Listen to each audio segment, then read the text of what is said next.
Good afternoon and welcome to Big Z Sports presentation of high school track. Today's coverage of the I.V.C. Invitational at Newcomerstown High School is presented by WM Commercial Roofing. Today's track meet is also brought to you by the Tuscarawas Insurance Agency, Plus 2 New Philadelphia, Unified Insulation Systems, and Top Notch Auto. Now let's head to the stadium with Big Z Sports.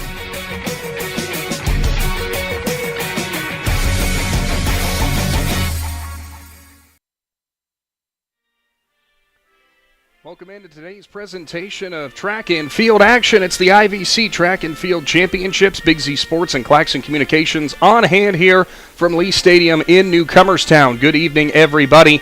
Weather is going to be a bit of a hit-or-miss problem throughout tonight, but don't you worry. We're going to be giving you wall-to-wall action as we have all of the events that are upcoming, as they got the national anthem playing already. And Shannon, I know it's been a little while since we've been here for track and field, of course, as we did the Dave Bell Legacy Invitational over there at Indian Valley High School. Looking forward to getting to do some more track and field coverage, and even more importantly, with all the great I.V.C. athletes. Yeah, I mean, the I.V.C. is very strong in the track and field community in the state of Ohio. The I.V.C. will send a lot of kids down to the state meet, so it's going to be exciting to be here and do this. You know, we did our first track meet there in Indian Valley, and we got a lot of great reviews from it. Presentation, a big thank you. Michi's Pizza, Kinsey Excavating, T-County Boxing Academy, and Unified Insulation. Those are all the folks who are helping bring this to you tonight on the Big Z Sports YouTube channel. And, of course, we are going to end up being able to bring this wall-to-wall action all courtesy of them. Yeah, it's great for these companies to step up and support these kids and put this out there so their families who are out of state can see it, and people who couldn't make it here tonight. And plus, it's free. It's free for you. You don't have to buy it. You don't have to do anything. Those great sponsors took care of all of this. So remember, when you go to get that pizza tonight, call Michi's Pizza. And if you're having problems with all this water running on your property, call Kinsey Excavating and everybody else. You know, I mean, believe me, we're going to work those in all night long. All night long. Look at that. Well, we're going to go ahead and here in just a little bit be taking our first time out before we get to the night's first action. Of course, we're going to be bringing you all of the track events and giving you updates throughout the night on all of the field events, whether it be shot put, discus, high jump, pole vault, long jump. All of that stuff. We got a whole host of people on hand here from Big Z Sports, and Claxon Communications has a full crew as well who are bringing you all this. Thank you to Claxon Communications for all they do all season. And, of course, Shannon, really looking forward to being up here in the press box. We're going to get to stay dry, thankfully, but not so much for the athletes. However, some of the distance runners might be thinking, hey, this is all right. We get a nice cool down while we're running, right? Well, and that's what you want to do. You get out in those long runs, about halfway through it, you just feel that breeze come in and cool you down. And I've seen Max Kenzie, who's always smiling when he's running. He was sitting down there earlier. He looked cold. I looked at one of the coaches and said, you might want to get Max up and get him running. He looks cold already. Well, of course, we have to give a thank you to Daniel Adams, who's here with Big Z Sports. He's going to be down there helping spot for us, give you updates on what the heights are at. Adam Saweski is going to be patrolling around the field as well, doing the exact same thing. We got going to have to go through all the list of everybody who's going to be here. Natalie Holbrook's going to be here, giving us some help with Claxon Communications. Casey Claxon is here along with, along with Shawn Troyer and Brody Stevens, all going to be here helping us out. And Shannon, on top of that, too, with everything that is going on, we, of course, will try to keep you updated with as many live results as we can. Yeah, we'll give you lane assignments, and we'll tell you who kind of won the race, but as we get the official results in, then we'll always go back through and read those over, and you can check on our social media page later tonight, and we'll get all those full results listed for you. Oh, and I almost forgot, a big thank you to Logan McPeek, who's here as well. We're going to go ahead and take our first time out. Big Z Sports will be coming back. We've got the night's first event coming up in the I.V.C. Track and Field Championships. Are you neglecting your building's fifth wall? Did you know something as simple as a clogged drain can lead to a destructive roof leak? Protect your business assets with WM Commercial Roofing's Umbrella Care program. This program will provide you with regular maintenance surveys and repairs to extend the life of your roof. Invest in your business with our top quality materials, advanced techniques, and skilled craftsmanship. Are you ready for a reliable partnership? Visit our website, wmcommercialroofing.com, and follow us on Facebook and Instagram to learn more.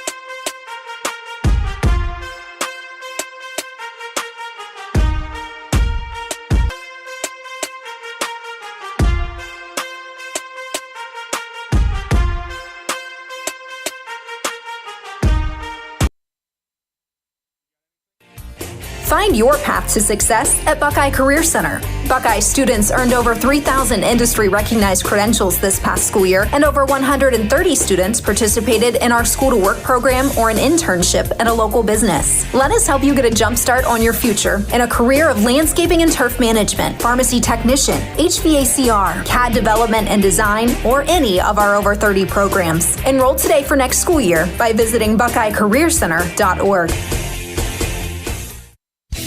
Top Notch Auto on East Plum Alley in Janaden, your one-stop shop for all your vehicle needs, offering an experienced staff that can handle just what you need to keep your vehicle running at its best. Top Notch Auto specializes in diagnostics with state-of-the-art diagnostic equipment. Whether your vehicle needs routine maintenance or major repairs, Top Notch Auto can handle all your vehicle needs. They also offer a large selection of tire brands, including Goodyear, Kelly, and Cooper, just to name a few. Find Top Notch Auto LLC on Facebook or call them at 740-561-4100.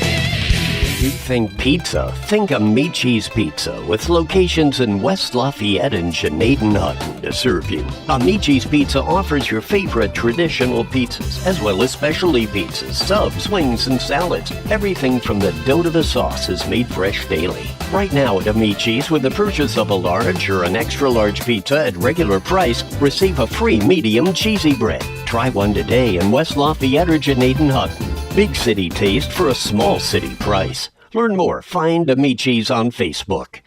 Kinsey Excavating and Trucking is a family-owned and operated business in New Philadelphia. KET is a general contractor. They provide services to commercial and municipal clients. They employ local union operators and laborers. KET is dedicated to providing outstanding work using the latest technology and employing local individuals to positively impact Tuscarawas County and the surrounding area. Kinsey Excavating and Trucking proudly supports the Indian Valley Local School District and wishes all area athletes, musicians, artists, and students a successful season. T-County Boxing Academy on East High in New Philadelphia invites anyone serious about boxing to see what they offer and have success just like pro boxer and Yurixville's own Sugar Dre Donovan. T-County Boxing Academy not only offers the area's premier training facility, but also offers the best supplements on the market for peak training to get the most out of your workouts. To see all T-County Boxing Academy has to offer, find T-County Boxing Academy-TCBA on Facebook.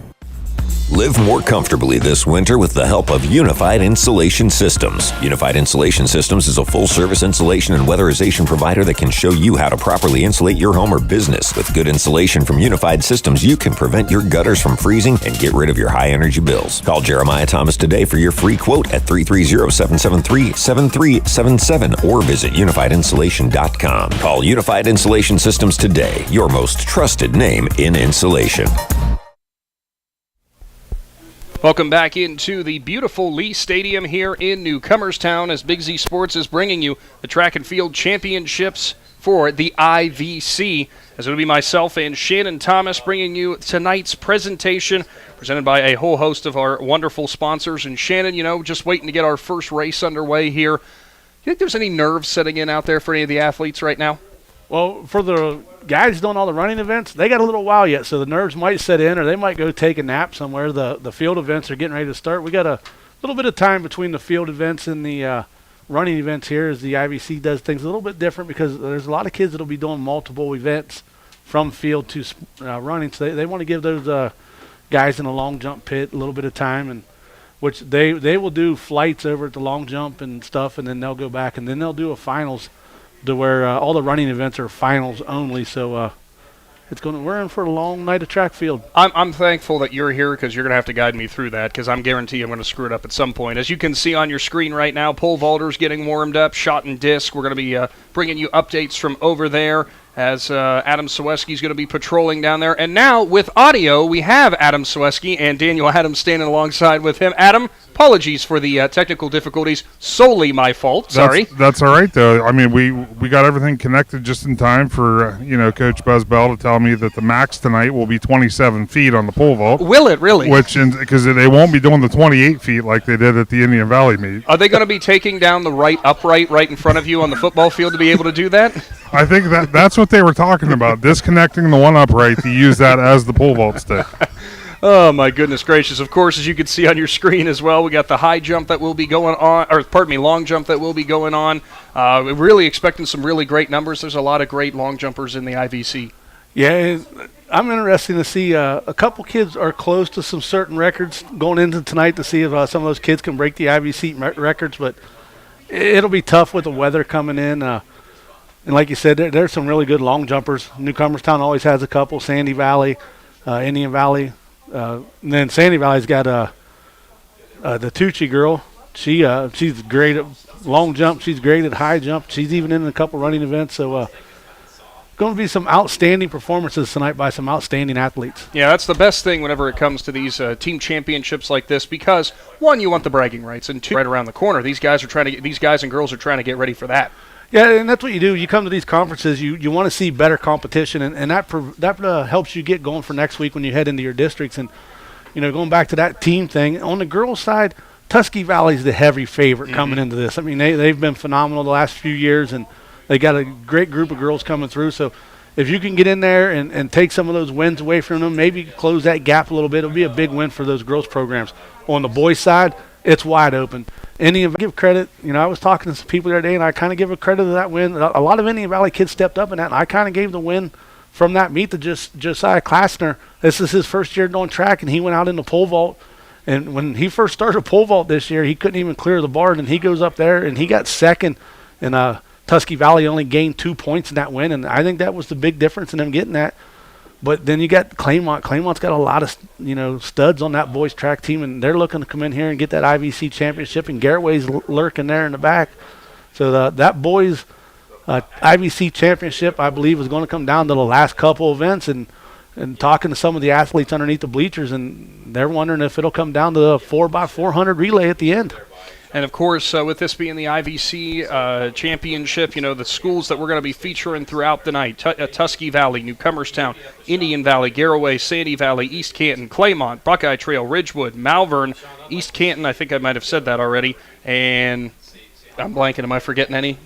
I hope not. I probably am. Oh, Highland as well. Claymont, I believe I said already. I should have wrote all these down, but regardless, the entire I.V.C. here tonight. Yeah. Strasburg, that was the one that I forgot. And then the East Canton, they're always so good on the boys' side of distance running. They'll have kids that'll just really put a gap on people, and some of the schools have closed that gap in the last couple of years. And Claymont, I'm not sure if Tarakitis is back. Tarakitis has been fighting a hamstring injury, and I'm not sure if he's going to make it back for tonight. I have been told that Tyson Pryor is officially scratched from the high jump. He is not jumping tonight for Indian Valley, so that's huge when it comes down to the team race. But those kids got to get healthy in order to get the districts next week. And I also, of course, cannot forget TCC got some of their athletes here as well. A Conotton Valley athlete here or there alongside all the other participants. We're very much looking forward to getting things underway as we are waiting for the last call, of course, for our first events. Field things getting underway. We'll be bringing you updates throughout the evening. And just going to be a great night here from Lee Stadium. Always great to be back here. Yeah, the hospitality down here at Newcomerstown the last few years, it makes it so enjoyable to come back down here. We were down here for basketball games, football games, now track meets. I mean, it's just the booster clubs at all these schools, they take such good care of us. Indian Valley Athletic Booster Club with open the doors for us to come there at the Bell Legacy Invitational. And but every school has those athletic booster clubs, and you really need to get out and support those clubs because they do a lot for your kids. Attend a booster club meeting and volunteer to work concession stands. Concession stands is their biggest fundraisers, but they have other fundraisers throughout the year. So support those because those athletic booster clubs do so much for your sports programs. I'm very happy you brought that up because not only are these people dedicating their time and their effort, so a lot of times dedicating their money as well and making sure that these kids are provided for always. It's always great to see communities band together like that, but every single booster club out there right now, they need people. They need people to stand up and they need people to volunteer. Yeah, and that's all it takes. It just takes a couple hours of your time, for one sporting event. If you have a child that is young and coming up through the sports program, you don't have to wait till they get to high school to volunteer time. Go to a booster club meeting, and they'll take all the help they can get at anything. Today, the Athletic Booster Club here at Indian Valley with the help of the AD and a bunch of other volunteers, it takes a lot of people to put on one of these track meets. in Newcomerstown. You know, they host his I.V.C. meet every year, and they do a phenomenal job at it. They certainly do. And, of course, throughout the evening, again, we will be checking in with Adam Sawecki, which, Adam, I really was wishing would be having his bucket hat from the Invitational we were at. He would have been easier to spot. But well, I actually have that in the car. I see you now. I found you already. Testing my mic right now. Can you hear me now? We can, actually. I'm in the disc area. Oh, you are. Well, it's hit or miss a little bit, but we can actually get you. So that's going to be good. That we're actually, if you look on your screen, it's Where's Waldo on your screen right now. If you can find Adam Sawecki, well, you don't win anything other than pride, but he is on your screen out there at the disc in the shot put area. Adam, I'm going to ask you, as we see some throwers there getting warmed up and getting ready and logging some distances. It's always impressive to be able to see how well these athletes can perform. It really is. I mean, and it's cool that we're able to do an event like this that's going to showcase so many of the area schools that we cover in so many other sports. And now we're going to have them under one umbrella competing all night long. And I've been looking forward to this ever since we decided to put it on the schedule. I think it's going to be a really cool thing. And the setup here at Newcomerstown is perfect because we can obviously capture a events than we did with our first attempt, but you know, it's a learning lesson anytime you do something new. Absolutely. Well, stick around. Big Z Sports is going to come back. Today's I.V.C. Track and Field Championships presented by WM Commercial Roofing. When we come back, we're going to be bringing you some updates from here in Newcomerstown. The I.V.C. Track and Field Championships are back after this. Are you neglecting your building's fifth wall? Did you know something as simple as a clogged drain can lead to a destructive roof leak? Protect your business assets with WM Commercial Roofing's Umbrella Care program. This program will provide you with regular maintenance surveys and repairs to extend the life of your roof. Invest in your business with our top quality materials, advanced techniques, and skilled craftsmanship. Are you ready for a reliable partnership? Visit our website, wmcommercialroofing.com, and follow us on Facebook and Instagram to learn more.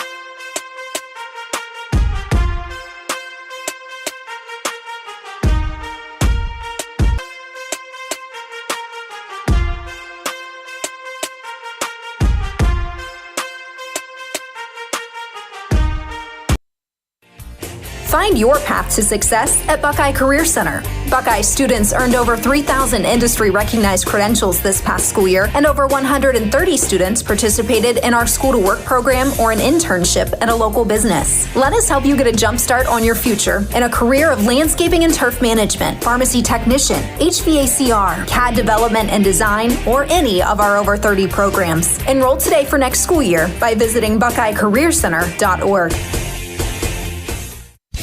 Top Notch Auto on East Plum Alley in Janaden, your one-stop shop for all your vehicle needs, offering an experienced staff that can handle just what you need to keep your vehicle running at its best. Top Notch Auto specializes in diagnostics with state-of-the-art diagnostic equipment. Whether your vehicle needs routine maintenance or major repairs, Top Notch Auto can handle all your vehicle needs. They also offer a large selection of tire brands, including Goodyear, Kelly, and Cooper, just to name a few. Find Top Notch Auto LLC on Facebook or call them at 740-561-4100.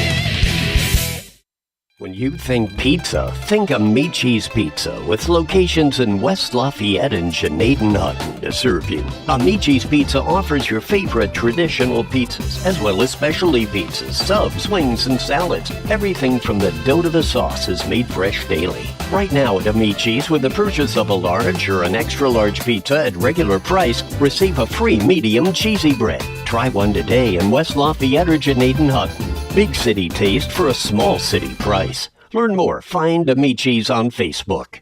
Kinsey Excavating and Trucking is a family-owned and operated business in New Philadelphia. KET is a general contractor. They provide services to commercial and municipal clients. They employ local union operators and laborers. KET is dedicated to providing outstanding work using the latest technology and employing local individuals to positively impact Tuscarawas County and the surrounding area. Kinsey Excavating and Trucking proudly supports the Indian Valley Local School District and wishes all area athletes, musicians, artists, and students a successful season. T-County Boxing Academy on East High in New Philadelphia invites anyone serious about boxing to see what they offer and have success just like pro boxer and Yorksville's own Sugar Dre Donovan. T-County Boxing Academy not only offers the area's premier training facility, but also offers the best supplements on the market for peak training to get the most out of your workouts. To see all T-County Boxing Academy has to offer, find T-County Boxing Academy-TCBA on Facebook. Live more comfortably this winter with the help of Unified Insulation Systems. Unified Insulation Systems is a full-service insulation and weatherization provider that can show you how to properly insulate your home or business. With good insulation from Unified Systems, you can prevent your gutters from freezing and get rid of your high-energy bills. Call Jeremiah Thomas today for your free quote at 330-773-7377 or visit unifiedinsulation.com. Call Unified Insulation Systems today, your most trusted name in insulation. Welcome back into Lee Stadium. Big Z Sports bringing you the I.V.C. Track and Field Championships here because it's going to be a great night. You're going to want to stay tuned all evening long as we're going to be bringing you updates. Shannon, you kind of made mention what the early part's going on here as you see the long jump going on. Kind of explain to people maybe what we're doing already. Yeah, over on the long jump pit, they're going to do they'll do flights over there. Everybody will get, I believe it's 3 jumps. And then they'll take the top 8 boys and top 8 girls, and then they'll do a final later. So the boys will jump now. The girls will come over and jump after they're done. We got the boys down here on the pole vault. It's just a straight final. Whoever gets the highest will go there. But same way with the shot and disc. I'm pretty sure that they're doing flights, and then they'll do a final out there too. And high jump, I'd have to get that confirmed. I'm not quite sure if they do. I think the high jump might just be a straight final. Well, we'll get that information relayed from somebody down there patrolling, whether it's Adam Soweski or Daniel Adams. Of course, still waiting for the track events to get started here, but also, got to get those field events going early because that tends to be the one that always keeps you the longest. Yeah, usually when you're here the longest, you're usually here the longest for the pole vault because a lot of those kids that do the pole vaults do go running relays and stuff, so they tend to take the longest. And like I said, the boys are doing the pole vault right now, so that means that the girls are down on the high jump, and then as soon as each one of them finish, then they flip spots. And so we'll get to hear all the last calls and stuff, but all running events tonight, they're all finals. They'll break them up into heat races, and then the fastest time out of the couple heats will be the overall I.V.C. champions. They do not run no heat races to set up the finals. It's straight finals. And something that I have to definitely make mention, we already kind of talked about the booster clubs, but we'll make mention again. Be sure to get out there and support all the men and women who are contributing their time. But on top of that, just looking around here at the stadium right now and seeing all the people who are contributing to this and who are dedicating their time and their efforts. It's always so awesome to come here and see this and see how many people are here, not just the parents and the families who are going to come out here and watch their favorite athletes compete, but on top of that, all the coaches and the training staff and everybody else who contributes. Yeah, when me and Adam first pulled in, we got in here fairly early. We were here probably just a little bit before 3 o'clock to try to start getting the equipment set up, and the softball coach, the head softball coach, he's out there directing school buses in, helping them get parked. We've seen Coach Dirk Gadd for the football team. He's up here. He's working in the press box. And then, there's plenty of other coaches. Spouses are down there helping. There's kids down here helping. There's a whole lot of people from the Newcomerstown School District here volunteering tonight. And that's what happens at every meet. At the all-county meet, it was in New Philly. Down at Indian Valley for the Bell Legacy, it was Indian Valley. So just get out and support those booster clubs and help them put on events like this. So, yeah, the heat's going on right now for the long jump as trying to get either Daniel or Adam to head on over there, kind of give us some insight of what's going on. Obviously, we don't have necessarily a specific distances or anything like that, but as you kind of mentioned, Shannon, with the heats ongoing, we'll be seeing as those numbers dwindle down who's going to be kind of your front runners. Yeah, and that's just how it is, and I need to pull up my results here to see what the seeds are for the year for the long jump, because right now we're going to be over on the long jump pit for a little bit, and there's a couple boys for the long jump. I know Jordan Connor for Claymont. I believe he broke their school record this year, and he's one of the top kids in the region, so he's right there on the verge of getting out at the region to go to state. Well, I can actually go through those if you'd like me to. You sure? Or actually, here, I can just hand them over to you. That would be the other thing. Oh, you can go ahead and read them. Oh, well, so some of the long jump competitors, you got freshman from Conotton Valley, Colton Walker, sophomore from Highland, Ethan Wise. Then it's a freshman from Highland and Owen Schultzman, sophomore from Conotton Valley, Micah Campbell, freshman from Buckeye Trail, Trey Yanosic, pardon me, sophomore for Garaway, Caden Dunn, junior, East Canton, John Dravon, senior from Tusky Valley, Landon Burwell, freshman from Malvern, Delonte Simmons, junior from Indian Valley, Caden Bosick, freshman for Ridgewood, Shaw Beckelheimer, freshman for Garaway, Matthew Frey, freshman for Sandy Valley, Caleb Dubner, junior from Newcomerstown, Austin Smith, sophomore for Ridgewood, Preston Ator, senior for Claymont, Clint Barnhart, junior from East Canton, Kellen Deutschman, sophomore from Malvern, Roy Simmons, sophomore from Tusky Valley, Barrett Bandy.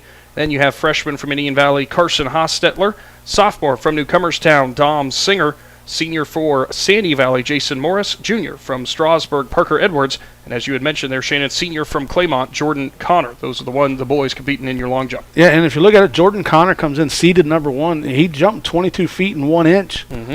The I.V.C. track and field meet record is 22 feet even, set back in 1996 by Rob Dunsonberry.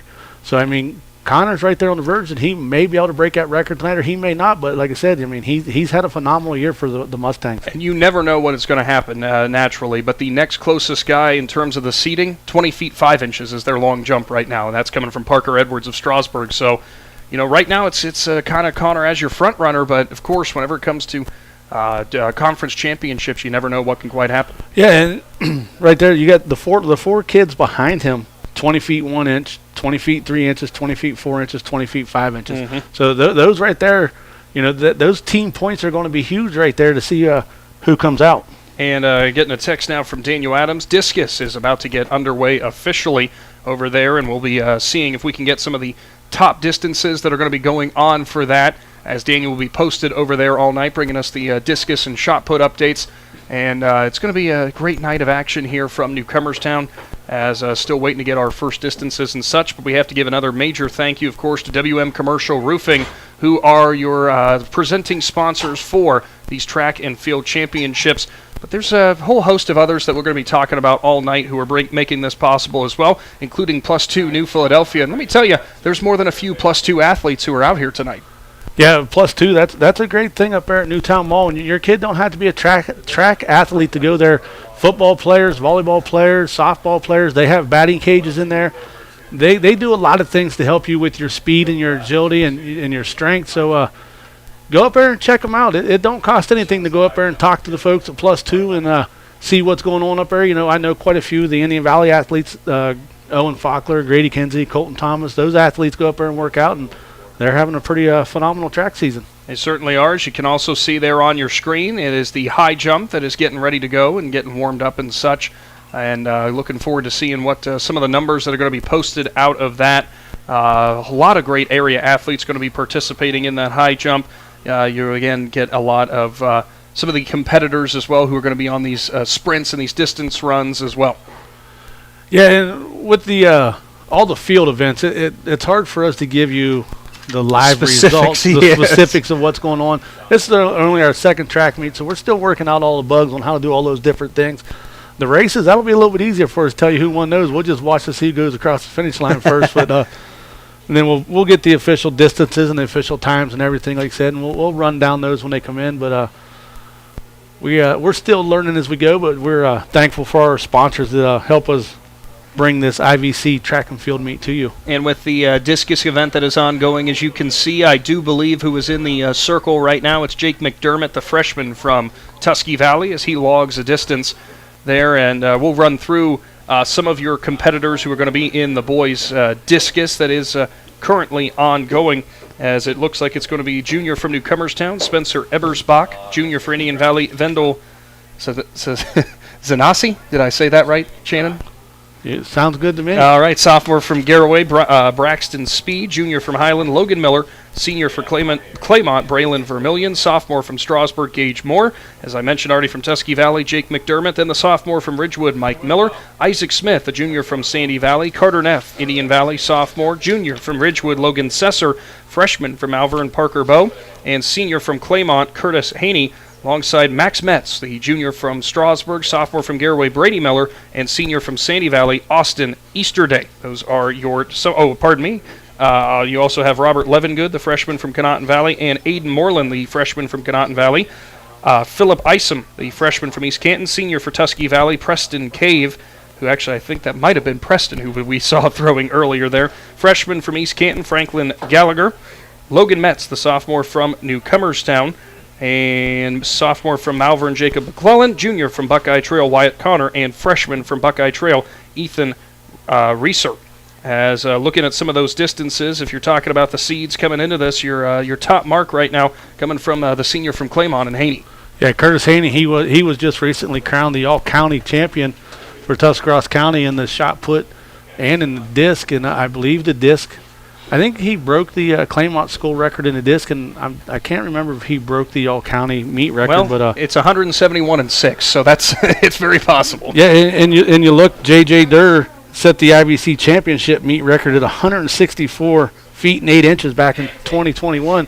So there's a pretty good chance that Curtis Haney might be able to just knock that record down. And another kid I'm looking forward to tonight is in the shot put is Parker Bowe, the freshman from Malvern. He'll be your number one seed there with 53 feet and 2 inches as a freshman. He was a middle school state champion in the shot put.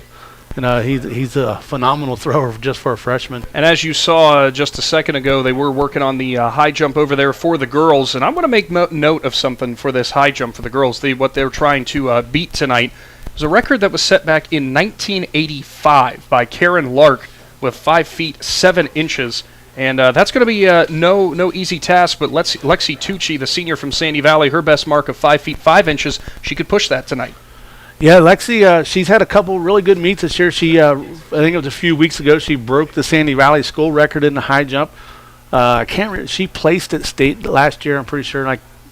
I guess I'd have to go back and look, but I thought she placed in the top 8 at state last year in the high jump. But Lexi is one of those phenomenal athletes at Sandy Valley. She's a senior up there, and she's had a 4-year career in a couple sports, and like you said, she could possibly break that record tonight if everything goes her way. I'll always love to hear about records being broken. We'll see if we get any of those that are broken here tonight, as still ongoing with marking out there on the long jump. Still kind of, I'm pretty sure, Shannon's still in your heats as we're getting ready for I shouldn't say getting ready for the finals, but that's what we're moving towards. Yeah, the heats will go on for a while for the boys. Like you said, I'm not sure how many boys are in it. It's usually 2 boys per team.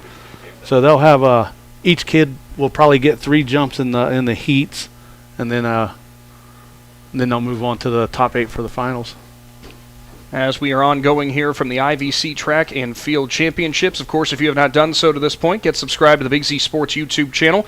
You get notified every single time we go live with all of our spring sports coverage. More spring sports coverage ahead with softball and baseball right around the corner. Hard to believe that tournament time's already here and championship time's already here for track and field. Yeah, like I said, tomorrow, if the weather plays in our favor, we'll have 2 sectional championship softball games on our YouTube channel. We'll have John Glenn and New Philadelphia from down at John Glenn, and then we'll have Dover and Indian Valley from up at Dover Park. So two really good softball matchups tomorrow. Absolutely, as the boys pole vault also still ongoing here currently, as the bar getting raised slower and slower. More discus going on here as well. We're going to be getting you some distances coming in from Daniel Adams along there down on the field. And not sure if Adam Saweski can hear me or not, but Adam, if you can, going around here, a lot of great stuff going on, some early distances, some early heights and stuff being put in. Already start feeling the excitement building? Yeah, absolutely. You can see that the athletes are getting a little bit more comfortable adapting to the winds picked up a little bit, which the temperatures dropped. Well, that might be a little bit fun for the discus. Yeah, Daniel and I both agreed that this probably would have been a good night to have the hoodie in the arsenal. I think he has his. I do not have mine. Do you need mine? Yeah, that would be cute. It would look like one of these track tank tops on me. So as you're down there by the discus and everything going on, obviously, one of our clear-cut front runners that is going on. We just were talking about him, Curtis Haney from Claymont with that 171 and 6 mark. looking to break the record that was set back by J.J. Durr in 2021 of 164-8. With that win, you never know. It could be the night for that record to fall. Well, and that's what I actually asked Daniel, obviously being somebody that's around track as much as he is. I said, does the wind affect the disc at all? And he said, the wind that's actually that we have tonight, he said not really. But he said if there's a big gust, he said you'll see more of a difference depending on the way the wind's blowing in when they're doing the pole vault. It'll slow them down on their run because unless it's behind them. So it all determines on how the wind's hitting the kids when they're getting ready to do the pole vault. I'm pretty sure you're standing right by shot put. Am I correct? I am. Yep. I don't want to impede on anything. I was going to try to find out maybe long distance right now and who has it, but I don't want to interrupt anything. Well, that's the right move. But what I was going to ask is before they even got started, did you give yourself a chance to practice maybe? I didn't want to pull anything, so I figure if I'm going to do it, it'll probably just be one and done. It's like the basketball thing we asked. You say one post move and then you're done. Yeah, I'm good for one of everything. Like when I'm running, it's good for one step. And then get the ice packs out, right? Yes. Well, thank you for that, Adam, as we'll be checking in with you throughout the evening as we're still waiting for some early preliminary results and stuff. Discus ongoing, shot put as well. Early heats going on for the long jump and high jump and pole vault, all that good stuff going on. So stay with us all throughout this evening as we're going to be bringing you some live results here from the I.V.C. Track and Field Championships. Track events will be upcoming. Big Z Sports will be back after this. Are you neglecting your building's fifth wall? Did you know something as simple as a clogged drain can lead to a destructive roof leak? Protect your business assets with WM Commercial Roofing's Umbrella Care program. This program will provide you with regular maintenance surveys and repairs to extend the life of your roof. Invest in your business with our top quality materials, advanced techniques, and skilled craftsmanship. Are you ready for a reliable partnership? Visit our website, wmcommercialroofing.com, and follow us on Facebook and Instagram to learn more.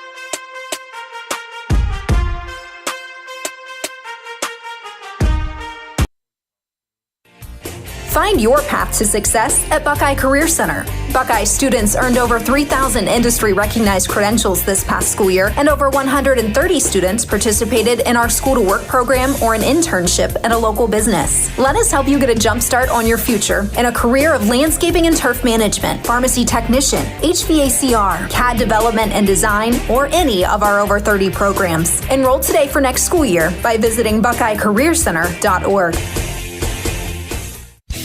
Top Notch Auto on East Plum Alley in Janaden, your one-stop shop for all your vehicle needs, offering an experienced staff that can handle just what you need to keep your vehicle running at its best. Top Notch Auto specializes in diagnostics with state-of-the-art diagnostic equipment. Whether your vehicle needs routine maintenance or major repairs, Top Notch Auto can handle all your vehicle needs. They also offer a large selection of tire brands, including Goodyear, Kelly, and Cooper, just to name a few. Find Top Notch Auto LLC on Facebook or call them at 740-561-4100.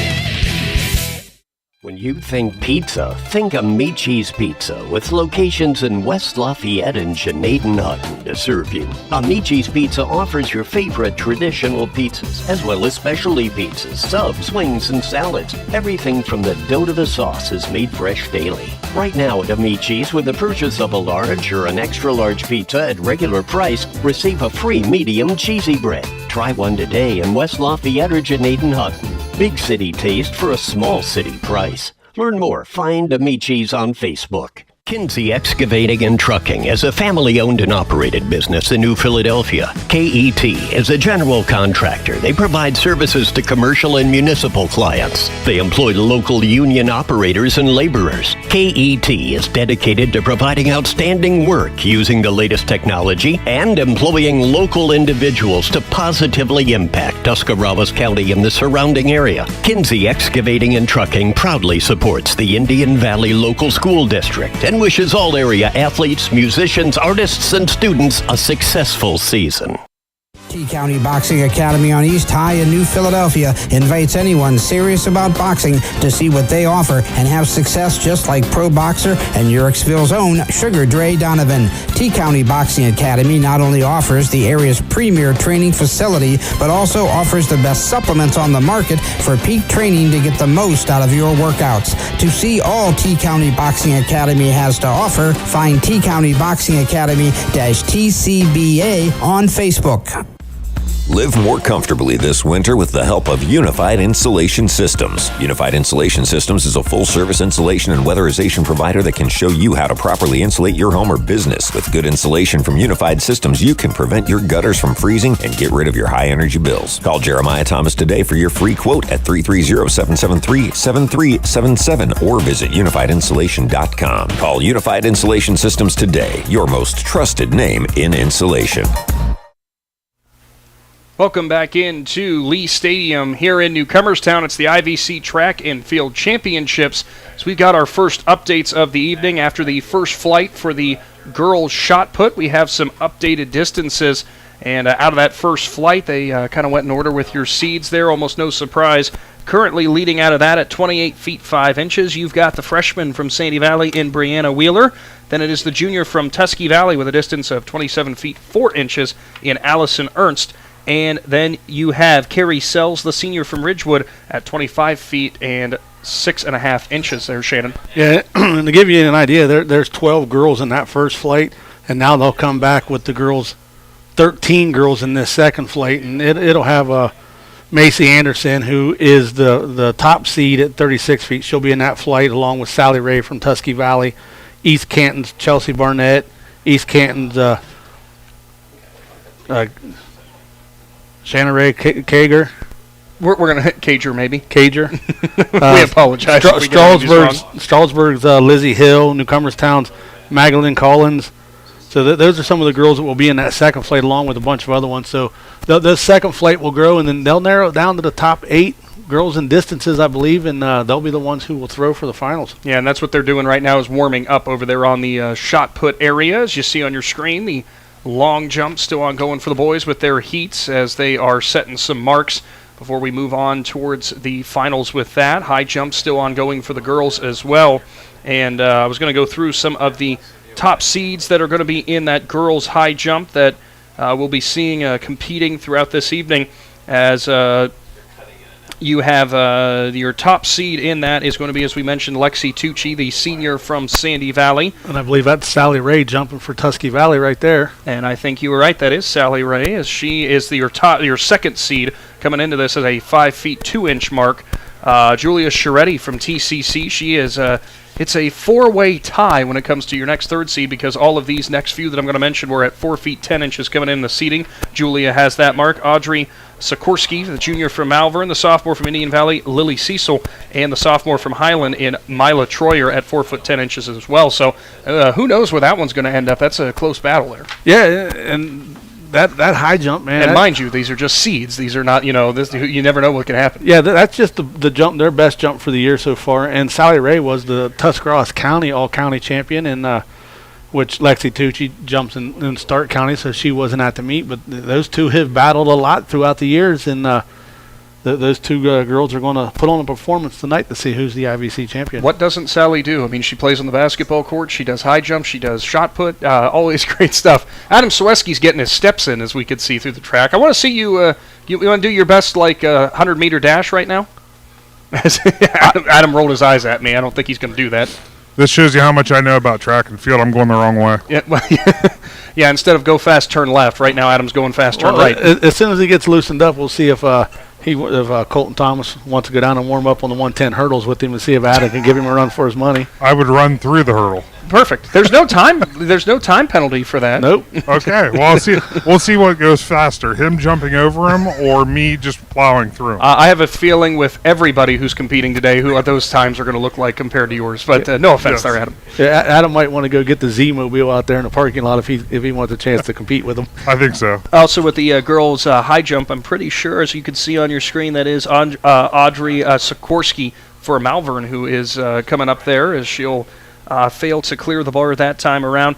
From the other seeds in the high jump, by the way, the girls who are going to be competing, you have freshman for Indian Valley, Quinn Cecil. Then you have sophomore from Ridgewood, Catherine Kelly. Sophomore from TCC in Chloe Travoli.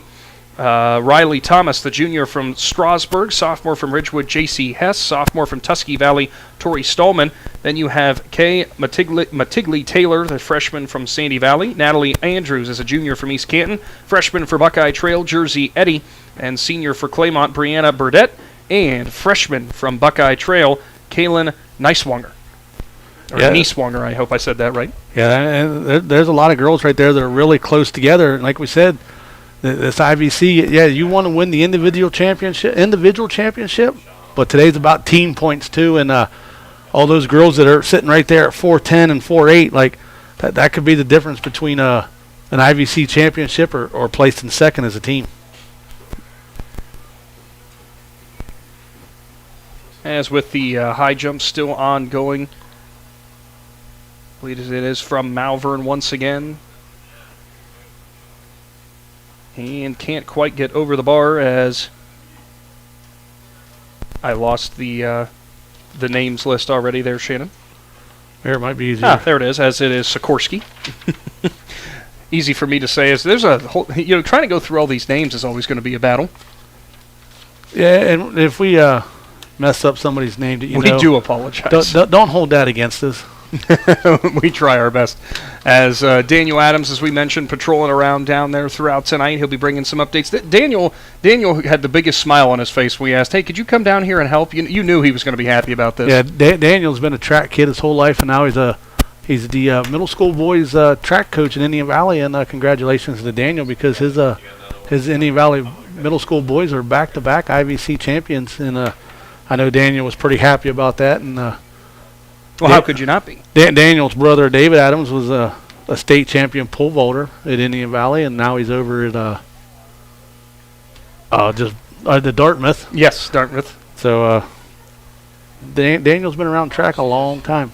So with the girls' high jump there as they take the bar away, I believe moving on to the next height, of course. Long jump still ongoing from Tusky Valley there, as didn't get the name, but still logging some marks here for these early heats.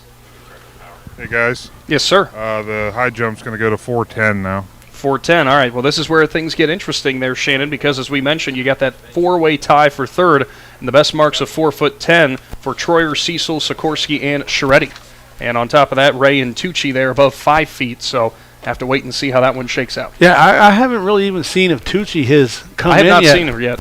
Sally Ray, she decided to come in early, and you can pick what height you want to come in, but sometimes athletes choose to come in a little low. That way they can get their steps down and get in a rhythm. Hey, just to touch on Lexi Tucci, I'm assuming it's coming soon because the coach had them take the bar down so she could do a run through. She was the one doing the warm-up, yes. Okay. So I would assume it's coming sooner than later. Yeah, she's probably coming in at 4'10" then. Yeah, see, Adam is our eyes down there because we're all the way up in the press box, and let me tell you, I don't think you and I have good enough eyes to tell from there. And that's what they did down here at the boys' pole vault. They had a few kids that were jumping, I think just 3, and then they took the bar down, and a bunch of boys had to warm back up. So it's kind of right now, it's kind of hit or miss on what field events we can get to and cover. Some distances getting logged there on the discus there on your screen, as I could not tell who your thrower was, though, but regardless, we'll be trying to get updates from there from Daniel. And as we await the first go at 4'10" on your high jump for the girls. Think you could log anything close to what these girls are doing? I can you even? My vertical's about 6 inches, so I don't think I could do it. Yeah, that would. I would hopefully just try to hit the mat. No bar. Well, you're supposed to hit the top of the mat, Adam, not the side of it. So that's what happened to me. I'd run right into the side of it. Oh boy, is a fault there from your on that throw for the discus. Of course, if you have not done so, get subscribed to our YouTube channel. Want to give another thank you to one of our sponsors today. Special thanks going out to Buckeye Career Center. Buckeye, of course, some of these athletes who are going to be competing today, logging their crafts at Buckeye along with their home high school, Shannon. Yeah, I wasn't paying attention. I was trying to get a hold of Daniel down there to see where we're getting some distance thrown. Just saying how all the kids who also attend Buckeye as well, kind of honing their skills for their future. Oh yeah, a lot of those kids from Buckeye JVS go back to their home school and do a lot of sports, and it's great to see the kids in the trade school industry. A lot of these kids I watch sorely needed for sure. Yeah, a lot of these boys I got to see play football the last couple of years. We're in the linemen's program up there at Buckeye and in the welding program and stuff, and that Buckeye JVS is a great asset to Tuscarawas County. And, without a doubt. And you can still be a part of your home school. You get out early enough you can make the trip back to go play sports and be part of the other programs like FFA and stuff. So we're going to stay here with your high jump because that was Sally Ray from Tusky Valley who just cleared the 4 foot 10 inch mark, and it looks like it's Lexi Tucci from Sandy Valley who can't quite get over the bar on her first attempt at 410. Now, correct me if I'm wrong, Shannon. How many attempts? High jump is usually 4 attempts. I believe. 4 attempts. Okay. Or no, three attempts at each height. 3 attempts. Thank you. So we'll wait and see with Tucci. She'll be getting lined up again, but right now, looking set to jump. I believe that might be Sikorsky from Malvern. So I believe I misspoke the first time. I thought it was her who had gone prior, but I think that is her this time around. As her 4 foot 10 inch jump can't quite clear. That was actually not Sharetti, but the other competitor from TCC. I don't have her name. Oh, that would have been Chloe Trivoli then. Thank you. Yep. Yeah, hard to tell. See, I should have just asked you because you can tell. Let's go ahead, clue us in, Adam. Who's coming up next? Just you could say school at least. I might be able to help you out with that. Next attempt on a clear. That was Highland. That would have been for Highland, I believe. Mila Troyer, the sophomore, one of those who was in the 4-way tie in terms of the seeding for third. So good first attempt there for her at 4 foot 10. Here's the interesting thing, Shannon, as we see the pit there for the long jump. The rain starts coming in. That's going to end up being a soup hole. Yeah, and raking sand doesn't seem like it's a hard job, but those kids that are raking that sand, that's an upper body work. Yeah, they'll be tired about halfway through these flights, and they got to get other kids to fill in for them. That's a lot of work moving that sand, especially when it starts to get wet. Certainly is, and again, we have to say thank you to everybody who helps out whenever it comes to these big events like this. Always great to see communities banding together as Discus distances ongoing. We'll see if we can get Daniel down there to give us some updates, maybe some of the top throwers. Of course, we don't want to interrupt as the men and women out here helping, working hard.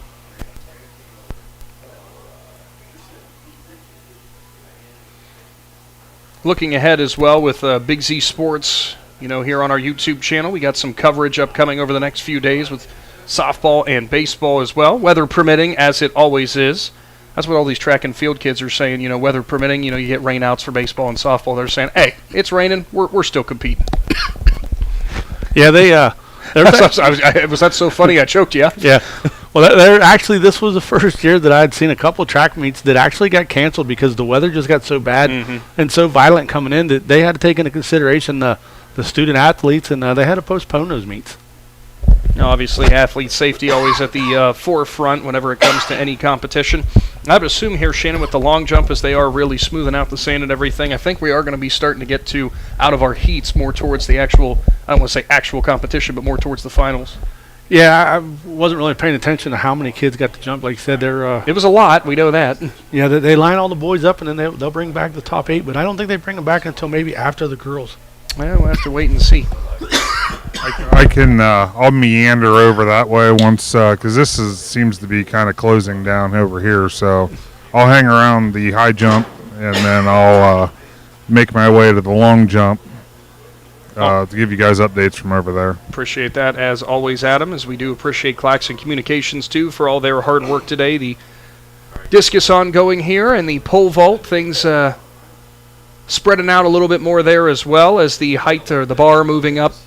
No 28 feet. If you watched our invitational live stream, you might know why that one's funny. Of course, always incredible. What a very technical sport with that pole vault. As you see, another attempt there, and just not quite being able to clear the bar. Could not tell the athlete, of course, but going through with your pole vault, some of the boys' top seeds. As we've mentioned before, the I.V.C. championships in 2022, the record holder was David Adams. He set that with a height of 16 feet at the championships. Your top seed for the boys, who coming into this, is the senior for Buckeye Trail in Jansen Alloway. Some of your other competitors include senior for Tusky Valley and Max McCoy. His best, or for his seed, was a 12-foot jump. Cash Clapper, the freshman from East Canton, he had a mark of 11 feet. You actually have a lot at the mark of 11 feet. Landon McPeek, the junior for Indian Valley, that's where he's at. Freshman for Newcomerstown, Ezra Norman, also an 11-foot jumper. Lucas Hayton, junior for East Canton at 11, and junior for Indian Valley, Josiah Klassner at 11 feet as well. So those are some of your top seeds. So Shannon is just making mention, of course, David Adams at the 16-foot mark. You made mention of him already at Dartmouth. With your top seed, Jansen Alloway, a foot and a half higher than the others in terms of his seeding. For Jansen's sake, if he wraps up that championship here today, why not? He might go for that record. Hey, guys. Yes, sir. Hey, they're up to 5 feet over here at the high jump. Sally Ray's up. The competitor from Highland just went. She just missed it. Very, very close to clearing the bar. I believe it's down to Sally, the Highland competitor, and Lexi Tucci. That Highland competitor would be Mila Troyer, who coming in had her high mark of 4 feet 10 inches. So, of course, we will stay tuned and keep you up to date on how the high jump is going as they do move the bar up to the 5-foot mark, as it looks like the next competitor to go will be Lexi Tucci from Sandy Valley as she gets ready. Daniel Adams, he was actually over at the long jump pit, and he told me that the prelims for the boys have wrapped up, and Jordan Connor jumped 20 feet. Even 20 feet? Well, he just said 20-some feet. 20. He didn't have the specific number. He didn't have the specific number, so we'll have to check on that. But it sounds like Jordan Connor was the top seed after the prelims, which we figured that he would be. And they'll probably, I'm assuming, I'm not sure if they go straight to the boys' finals or if they bring in the girls. And over on the high jump, as it was Tucci who cleared, and also now clearing over there at the 5-foot mark, looked to be Troyer from Highland. So next will be Sally Ray as she'll make her attempt for the 5-foot mark. Ray's top mark of 5 feet 2 inches for her seating as she prepares on your screen currently.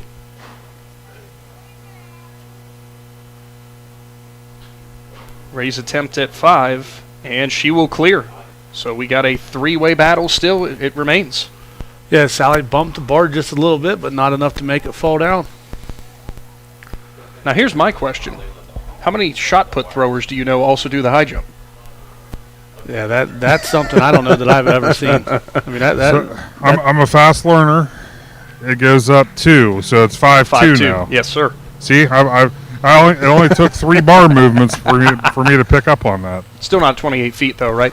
No. Well, like I said, I've already cleared that up before it even started. They're only going to go up to 27 today. Okay. That'll be your cutoff.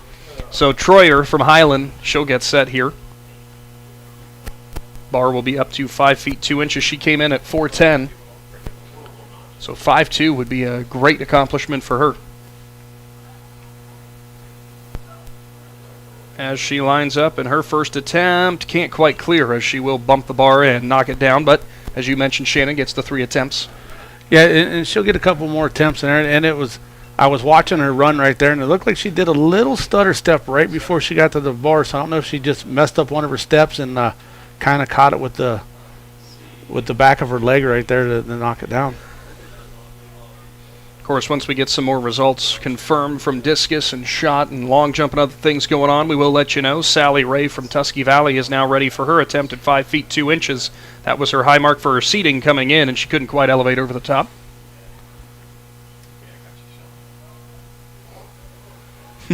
I always have to have a good chuckle because some of the throwers there, Shannon, don't necessarily have the logos from their school on there. They're just wearing the T-shirts and stuff. That makes our job a lot easier, right? Yeah, and one of the things with my daughter, she's a freshman, and she throws, and we were trying to work with her on her technique to spin when she throws the disc, and you watch some of these other kids that you'll see a kid that will throw 120 feet. Wow, and Tucci clears 5-2. Tucci, she cleared it with ease too, but just some of them will stand there and just kind of chuck it, and they still throw it 100 feet. Yeah. And I'm thinking, man, I just threw my shoulder out watching you do it. What was it from Happy Gilmore? It's all in the hips, right? Maybe you can use that as the teaching lesson, Well, right? Then we can go back to Adam wearing your sweatshirt. The first thing I thought of was Tommy Boy in the coat scene when you was talking about wearing your sweatshirt, and now you're throwing Happy Gilmore at me. As Troyer is unable to clear the 5-2 mark there from Highland. That was her second attempt.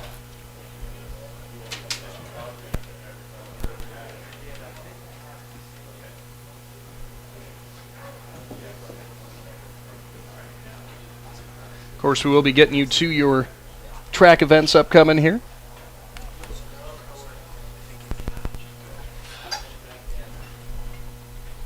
Ray now for her next attempt at 5-2. Didn't quite get the elevation her last time up.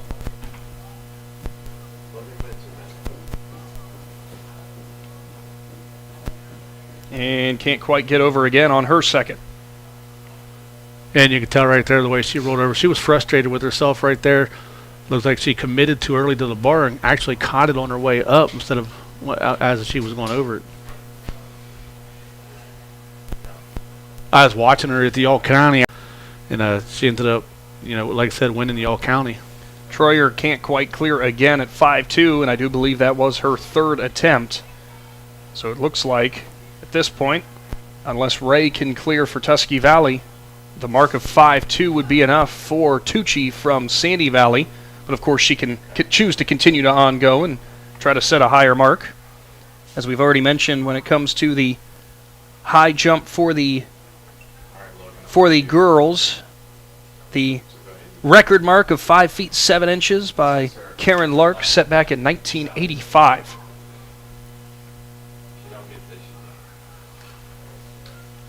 Ray ready for her third attempt. Unable to clear, so that will mean that Tucci would be your winner at 5-2. But we'll see if she goes further. Tucci will be the I.V.C. champion, if I'm correct, and they only get 3 attempts. I do believe, because I don't believe Troyer is lining up again, and I think they are asking right now. They're asking Tucci if she wants to go for more. Might as well try to go for that record, right? Well, that'll also all come down to how many events she's in today. Hey guys. Yes, sir. Yeah, she's going to go to 5-4. 5-4, all right. It was the nonchalant. Yeah, I'll go for 5-4. Yeah, why not? Well, her top mark was 5-5 coming into this, so why not? What was it? 5-5. 4-5? 5-5. Oh, okay.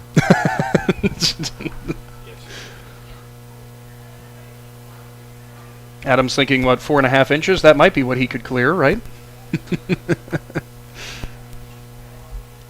Pole vault still ongoing for the boys as well, as those numbers are dwindling down as the bar goes higher. We'll try to bring you some updates from that while we get them. Yeah, it looks like Josiah Claxon from Indian Valley is getting ready to go. Tucci is going to attempt here at 5-4, her first go. Almost clears it, has just caught the bar as it'll go down. And Klassner on the pole vault for Indian Valley will clear at that height. Not sure which height it is. We'll figure that out as we go. Your heats for your track events will be upcoming here in just a little while, as we are still ongoing with the flights for Discus. As you see another competitor getting set, we apologize. It is for Highland. We know that. Heck of a throw there. East Canton just cleared the pole vault, as you've seen on the screen, as we got there just in time to see what it was, but don't know the height. Tucci lining up again over on the high jump for her next attempt at 5-4. As we're still getting the long jump pit ready to go. That poor person over on the left side there, Shannon's already got the blanket out. It's only going to get worse from here on out, right? Yeah, they might need a bigger blanket after this one's over. Tucci ready again. Her second attempt at 5-4 will clip again. So she'll have one more go at it, but as we've already mentioned, Tucci has wrapped up your championship out of the I.V.C. for her for the high jump, and on top of that, more importantly, you could say, Shannon, she's got those points for the Cardinals early. Yeah, she's going to jump out with a 10-point win right there. That'll be huge to try to close the gap on Tusky Valley later, because Tusky Valley is very strong in the track events.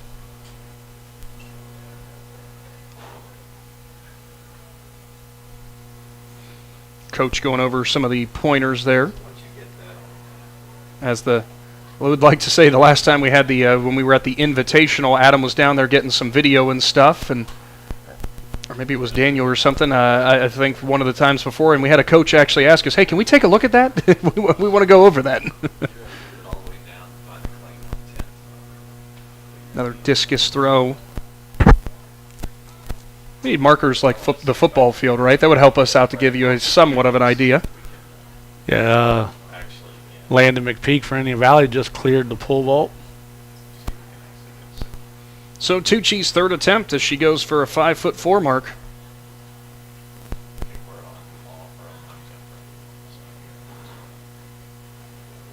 As she'll approach. And just can't quite clear, almost 3 very similar jumps there for her. So she's unable to make that 5'4" mark, but you see her coach very happy with her because she is your high jump champion from the I.V.C., 5'2". Yeah, our first champion of the Inter Valley Conference 2024 Track and Field Championships goes to Lexi Tucci. All right, guys, where do you need me? That would be pole vault, Adam. Pole vault? I'm heading that way. Is the long jumps already done? No, it is not. The first flights, I do believe, but I think they are moving. They will be getting ready then for your finals. Yeah, I'll go to pole vault, and then I'll mosey on over to the long jump. How's that sound? You're getting your steps in today. Yeah. So with the pole vault for the boys, as who just went there and just cleared for Tusky Valley, I believe that was Max McCoy. Yeah, I don't know if Adam heard him or not, but they were just announcing what boys needed to report back to the long jump for the final. So they'll be getting ready to go, and I believe, I'm not sure if they give them 3 jumps in the long jump or 2, but that's something that we can check into. Next attempt on the pole vault for the boys. Unable to clear. I think that might have been Cash Clapper from East Canton. I'm not sure, though. As getting ready again. This time for, I think that's Garraway. I believe it's Braylon Books. And again, apologies if we get any of these wrong. You're saying Garraway, and I'm looking this way and see a kid from Claymont behind him because of the pillars in my road. I'm thinking, how are you seeing red and blue? Yeah, I see orange and brown, but here I didn't see the Garraway kid standing in front of him. His attempt can't quite get over. For Claymont, if that is the next to go, looks like it's Daniel McGarr. Daniel, the freshman, also a standout wrestler for the Mustangs. Yeah, he placed at state this year. Went down there and he upset a couple kids to actually move to the state semifinals, where he ran into a buzzsaw, one of the top kids in the state. Yeah, but after our wrestling coverage this year, one heck of a tough kid in McGarr. Good years to come for him with the Mustangs. It helps when we can recognize them from the other sports, right, Shannon? Yeah, we see a lot of football players here and a lot of wrestlers and stuff, and we'll eventually learn these kids in track over the next couple of years as we'll continue our coverage. Big Z Sports is everywhere. That's what we like to say. As McGarr is ready for his attempt. We'll get you an updated height when we can. As McGarr's approach, can't quite get there as he'll have to come right back down. That's always a scary feeling when you can't get the rotation. Yeah, that's one of those things that you got to get brave enough. You know, the once you start to go up, you got to get vertical upside down before you ever get over top of the mat, and that's one of those things that kids got to get through their mind, that they got to build that mental strength to do. Hey guys. Yes, sir. Pole vault's at 10 foot right now. 10 foot, thank you. And if we are going in order as they had him in the seating, this would be Lucas Hayton from East Canton. As Lucas's attempt Not quite clear. That's from Finding Nemo. Next, just laughing at Casey Claxon, no worries. Looks to be Braylon Books again, as he'll try to make his attempt to clear 10 feet.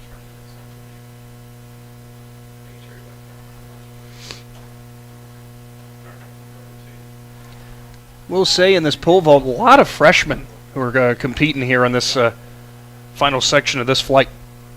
Yeah, and that's what you want. You need freshmen to get involved in pole vault because it's one of the harder ones to do in track and field, and it takes all 4 years to kind of master that technique. Books' attempt at 10 feet. Bar almost held up there for him, but just a little bit too much contact. So McGar is going to go again for Claymont. I'm loving the pink and yellow shoes too, Shannon. Yeah, it's something whenever the older boys get, the more fluorescent colors they like to wear in sports, and it actually makes it easier for their parents and for the media to find them. Pick you out.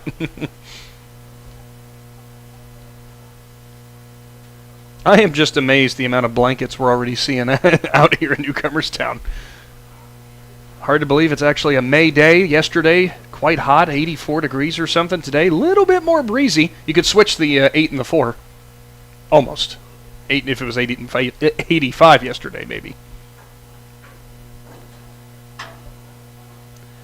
McGar's next attempt at 10 feet.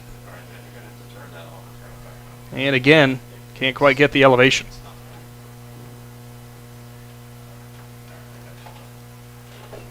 And we've seen him do 2 attempts. We're not sure if that was his third or not.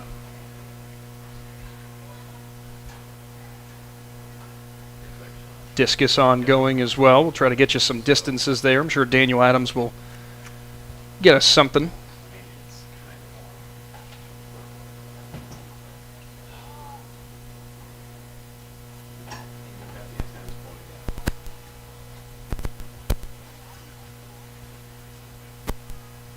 Bar remaining at 10 feet here for the pole vault.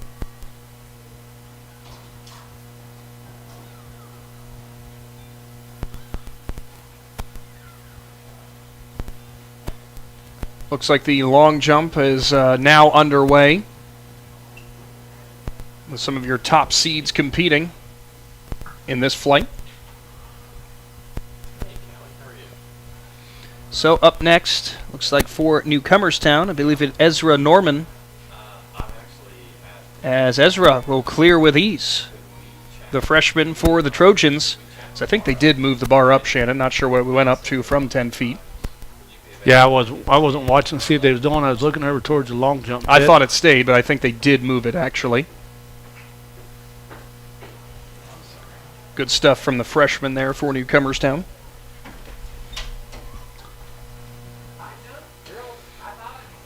So up next, if we're going on the seating list, if that's the way it stays, it looks like it would be Landon McPeek for Indian Valley.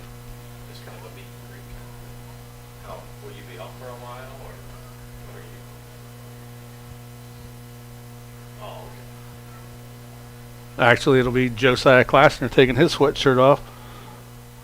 So yeah, because they moved the bar up, so you got to go back to the. I see what you're saying. You got to go back down the list, and then they work their way back up. Yes. So Josiah Klassner will be jumping out for the Braves. Good eye on that, Shannon. Josiah comes in. His seating, he had an 11-foot mark earlier on.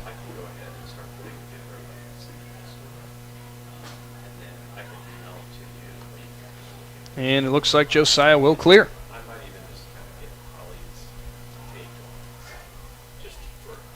So up next from East Canton, this is Lucas Hayton.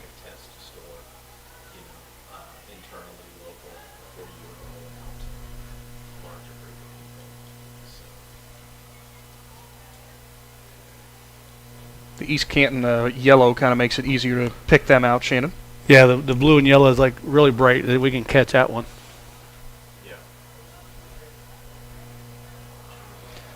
Going again for Newcomerstown. Ezra Norman now lined up.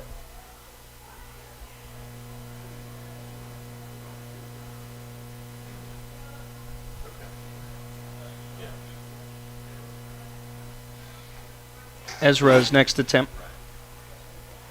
And can't quite clear as he'll catch it with the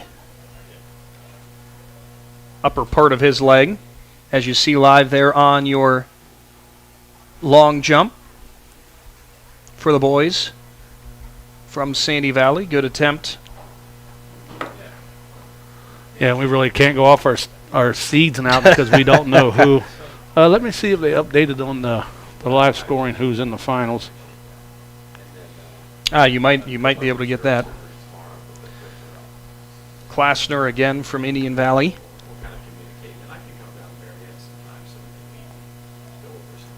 I believe that's Josiah.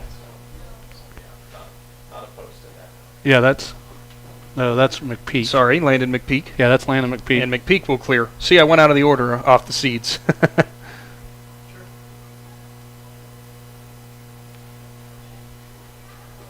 Now for East Canton, Cash Clapper will take his next attempt. I think they're at 10-6 maybe? What did he say they was at before? 10. I'm not sure if they go up 6 inches or if they go up 4. See, it's all part of our learning experience, right? Clapper's next attempt will be good. Well, it's good now because his pole almost took the bar out, but it just hung up in the corner. And he sat there for a while and looked. Said, "Please do not knock that over."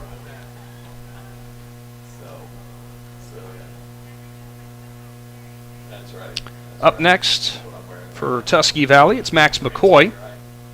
He was your second seed. His jump coming in was a 12-foot mark.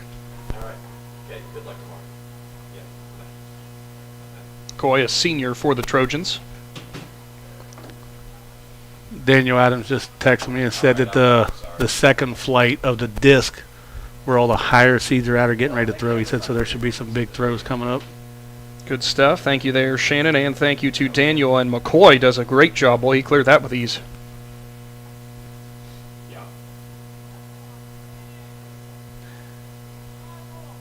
So we will rotate back to Newcomerstown in Ezra Norman. Of course, as we keep things moving along with your flights here in your field events, heats are going to be upcoming on your track events, which we will try to keep you continually updated on any results and stuff we get from the field events. But whenever the heats begin for track, we'll probably move our cameras on there, as I don't know who just threw for discus, but that was, boy, whoever's house is in the background, you might want to watch out. Casey's going to have to get a wider frame camera to start picking up these throws. Yeah, a longer range camera, he says. Curtis Haney. That was Curtis Haney's throw, who was your top seed coming in. Yeah, so we figured that, and like we said, he could possibly very easily break that one might have been the record right there. So Curtis Haney, his first throw was 169 feet. And if I'm not mistaken, Shannon, that actually would be the new record already. It would be, because J.J. Durr's mark was 164.8, so that would be your new record. Wow. Great stuff there from Haney.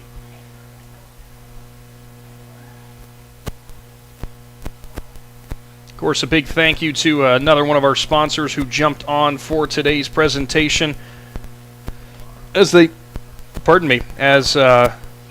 you got any auto body needs, you're in the Janaton Hutton area, Top Notch Auto can help you out. Yeah, I mean, a lot of people in the area use Top Notch Auto, and they're a very good shop with great mechanics and fair prices. So you have any problems with your car, especially with that AC unit, you might want to get in there and check out the guys at Top Notch Auto, because you might not need it today, but you're going to need it soon. You're going to need it as soon as July gets here in August, so you might want to go see the boys down at Top Notch Auto. I noticed my air conditioning wasn't working that great yesterday, so I just might have to do that. As we move the pole vault mark up, I would imagine now, Shannon, they are up to the 11-foot mark, but they could be higher. We're not sure. First call, girls 4x800. As you might have heard there over the loudspeaker, it is the first call for the girls 4x800, which will be coming up.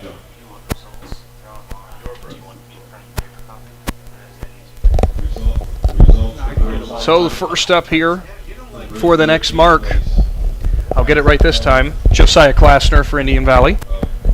I'll have to apologize to Josiah later because I thought he was Landon McPeek. Got some results there, Shannon? Yeah, there's the girls' high jump results. So the girls' high jump results, as we did say, it is Lexi Tucci who clears 5'2" and gets herself 10 points, or team 10 points, I should say. Sally Ray, she placed second for Tusky Valley with a height of 5 feet, 8 points for her team. And Mila Troyer from Highland, who also clears at 5 foot, but will be getting third place. She will have it with 6 points for her team. And your other finishers, Julia Scheretti clears at a mark of 4'8", and Chloe Trivoli clears at 4'8". So those are your top 5. Also have the, that is the ones that I do have in front of me for now.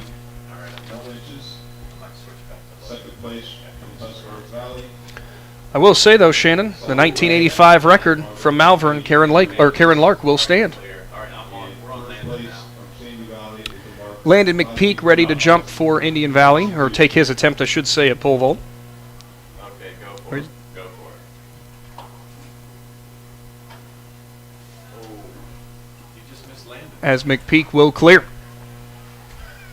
Casey Claxon giving a hard time to Logan McPeek, who couldn't quite get there. Logan's got a lot of things going on behind the scenes right now, as does Casey. As we'll get you some team scores here early, but it should be no surprise how they do run, just given what we've already seen. It's Sandy Valley out in the lead with the girls at a 12.5. TCC behind them with 9. Tusky Valley with 8. Highland at 5. Malvern 2.5, and Ridgewood with 1, as we get one event clear. Yeah, like we said, that was big right there because TCC had 2 girls place in the points for the high jump, and that's what you need. And as we can see, the rain is starting to fall pretty good right now. As the umbrellas are coming up, next jump is for East Canton. That attempt would have been Cash Clapper. I hope. It's East Canton, so it's either Clapper or a Hatton, but I believe it would have been Clapper. So you see all the umbrellas pop up on the field here from Lee Stadium. We knew this was going to be happening, Shannon, with the thing that we just want to hopefully avoid is any lightning delays, of course. Yeah, because as soon as there's a lightning flash, I can't remember if it's 35 or 45. I want to say it's 35. But so, yeah, I mean, and with every flash after that, you got to restart your clock, and we don't want to end up in the cars. If you trust your weatherman and the weather radar, this little pocket coming through here should clear at about 6:15. And then after that, it doesn't look like there'd be a whole bunch of anything behind that. As poor Adam Soweski's running around down there somewhere, and I didn't see an umbrella with Adam. So up next for Tusky Valley on the pole vault, it is the senior again in McCoy. As McCoy is ready, here he comes. And McCoy elevates and will throw the pole back, and he'll clear.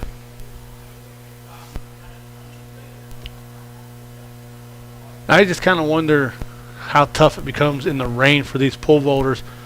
Is you got to get that bar dry where your hands go. You can see him. He hurries up and jumps, and usually they just throw him back down. He has to hurry up and put it back in the tube where they keep it to try to keep it dry. Then you'll have to pull it out and dry it off multiple times and stuff. This is Hayton from East Canton. I will make note that your top seed from Buckeye Trail, Jansen Alloway, we have not seen go yet, so he's waiting for the higher height before he starts participating. East Canton knocks the bar down. Hayton couldn't clear. It looked like he was high enough. He just, maybe where the stance was, he couldn't quite get over the bar. Rain's coming down pretty good already outside. It was Athletic Director Chad Elliott telling us that we're getting some good weather off the river. Sure enough, we are. If you've lived by a river or a body of water, you know that is true. And thankfully for us that all of this equipment, we're inside a press box tonight, so that's why we were able still to be able to bring you the track meet Except Casey Claxon's just a little bit worried about all of his cameras out there. They're trying to back As the bags are going on. All right, got you live, Shawn. KT, go give him a hug. So we are back again to your discus, and it looks like, I think we were making sure that the, I don't know what, for lack of a better term, fault line was in order. Shannon, what would you call it? I say fault line. I don't think that's right. The foul line? Foul line, thank you. Fault line, that's that's earthquake stuff. Well, no, wait a minute. It's frozen. So we're up again. I believe that is Hayton again for East Canton, who's ready. Boys pole vault. His next attempt. Clips the bar and can't quite get over the top.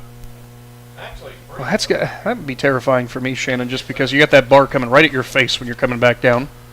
Yeah, and you got to be able to push that bar away and get over the other bar without knocking it down. And it's an art, and kudos to these kids that attempt this pole vault. Yeah, we'll wait and see whenever Jansen Alloway from Buckeye Trail, your top seed, will be participating. As it stands coming in terms of the seeding, he had a 1.5 foot advantage over McCoy of Tuskegee Valley. Yeah, and coming in later at that height, you just wonder if the rain will mess with him a little bit, and that could be an advantage that some of these other kids, may need. Something tells me it's probably not the first time he's had to pole vault in the rain. As we take a check back in with discus. Trying to see who is throwing.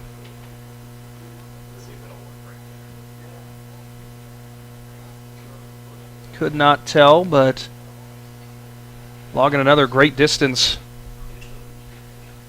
here from the I.V.C. Track and Field Championships, as we do have the final call now for the girls 4x800 relay. First call, girls 100-meter hurdles. So we will be having your heats upcoming here on the track, and as we've said before, we will keep you posted on the distances as they come in for some of our other events. Right now we're having a little bit of technical difficulty with all the rain coming down, trying to get some... We'll get it. Well, Casey's crew will get it all straightened away. I say we. Shannon, you and I are doing nothing on that regard. Another throw there from a Malvern competitor with the discus, and heads up to you if you're driving through back there. Some of the way these kids are throwing, you might make the road. Parker Bowe of Malvern right now sits at second in the disc with the throw of 155 3 inches. You said that was on the disc, 155 feet 3 inches. And he was your second seed coming in. It's funny how those things sometimes work out that way. Casey, when we move the camera down here, I know what that. So it looks like, I think the bar is going to go up on your pole vault. As I haven't seen him, I'm wondering if he went for his poncho. Adam Soweski, do you got me anywhere? I'm going to say he went for his poncho. Probably the right choice. Either that or he ran down to Amici's real quick because he said he's always good for one run, and he might have used it for an Amici's pizza. Speaking, he very well could have. Speaking of Amici's, there was somebody else we have to thank for jumping on for these I.V.C. Track and Field Championships. Big city taste for a small town price, and I was just talking to Shannon in our last break that, man, I should have just picked up some Amici's. We could have had some up here in the press box. Well, you're sitting here in Newcomerstown. I mean, you got Amici's both ways. I mean, yeah, you could go either way and pick it up in the same amount of time. Six one way, half a dozen the other. Yeah. As waiting for the the bar to get reset here on your pole vault as the rain continues to fall, but it's already lightened up a little bit. We hope that's how it's going to be for this entire evening. We know this weather is going to be in our area for a little while, but it will not dampen the spirit of these competitors, that's for sure, as we will be getting you some results that are going to be coming in from your long jump, as you see it on your screen. Discus as well, as we try to keep our connection. Of course, as we do remind you, any camera delays or anything, we do apologize, but Mother Nature has her own agenda, so to speak, but hopefully as the weather clears out, things will clear up a little bit more for us as well. Yeah, right now they're moving some cameras around, trying to get one to where they can catch these races when they start here in about 5 minutes or so. They've already started calling for the girls 4x800 relay team and the boys 4x800 relay team, and then they'll move into the hurdles after that. But you can see all the track athletes now are starting to jog around on the track and on the field, trying to get those muscles loose, because it's pretty cold out there and those muscles are going to tighten up. Yeah, that's the last thing you want to deal with, the tightening up, as the pole vaulters will actually just be warming up for the next jump. And you know what? Truthfully, couldn't tell, but that might have been for Buckeye Trail, as we have already said. Hadn't seen him jump yet. Your top seed coming in. Jansen Alloway. Mm-hmm.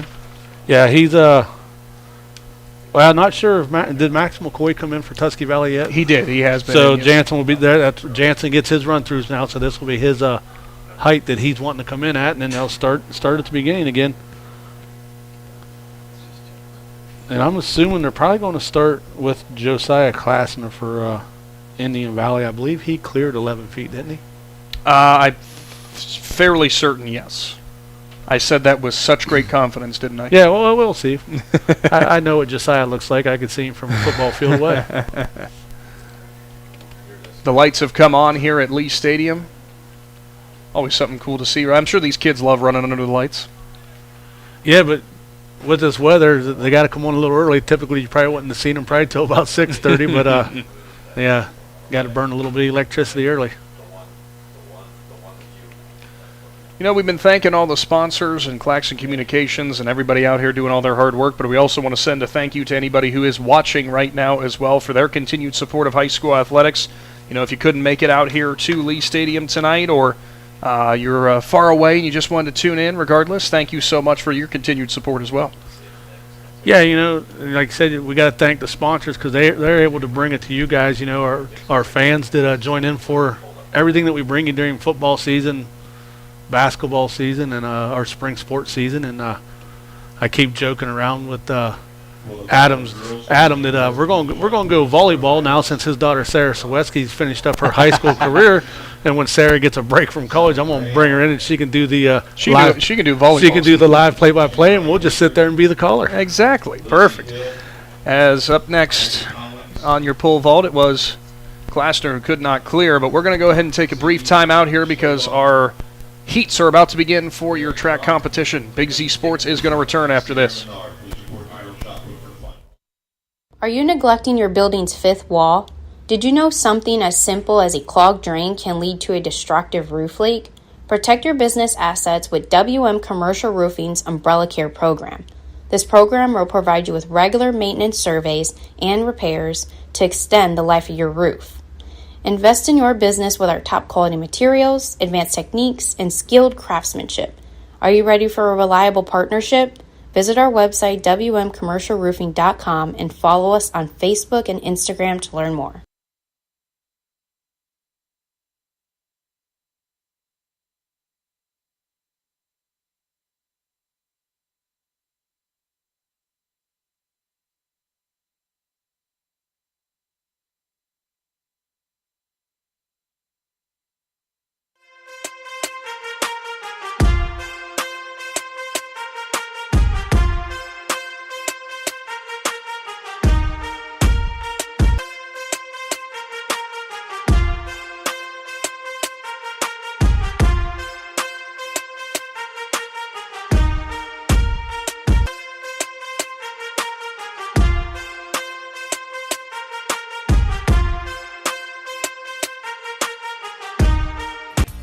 Find your path to success at Buckeye Career Center. Buckeye students earned over 3,000 industry-recognized credentials this past school year, and over 130 students participated in our School to Work program or an internship at a local business. Let us help you get a jump start on your future in a career of landscaping and turf management, pharmacy technician, HVACR, CAD development and design, or any of our over 30 programs. Enroll today for next school year by visiting BuckeyeCareerCenter.org. Top Notch Auto on East Plum Alley in Janaden, your one-stop shop for all your vehicle needs, offering an experienced staff that can handle just what you need to keep your vehicle running at its best. Top Notch Auto specializes in diagnostics with state-of-the-art diagnostic equipment. Whether your vehicle needs routine maintenance or major repairs, Top Notch Auto can handle all your vehicle needs. They also offer a large selection of tire brands, including Goodyear, Kelly, and Cooper, just to name a few. Find Top Notch Auto LLC on Facebook or call them at 740-561-4100.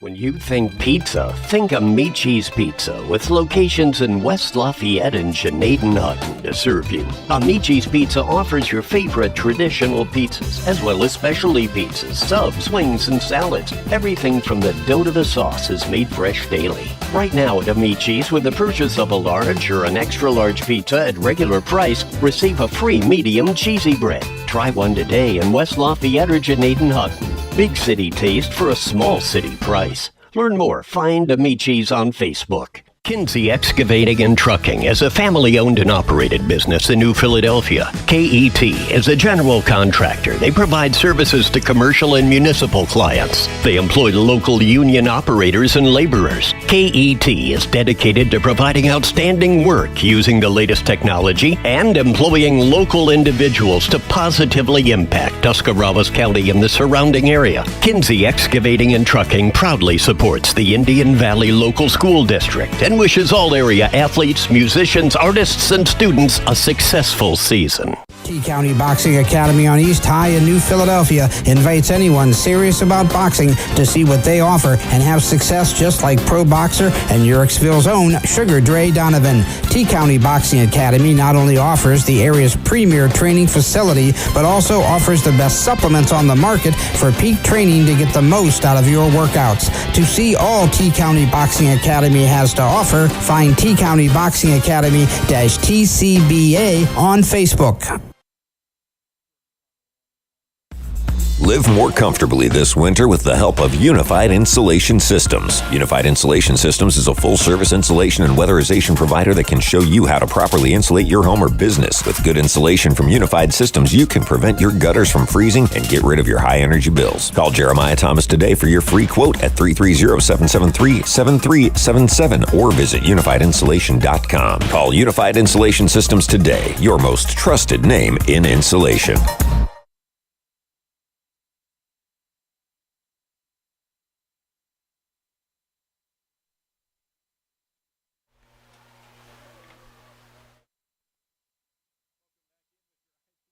Are you neglecting your building's fifth wall? Did you know something as simple as a clogged drain can lead to a destructive roof leak? Protect your business assets with WM Commercial Roofing's Umbrella Care program. This program will provide you with regular maintenance surveys and repairs to extend the life of your roof. Invest in your business with our top quality materials, advanced techniques, and skilled craftsmanship. Are you ready for a reliable partnership? Visit our website, wmcommercialroofing.com, and follow us on Facebook and Instagram to learn more.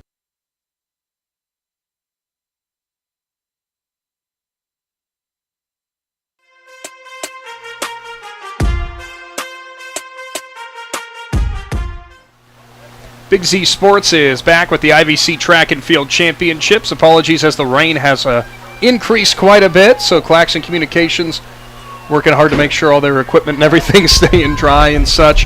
As we've got the 4x800, the 4x800 ongoing out front.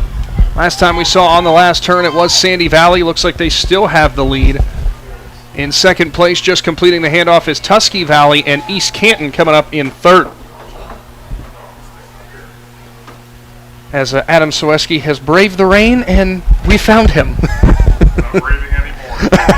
He's joined us here in the press box. Sandy Valley still with a very nice lead heading down the backstretch. And Shannon, I think that was the third handoff there.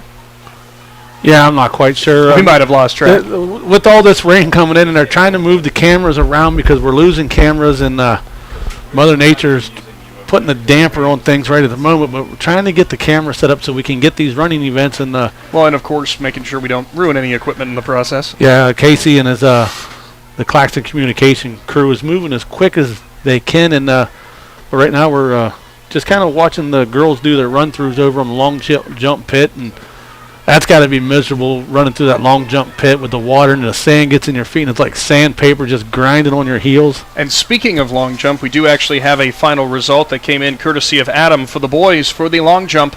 It was our top seed from Claymont, Jordan Connor. He wins with a jump of 20 feet 8 inches. So, Jordan, congratulations. That's some good team points for Claymont. Yeah, Jordan, he's had a great year on the track, and he's looking forward to making some noise down at the regionals and down at the state meet.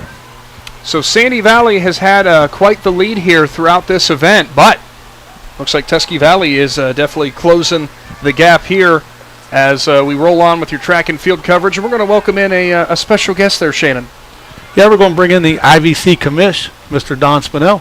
Well, Mr. Spinell, thanks so much for joining us. Obviously, a little bit rough on the weather's sake, but what a great turnout for these championships. It sure is, and Newcomerstown people here do just such a phenomenal job with running the event.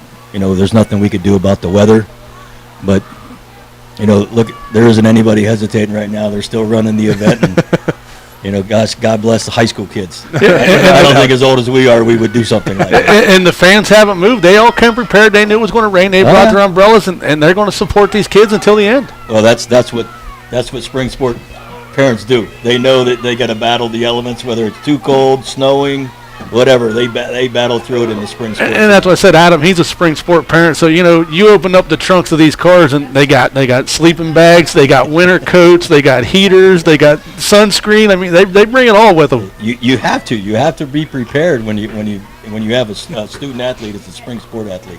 And Mr. Spinell, too, I mean, whenever it comes to these kind of events where we see the communities coming together like this and obviously showcasing some of the very best athletes we have in this area, I know it's always a great feeling to see all this community support that comes out.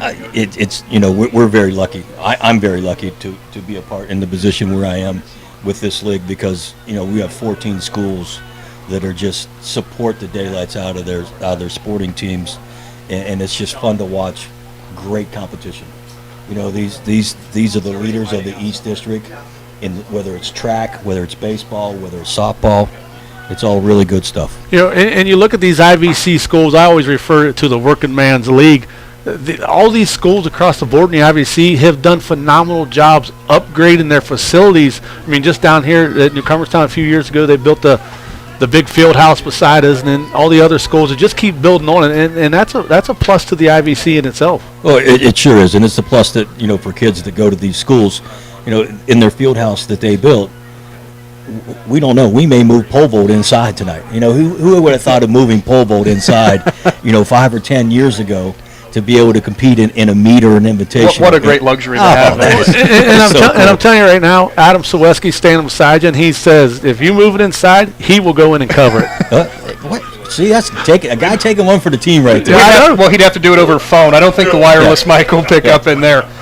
Just as an update with your 4x800 girls relay that's ongoing, it is still anybody's race between Tusky Valley and Sandy Valley as they enter the backstretch final turn coming here. Shannon, Sandy Valley kind of dominated there early, but Tusky Valley closed the gap. Yeah, Tusky Valley is a phenomenal girls track team, and they have been for years, and the other schools are catching up to them, but I'm telling you, if you go watch Tusky Valley girls in any sports right now, they are some of the top in the state. Well, I tell you one thing, I'm really happy that you and I don't have to run in anything like this tonight. What do you think? You want to go out there? The worst part is I'm going to have to walk out to my car from here. That'd be the worst part. Going back to all the sports in the I.V.C., what a year the I.V.C. has had in tournament action, from football with the deep runs by Indian Valley and Garraway, and then the basketball season with Indian Valley, Malvern, and Garraway and those guys, and then on the girls' side. And now track season, you always take a ton of the kids down to the state meet for the I.V.C., and that's just a phenomenal thing. It's just a tribute to the kind of coaching we have, and you alluded to it earlier, the support they have. That's what's neat about our league is the coaching is phenomenal, and many of them are legacies. They participated in sports at that school, and now they're coaching that school at their alma mater, and which is really, really cool to be able to do. In our times, if you compare our times compared to the other places around the district, they're all right at the top. That's because we're back to the surfaces we get to run on, the facilities they get to run on and train on. That's just good stuff that goes on here each and every day in the Inter Valley Conference. Yeah, I always love hearing about all the great things that are going on, and I know seeing all these upgrades and stuff that are coming, I know that gives you a lot of sense of pride, of course, in your position. And looking ahead, as Shannon kind of alluded to with state tournaments and stuff coming around, I'm sure you'll be really pulling for all those I.V.C. athletes who are going to be down there. Absolutely. And it's a Dayton this year. The track championships are in Dayton this year. It's a new venue. Ohio State wouldn't wait 2 weeks before they tore up their track surface. Yeah, don't get me started on that one. I didn't mean to poke the bear at all. But it's a new venue. We've all been down to Dayton. We've seen Welcome Stadium. It's really not that bad of a venue. There's nothing better for track than Jesse Owens. So I mean, you can't ever replace that. Yeah, and down there at Dayton, they held the state track meet down there before it moved to Ohio State, and now they've completely redid that stadium down there. So I haven't been there since they've redone it, and I'm looking forward to seeing it because from what I read, it was not a little renovation. It was a lot of money involved. There was a lot of money involved, and I'm fortunate by being able to go to the state basketball tournament the last few years, and the stadium is right next to the arena. The amount of parking, you don't have to get on a shuttle, or the amount of parking that is right there, it's a big plus too. So the only negative is they only has 8 lanes. Jesse Owens had 9. That helped out putting extra athletes. Yeah.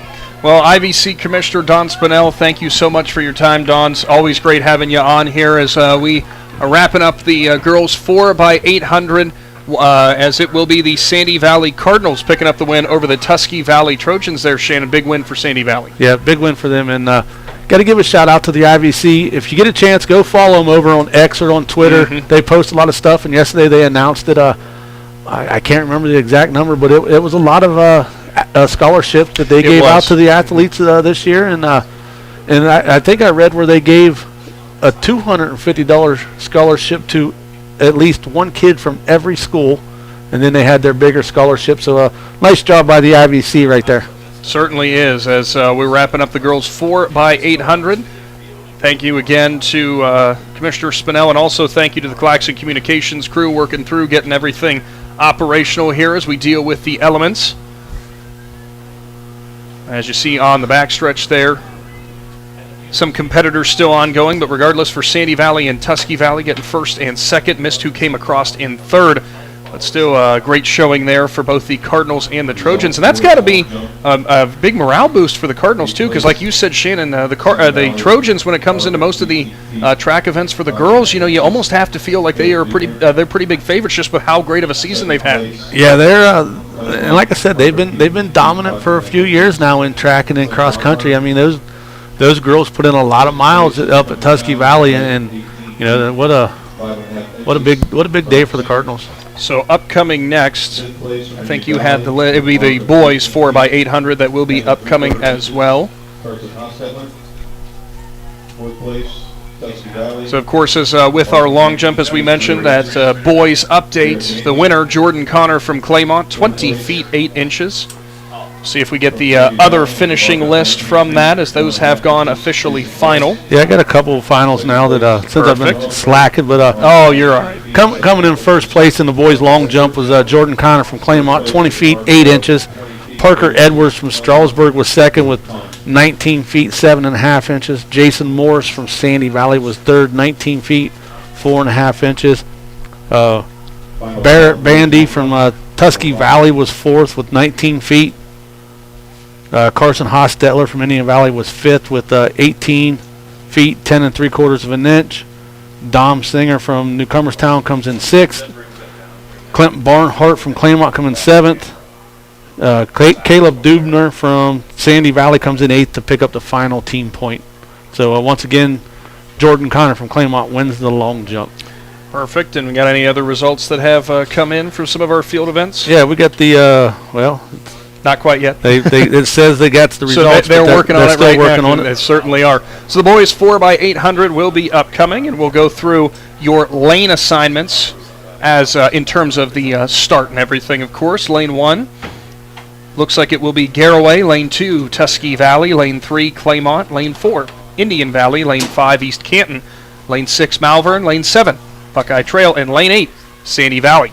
And we would like to clarify as well, we don't have the athlete participant list. We just have the team list, so we apologize for that. But regardless, if you know they're on the team, you know what lane to pull for at the start, right? Yeah, they put these kids in, and sometimes the teams move kids around as they get here, and it's a lot of work for these the people who run the meets to hurry up and start swapping out all those names. So it's just easier for them to put the relay teams down, and we get the lane assignments, and we're very grateful that they go through the extra work to print all this off and hand it to us.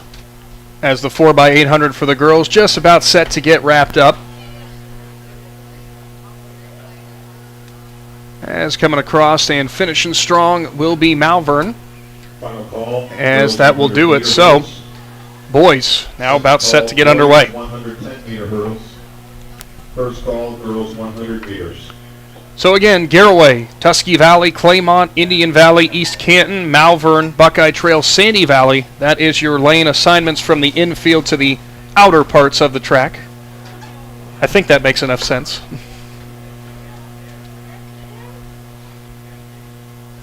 By the way, you think Commissioner Spinell's got just a little bit of pride for the I.V.C. there, Adam?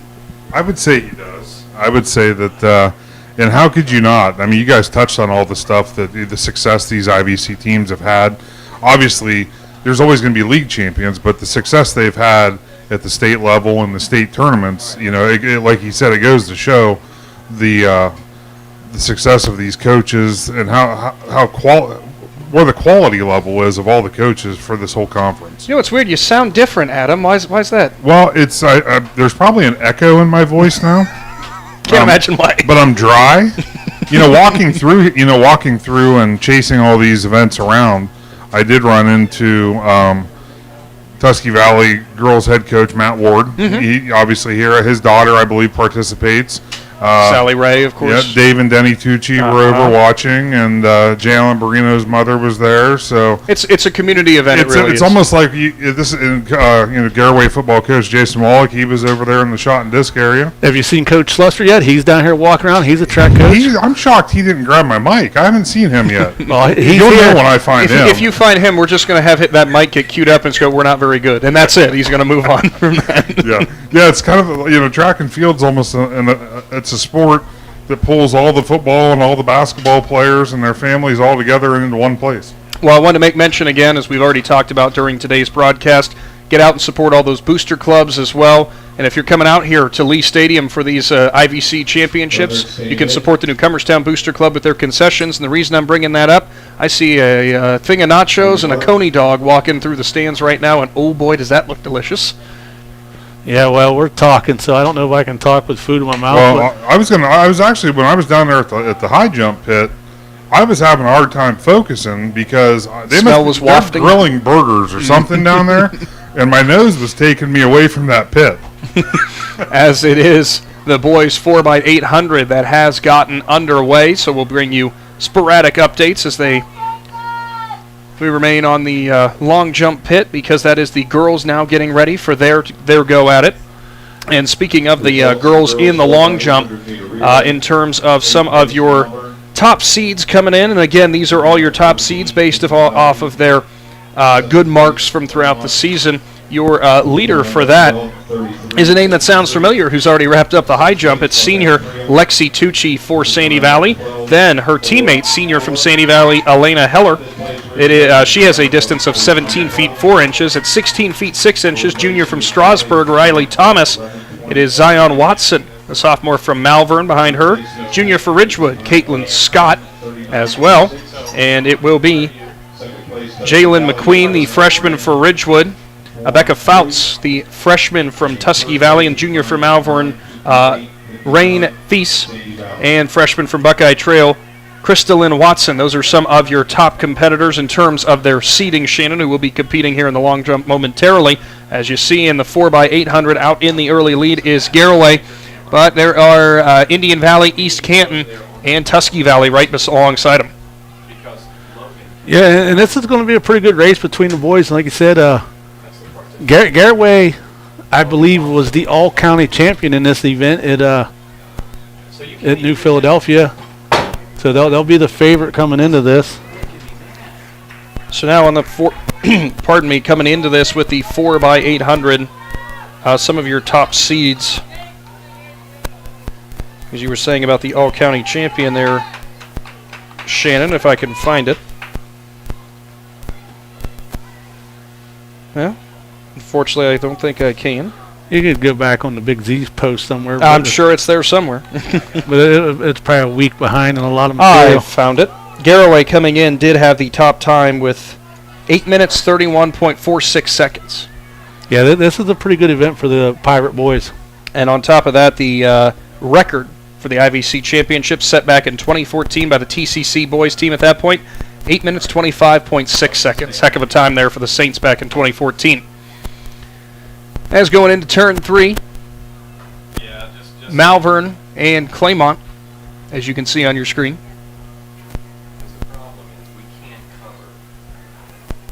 Still out in front, Garraway setting a good pace, but East Canton, Shannon, right behind him.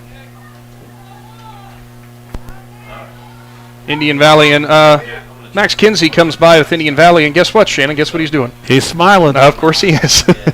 Yeah, Max is he'll be into a mile run and he'll still be smiling. He likes to smile when he runs. Maybe. Well, go to this corner right here. Go to East Canton this corner right here. has taken over the lead out of turn 2. Indian Valley right behind them as Garraway slips behind. You see him coming out there onto the backstretch. Tusky Valley comes up in 4th. Claymont and Malvern out of turn 2. Buckeye Trail will round out your field. I hate this place. The problem is we can't cover everything. Of course, today's presentation also got to give a thank you to Kinsey Excavating, as Shannon kind of talked about earlier on. Got any rain problems and such, you might be able to call Kinsey Excavating. They could get that cleared away from beside your house. Yeah, they can come out and dig some trenches, reflow your water. If you need some land cleared from stuff, give Kinsey Excavating a call. So on the handoff, East Canton widens their lead. Tusky Valley finds themselves in 2nd. Garraway 3rd.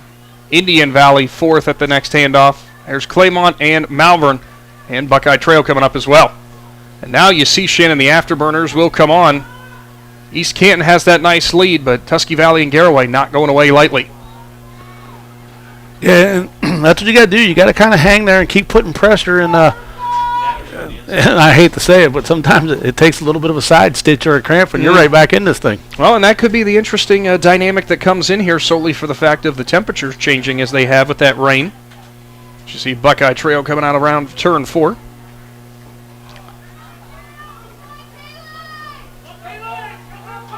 There's Tusky Valley and Garraway runners there who had really come out of the gates flying but have slowed off the pace a little bit. We have nothing. We have nothing. We have garbage. East Canton still out in front on the turn 2.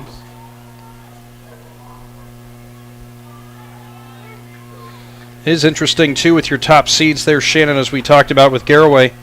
East Canton, I had misspoken earlier because East Canton was actually your top seed coming into this because they had a time of 8 minutes and 28.25. So we missed out on that.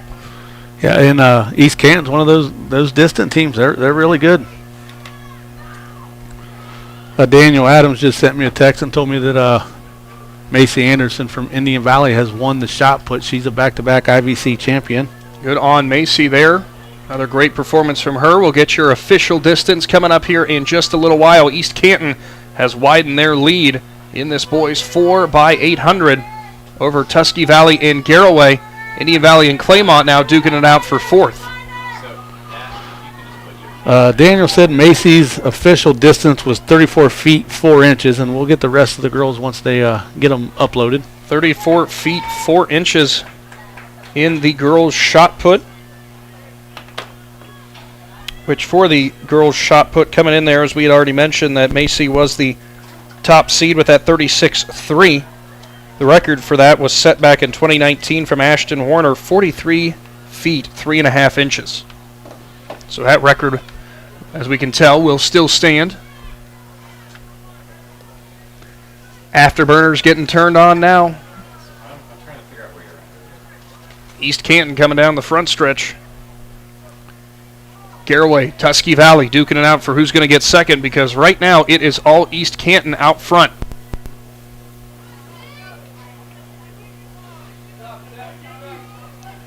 As putting up the sign for 1 to go. As it currently stands, it looks like it's going to be all Hornets. But Trojans and Pirates going to duke it out for second. Some big team point implications there. Yeah, and the Trojans, they want those points because they had that battle with Indian Valley a couple times, and they were close. And which I ain't saying nothing about any of these other schools because I only got to see the Trojans and the Braves go against each other multiple times. But like I said, it's big team points right now, and he's trying to put a run together, but he looks to be about 60 to 80 meters behind the Hornets. Putting everything he's got into it, but East Canton comes out here on the boys 4x800. Coming out of the last turn and puts on a very impressive display, showing off why they were the top seed from this season. As here he comes to the line. A heck of a performance out of the Hornets. And Tusky Valley, it's the Trojans who will slot in second. Pirates in third. Big team point implications. Yeah, like you said right there, that'll be huge as we total the points, and Mother Nature kind of wrecked some havoc on our cameras right now, and we're having trouble getting the finish line down there. So we'll give you as much of the race as we can, but we'll have the commentary for you. Braves will slot in fourth. Mustangs come home in fifth. As it looks like the rest of your finishing order will be Malvern and Buckeye Trail here as they come to their last few parts of this 4x800. By the way, the pole vaulters warming up once again. Looks like McCoy from Tusky Valley's getting ready. And we'll get the first jump attempts. At least we have not seen him participate yet. Jansen Alloway, your top seed. Some other pole vaulters there as well, still in the competition. As we are getting set now for our next event, which will be the girls' 100-meter hurdles. Yeah, this will be the first flight. 100-meter hurdles.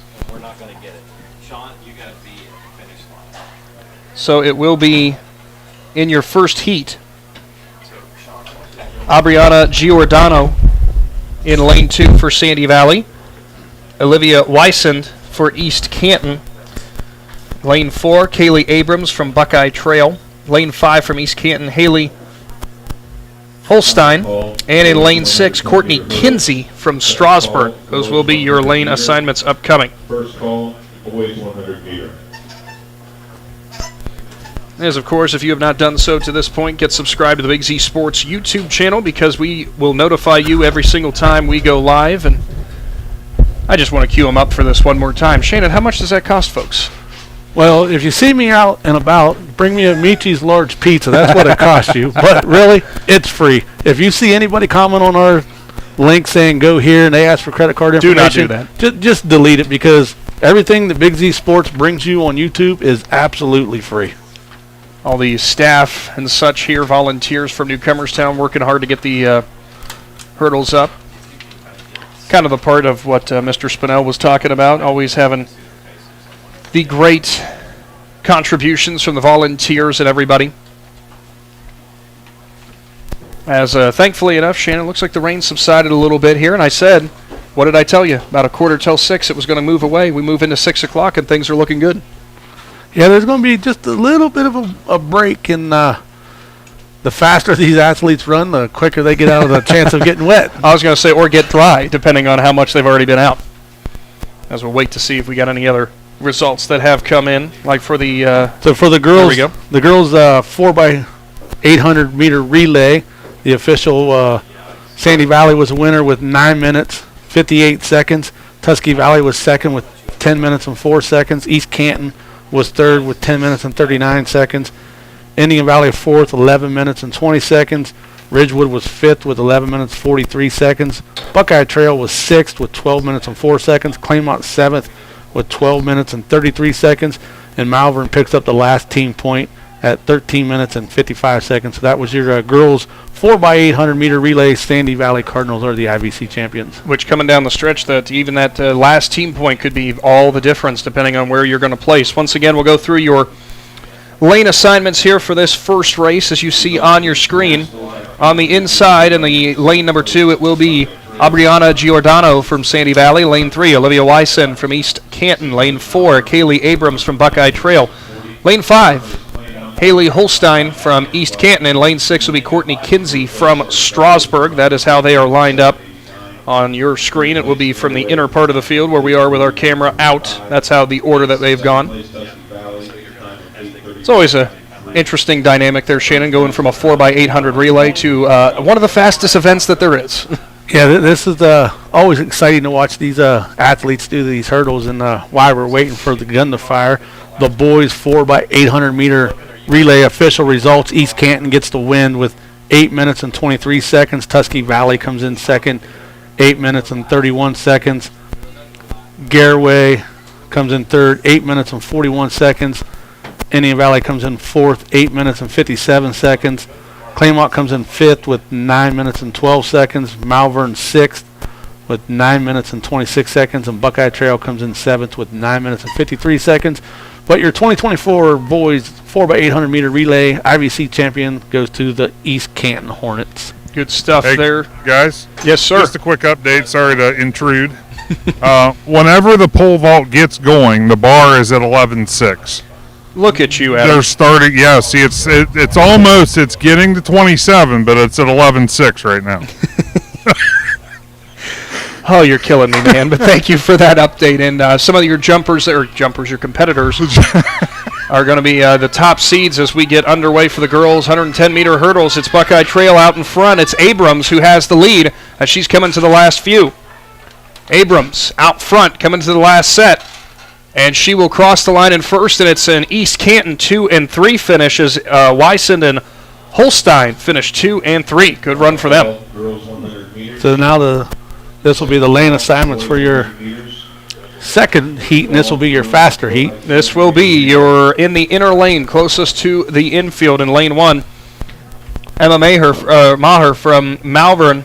Then it is Natalia Woloch from Tusky Valley. Lane 2, Julia Scheretti. Lane 3 from TCC. Brooklyn Myers in the middle in lane 4 for Indian Valley. She has her teammate Gianna Miles in lane 5 beside her. It is Sydney Hallenstein from Sandy Valley, lane 6. Kyla Woloch from Tusky Valley in lane 7. And Sydney Frederick, lane 8 for Buckeye Trail. As these competitors get warmed up. Just a quick update out there. Daniel Adams just sent me a text that said that Bo from Malvern, the freshman, just ripped off a 164 feet throw. That puts him second. That's a heck of a throw for a freshman. You know what, Shannon? I just about asked you a horribly wrong question, but I was going to say that is in discus, right? Yeah, that's in discus. So we're getting ready for the next heat here for the girls' 100-meter hurdles. The fast heat, so to speak. As all competitors are set. Waiting for the starter pistol. And I believe Brooklyn Myers comes in with the higher seed in this. As we are underway and out of the hole shot, it is Myers who is out front. Right beside her, though, closest Scheretti. Scheretti trying to match her stride for stride, but Myers is going to open up a lead as Scheretti goes down. And it is going to be an Indian Valley 1-2 finish as it will be Myers and Miles. Howenstein from Sandy Valley looks like she comes in third. Yeah, and those are big points right there when you're talking team points and you take the top 2 spots, as long as somebody in that first heat didn't, post a number that could have beat them, because those are I like to call them, they're the spoilers. They're the ones that can come in and mess up this the faster heat. But as we think right now, Brooklyn Myers will be your 2024 I.V.C. champion from the Indian Valley Braves. And I think Scheretti was okay getting back up there. Tough break for her, of course, going down. You hate seeing that on the hurdles. Yeah, you just running along and you clip a hurdle and it messed up your plant leg coming down, and she hit hard. I mean, it was hopefully she's okay because she's probably in some other events. So we will move on into the boys' 110-meter hurdles. and sitting here watching Gianna Miles from Indian Valley. She just ran the hurdles, and she's sprinting to the other end of the field because I believe she's probably in the 100-meter dash, or she's in a relay, and and she's got to get down there. Well, maybe just going to stay warm. So in the first heat for the boys in the 110-meter hurdles, Caden Hutchinson, lane 2 for Strasburg. He has his teammate beside him from Strasburg, and Kaiser Thomas, lane 3. And it looks like they're going to have a little bit of a split here because in lane 5 for Tusky Valley it'll be Landon Burwell, and lane 6 Noah Canfield from Newcomerstown. So this will be your first heat for the boys. Of course, we will keep you as updated as we can throughout in terms of the team scoring and all the other updates going on. Yeah, right now in the team scores, Sandy Valley leads after just a few events at 22.5 points. Tusky Valley is second with 16. TCC sits third with 9 on the boys' side. Claymont sits with 16 points. Tusky Valley has 13 points in second, and East Canton sits in third with 10 points. Like I said, that's just a few events in. It'll really start to change here now as we start moving through some of these running events.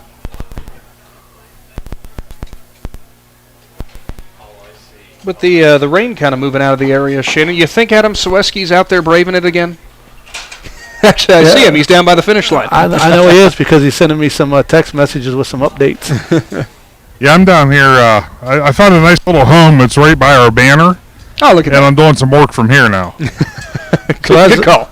So as they're getting the hurdles set and stuff, we'll jump over here to the girls' shot put. And like I said, Macy Anderson from Indian Valley. She is the 2024 I.V.C. champion, back-to-back champion. She wins it with a toss of 34 feet, 4 inches. I guess a throw of 20 feet. 34 feet, 4 inches. I just need to quit trying to make it sound fancy and just say the numbers, right? Sally Ray from Tusky Valley, who finished, was a high jumper, goes down to the shot put, and she comes in second with a 34 feet, 2 inches. So it came down to 2 inches in the shot put. Chelsea Barnett was third from East Canton, 33 feet, 6 inches. Lizzie Hill from Strasburg, 32 feet, 2 inches in fourth place. Fifth place was Shannon Kager from East Canton, 31 feet, 3 inches. Magdalene Collins from Newcomerstown was sixth with 31 feet and a half inch. Siege Schleball from Garaway, 30 feet even. And getting the last team point in eighth was Kiera Schrock from Ridgewood. So we are getting set here for the boys' 110-meter hurdles. As it is, Hutchison lane 2, Thomas lane 3, both from Strasburg, Burwell from Tusky Valley lane 5, and Canfield from Newcomerstown. As in the whole shot, it is a close race up front between Burwell and Thomas. Here around the midway point, it is Burwell who's coming out in front. Now a late run from Canfield. Burwell from lane 5 is going to win it, and at the line a close finish, but it looks like Thomas will get second. Canfield slots in third. Final call, boys 100 meters. So up next, the boys 110-meter heat 2 with your top seeds. Trenton Cole, lane 1 from Claymont. Logan Arnold, lane 2 from Claymont. Owen Ball from Malvern, lane 3. Colton Thomas, lane 4 from Indian Valley. Carson Hostetler for Indian Valley, lane 5. Lane 6 is John Dravon from East Canton.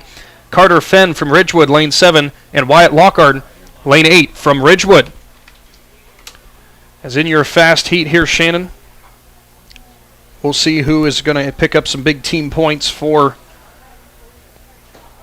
their team, for lack of a better term. And this right here could be big for Indian Valley as Thomas is the higher seed, and Hostetler is right there with him as his teammate. So if they could find a way to sweep this, then they could get some huge points for the Braves. Pole vault back underway for the boys as well. We'll get you some updates from that as they are ongoing, as McCoy was unable to clear at 11.6. Up next for Indian Valley, Landon McPeek, I believe, on that. Because Hostetler's running in the hurdles. You see how I did? Wait, no, he wasn't the one. Nope. It was Josiah Klassner. I messed it up again. Josiah Klassner standing down there getting ready to go. Boys getting warmed up here for the 110-meter hurdles. As Klassner almost ready there for Indian Valley on the pole vault.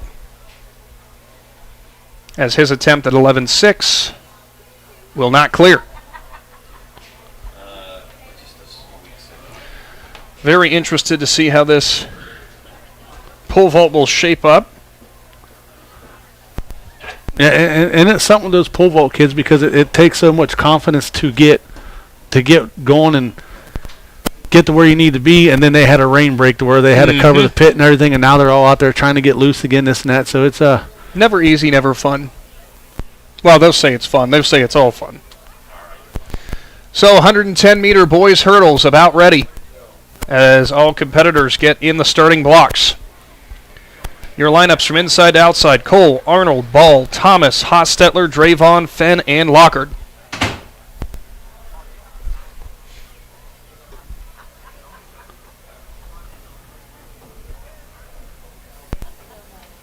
Starter has his hand in the air, and here we go. Coming out of the hole shot, Colton Thomas well out in front for Indian Valley. It is Hostetler behind him. Ball is battling with Arnold from Claymont for third. Thomas over the last set of hurdles. Hostetler's going to get second, and it's Ball from Malvern in third. So Colton Thomas will pick up the 2024 I.V.C. champion. That's his third championship in the hurdles. He won it as a freshman, and then he won it last year as a junior, and now his senior year. So, and his teammate Carson Hostetler coming to second. Like I said, that's huge for those two right there to put some big team points up. As they tear down the hurdles here from Newcomerstown and Lee Stadium, Big Z Sports will go ahead and take a brief timeout. When we return, we got more action from the I.V.C. Track and Field Championships upcoming here. Of course, Big Z Sports and Claxon Communications will roll on coming up right after this. Are you neglecting your building's fifth wall? Did you know something as simple as a clogged drain can lead to a destructive roof leak? Protect your business assets with WM Commercial Roofing's Umbrella Care program. This program will provide you with regular maintenance surveys and repairs to extend the life of your roof. Invest in your business with our top quality materials, advanced techniques, and skilled craftsmanship. Are you ready for a reliable partnership? Visit our website, wmcommercialroofing.com, and follow us on Facebook and Instagram to learn more.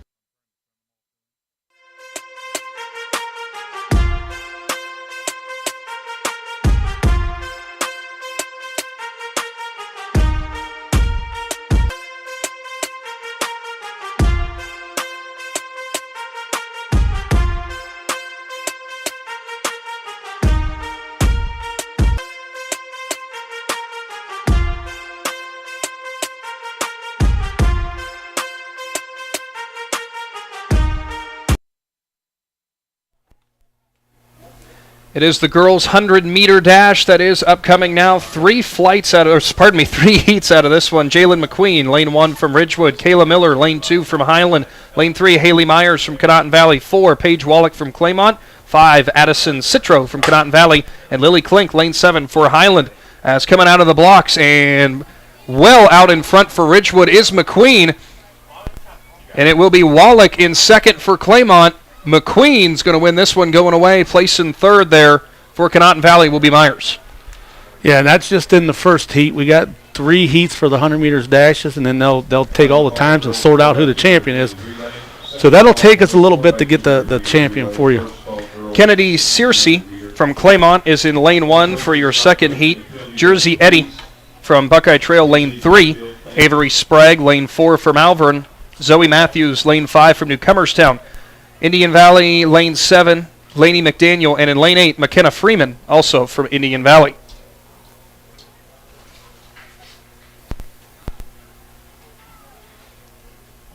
Pole vault, of course, still ongoing as well. McCoy getting ready again for Tusky Valley. We'll see if we can find out where the bar is getting moved to next. Competitors getting ready for the second heat here, the girls 100 meters. Get subscribed to the Big Z Sports YouTube channel today. You get notified every single time that we go live. Quick results for the girls 100-meter hurdles. Brooklyn Myers from Indian Valley is your I.V.C. champion. She ran a 17:17. Gianna Miles was second from Indian Valley. Sydney Hostein from Sandy Valley was third. Kyla Wolch from Tusky Valley was fourth. Emma Mayer from Malvern was fifth. Kaylee Abrams from Buckeye Trail was sixth. Natalie Wolch from Tusky Valley was 7th. And getting the last team point was Sydney Frederick from Buckeye Trail in 8th place. Thank you for that, Shannon. As our second heat for the 100 meters, here we go. Coming out of the blocks and getting a slim lead is Sprague from Malvern. Closing the gap, though, is Matthews for Newcomerstown. And now coming up out of nowhere is Eddie from Buckeye Trail. It is going to be a close finish at the line, but I believe Eddie got it. Results, girls 100-meter hurdles. Boy, close one in heat 2. And that's what you like with those sprints like that. You want to keep it close. Quick update, boys 110-meter hurdles. Like we just said, Colton Thomas from Indian Valley is your 2024 I.V.C. champion with a time of 14:89. Carson Hosteller from Indian Valley was 2nd.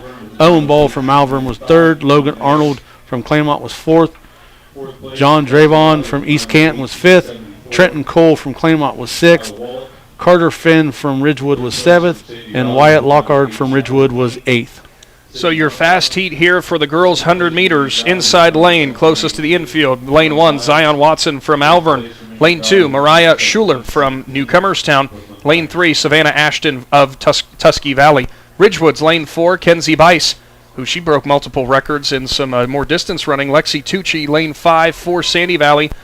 Elena Heller, her teammate from Sandy Valley, lane 6. It is Kate Farthing from Strasburg, lane 7. And Leah Howard, lane 8 for Tusky Valley. As they're all getting set. Daniel Adams just texted me and said the bar set at 12'6", but we only have one athlete remaining, and that is Alloway from Buckeye Trail. So Alloway certainly looks to be your next champion. We wondered when Alloway was going to slot in there at the 13.6 mark is what he had already had. And we'll see if he clears 12.6. And guess what? If you're surprised, you shouldn't be, because he does. Yeah, that was a nice-looking vault right there by Alloway. So he will be your 2024 I.V.C. champion in pole vault for the boys. Good stuff from Alloway. Here comes Heat 3. Final heat for the girls 100. Starters in the blocks. Big thank you to the Newcomerstown Athletic Department here. I'm going to say this for both Adam and Daniel if they're listening too, because we got pizza up here in the press box. Big thank you to them. In Heat 3, coming out of the hole shot, and it is close down the middle as it is Tucci who's out front. Ashton of Tusky Valley right beside her, and it is going to be Tucci, I think, who gets across the line first. Yeah, that's going to be close. I know Ashton, I'm pretty sure, was the I.V.C. or the all-county champion for Tuscaloosa County. Guys, it's going to be the Tusky Valley runner. That would be Ashton, so big win for her in the 100 meters. Yeah, so Savannah Ashton comes across and wins the championship. Boy, those last two heats, very close. Yeah, and that second heat could have implements on the top 8 in points, so we got to see where all those times fall in. Up next will be the boys' 100 meters. We got 3 heats in this as well. Lane 2, Cameron Yoder of Highland. Lane 3, Micah Campbell from Conotton Valley. Lane 5, Van Tango from Garraway. And Samuel Adam, lane 7 for Conotton Valley. Adam's trying to catch up with Savannah Ashton. He's going to make that poor girl walk all the way back to the banner. I said she doesn't even have to run and she's beating me. Well, at least you're not trying to interview her, Adam, because I don't think she's caught her breath yet. Alloway's still jumping for Buckeye Trail as well on there on the pole vault. Cleared 12.6. What are they going up to next, you think, Shannon? 13? Daniel just texted me, and let's see what he said. Nah, he didn't give me the height. He just told me that he cleared 12.6. As we're getting set for heat number 1, the boys 100 meters. It's getting chilly outside, and if it's getting chilly in your home when it's the cold weather out like this, you might want to call Unified Insulation to help you out and heat up your home. As we are underway, and this one is going to be out in front. Tango from Garraway. Campbell trying to close the gap, but it looks like Tango's going to take it. Campbell will come home in second, and it is Yoder of Highland in third for heat number 1. Yeah, quick results from the girls' 100-meter results. Like we said, Savannah Ashton from Tusky Valley, she is your 2024 I.V.C. champion with a time of 12.75. But the second place and third place is huge in team points as Lexi Tucci from Sandy Valley was second, and Elena Heller from Sandy Valley was third. And then Kenzie Bice from Ridgewood was fourth. Jayla McQueen was fifth from Ridgewood. Mariah Scholler from Newcomerstown was 6th. Zion Watson from Malvern was 7th. And getting the last team point was Kate Farthing from Strasburg. Thank you for that, Shannon, as we will move on to the second heat here for the boys 100. Andrew Wicker from Garraway's lane 1. Natch Overly from Sandy Valley, lane 2. Zach Merrick, lane 3. Tusky Valley. Curtis Haney, lane 4 from Claymont. Lane 5 from Highland, Adam Miller. Lane 6, Pablo Perez from Newcomerstown. Aiden Sprague from Malvern, lane 7. Clayton Abel from Malvern, lane 8.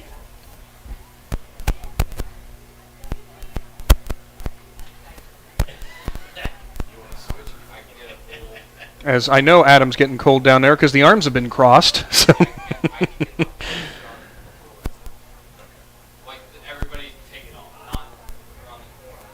as Alloway gets set for his next attempt on the pole vault. Heat 2 for the boys 100 getting set. Everybody getting in their starting blocks.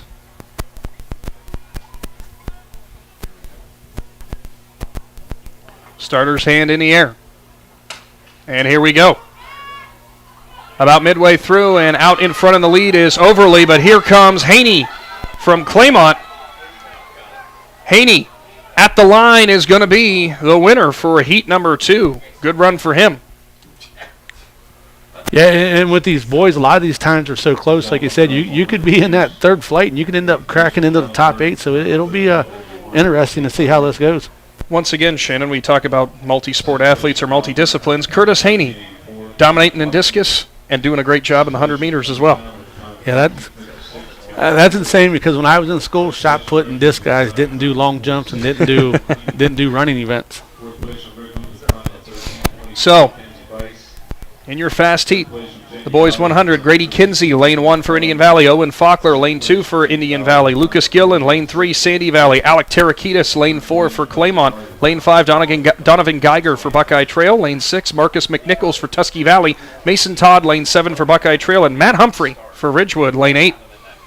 As your team's getting ready now.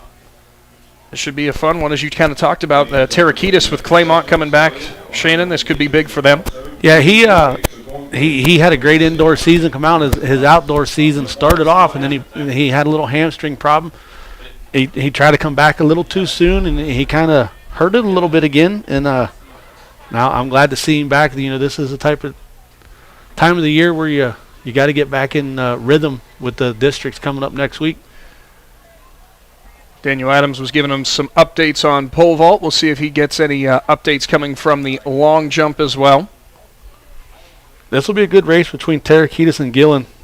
Gillen's really come on, and Geiger from Buckeye Trail, he's had a good season.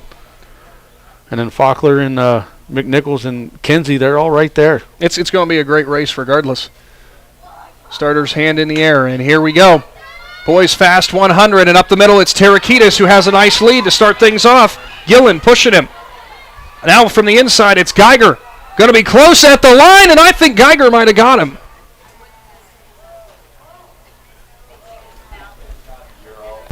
My goodness, as we'll have to check down with Adam Soweski at the line. Certainly looked like Donovan Geiger for Buckeye Trail might have edged it out there at the end, Adam. That's what I thought, but that's not what I'm hearing. We're gonna have to wait for the official result on that because they're saying Tarakitis got him. Oh, might have just been might have just stepped in the right way, so to speak, Shannon. Yeah, they upload the results here pretty fast, so.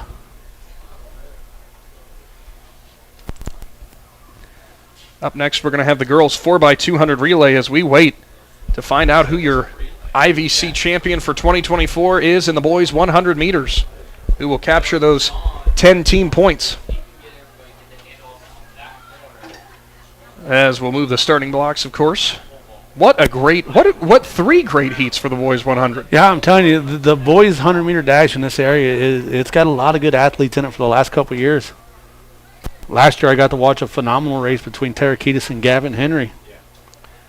I will say, regardless of who got it, whether it was Tarakitis or Geiger came out of nowhere about the midway point and just, what do they say, unhitched the trailer, so to speak. Yeah, he had a lot of closing speed right there. And with the girls 100-meter, they uploaded the results fast on that one. The boys, it's a little slower right here. So the results are slower than the race. Might be just a little bit closer than. Oh, here comes the official results. And Alec Tarakitis from Claymont is your 2024 champion with a time of 11:20. Donovan Geiger from Buckeye Trail is second with a time of 11:21. Oh, my goodness. So it is 1/100th of a second the distance. Unbelievable. So, yeah, that was a pretty phenomenal finish. But Alec Tarakitis is your champion. Coming in third was Lucas Gillen from Sandy Valley. Owen Faulkner from Owen Faulkner from Indian Valley was fourth. Grady Kinsey from Indian Valley was fifth. Marcus McNichols from Tuskegee Valley was sixth. Mason Todd from Buckeye Trail was seventh. And getting the final team point is your discus champion, Curtis Haney from Claymont, in eighth. Look at that. Look at that.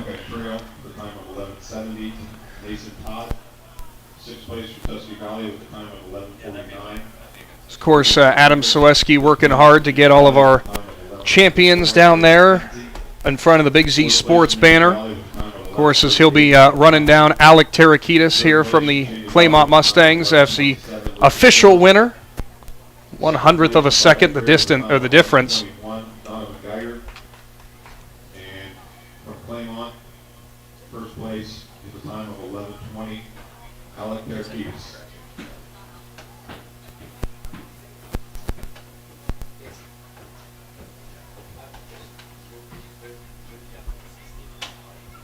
We'll be moving on again, as we mentioned, to the girls 4x200 relay. We got two heats. As Adam, you couldn't put a postcard between those two at that finish. I know, and it was tight. Like I said, I thought it was going to go to Buckeye Trail, but the gentleman that looks like he's been doing this for quite some time said Claymont got that win. So I'm like, well, I don't want to start snapping photos before I was before it was confirmed. You know, they're getting set for this race, guys, and they were putting the blocks down. I had to tell them, no, I'm not in this race. No, really? You sure you don't want to participate? Look, it's a 4x200. You only have to run 200 of it. Oh, that's it? Yeah, that's all. Two 2 feet. 2. No, it's 2. I Step could go 1, from one 2. block to the next.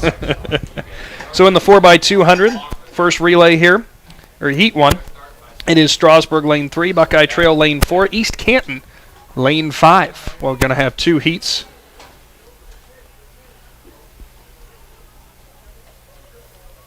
As we'll await some more results. I was looking where Daniel Adams got off to, Shannon. Oh, there he is.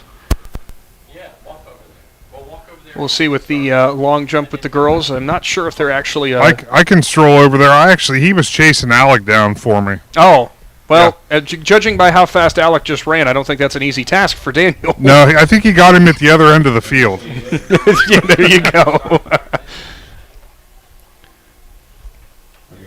So ready for the girls 4x200 relay. See, it's a stagger start. Again, it will be East Canton lane 5, Buckeye Trail lane 4, and Strasburg lane 3. Got to say now, Shannon, with the rain kind of clearing out, much nicer feel out there. Yeah, I don't know why everybody got all in a panic there about the rain, but it turned out beautiful. We can't say that because we were dry the whole time. We were under a roof. So, coming out of the first turn, we'll see as things even out here after that first handoff, as East Canton will be in front off that staggered start. First call. So let me go as far as you can. The furthest I can, I'd say when I get to the left side of the goalpost. Coming into turn 3 with the handoffs, as we'll see as we equal out here coming down the front stretch. It looks like it's going to be East Canton well out in front. Stay on 2 and 3. Follow 2 and 3. Okay. With a blistering time coming down the front stretch. It will be Trail in second and Strasburg in third. Next handoff into lane 1 for East Canton.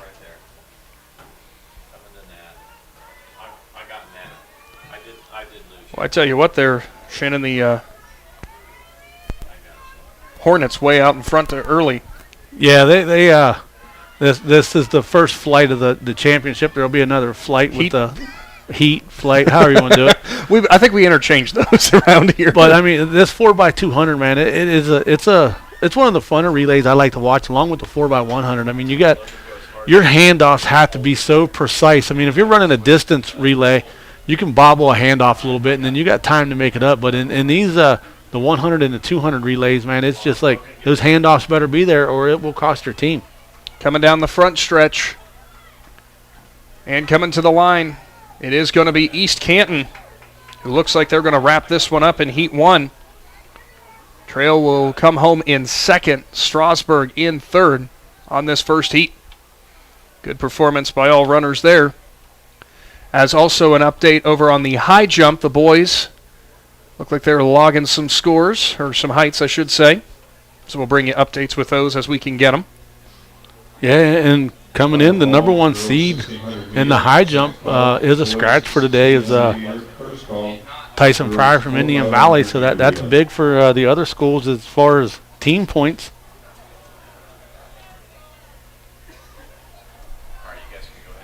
So for this girls 4x200 up next, Heat 2, Indian Valley Lane 1, Newcomerstown Lane 2, TCC Lane 3, Tusky Valley Lane 4, Sandy Valley Lane 5, Malvern is Lane 6, Garraway Lane 7, and Ridgewood in Lane 8. I have to make mention again for all the athletes who do the multiple different things. It's just always funny when we see throwers who are also sprinters. Yeah, as you see, Sally. Because for lack of a better term, I mean, a 4x200 is kind of almost a sprint in your leg. Yeah, and now Sally Ray for Tusky Valley, who's a high jumper, thrower, and now a sprinter. Like, she does. I mean, if she can figure out a way to get in the pole vault, then we can give her credit. But I mean, what a phenomenal athlete Sally Ray has been for the Trojans the last 4 years. I'm seeing what Adam was talking about now. I'm getting the smell of burgers or something up here, and it is it's hurting me now. Come on down and support, of course, the I.V.C. Track and Field Championships. Support the Newcomerstown Booster Club. Support all these booster clubs for the I.V.C. and all these wonderful athletes. If you couldn't make it down, we appreciate you tuning in with the Big Z Sports YouTube channel. All of our presenting sponsors for today, some of them you see on your screen right now. We've been talking about them throughout. This is not possible without their continued support. And a lot of these sponsors that you see on our stuff are the same sponsors over and over. They just love being a part of everything that the athletes in this area do, and we greatly appreciate them all.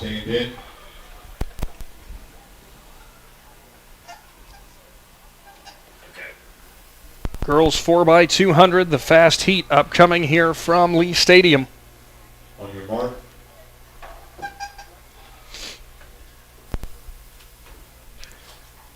As I believe the girls pole vaulters getting warmed up now. Runners stand up.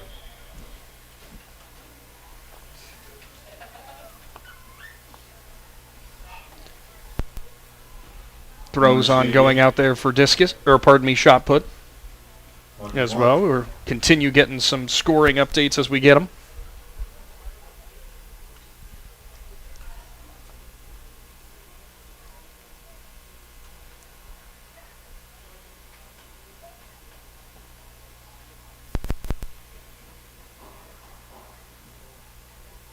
Set.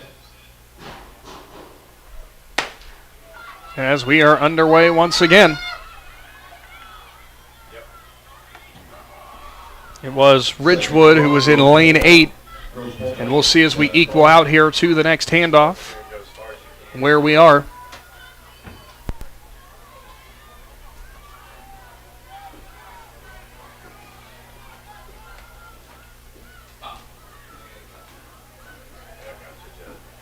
As on the first handoff, it looked like it was, in fact, Ridgewood who still had the advantage from lane 8. As we've got a close battle on your middle lanes between between Sandy Valley and Garraway. Tusky Valley currently sitting in 4th.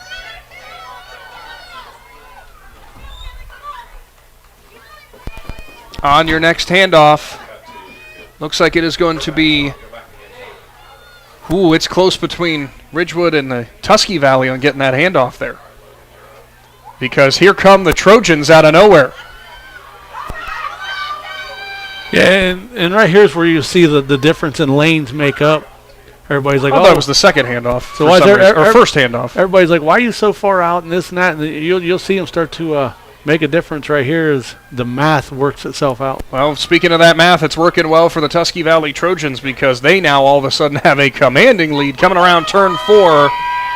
But here comes Tucci for Sandy Valley. And it looks like it's going to go Trojans, Cardinals, Generals as they come to the line.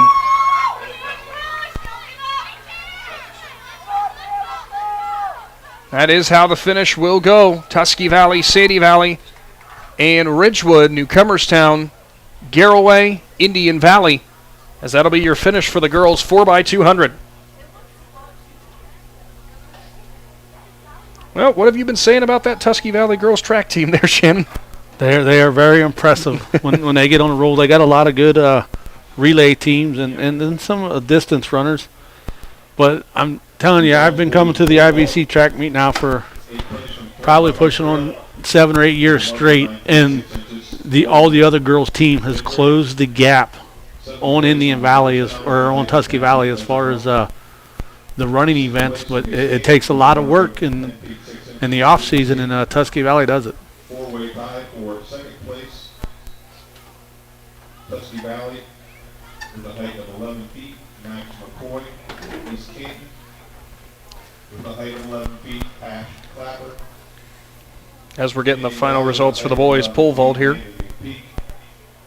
Also Indian Valley with a height of 11 feet. Josiah Klausner.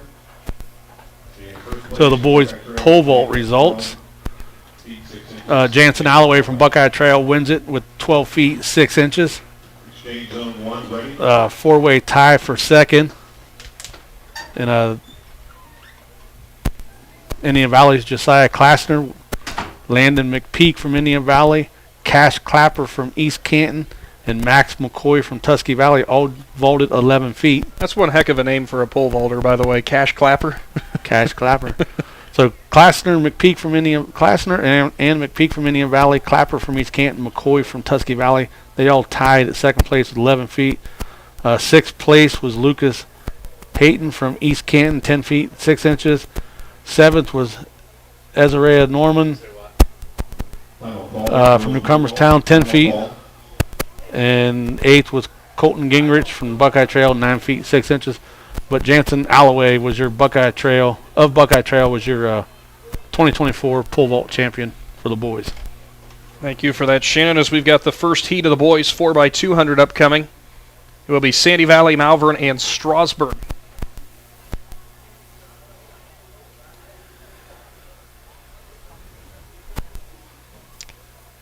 You know, we've been talking about some of our various sponsors and definitely have to give a lot of love to WM Commercial Roofing, your presenting sponsor here for today's I.V.C. Track and Field Championships. You know, this rain just rolled through. If you got a leak and you realize, oh boy, what am I going to do about that? Just give WM Commercial Roofing a call. Yeah, I mean, I'm sure they specialize on a lot of commercial roofs. No matter if it's flat or if it's got a peak on it, give those guys a call. So with the 4x200,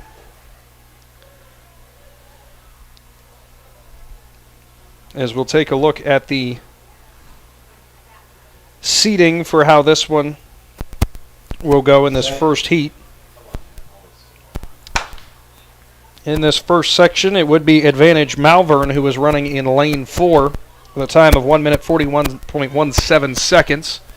But overall, really, these times pretty close to each other. By the way, in this 4x200, I always, you know how much I love a record. What these 4x200 teams are trying to break is the 2010 record from Ridgewood, 1 minute 30.34 seconds. Heck of a time for that Generals team back in 2010. As we round turn 2. Looks to be Malvern out front.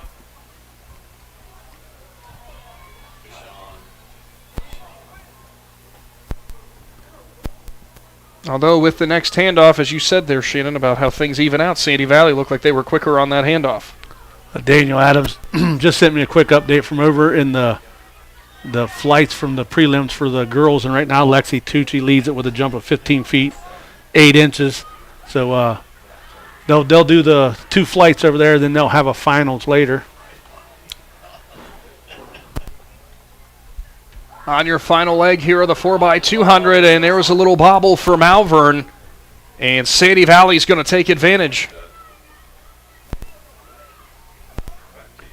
So it will be the Cardinals who lead it down the front stretch. Malvern trying to close the gap. But it will be Sandy Valley coming to the line out front in this first heat. Malvern will slot in second, and Strasburg finishes in third. Always vital there, Shannon. Those handoffs can be so tricky to get down.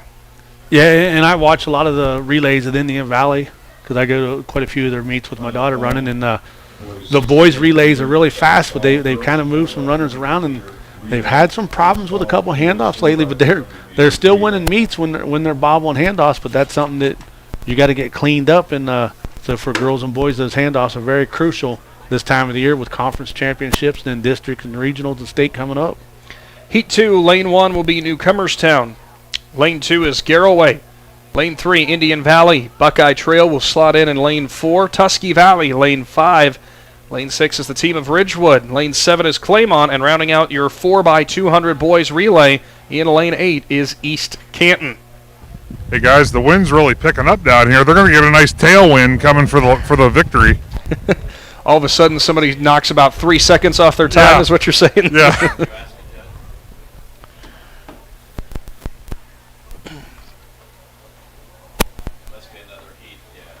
Of course, as we already kind of mentioned there, Shannon, there's Coach Dave Tucci for the Malvern Hornets basketball team walking around. Yeah, Coach Tucci, man, I see him in a lot of events.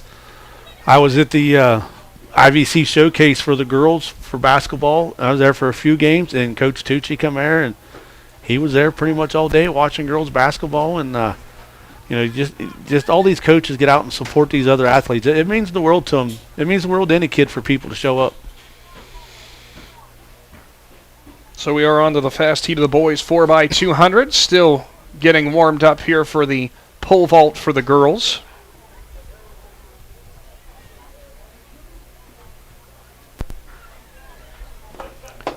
As we'll get you some updates from the prelims, or so to speak, of the long jump for the girls as well, or some.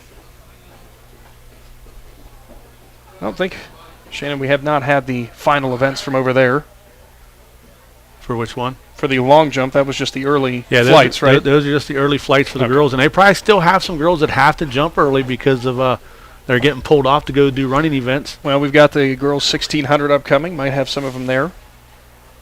Obviously, that we'll get you through the full starting list for the girls 1600 in a little while, but we'll hopefully tell you who is the winner of that one upcoming. But that's going to be difficult for us. 20 participants. Yeah, each school will have 20 for the boys and the girls. Bear with us, right? If we don't get it right, we'll talk like we did get it right. Sure. And who else are you going to believe? We'll also get you some updates from the high jump over there for the girls as well. As the boys 4x200 is getting set. This is the the second one. And let's see if I can.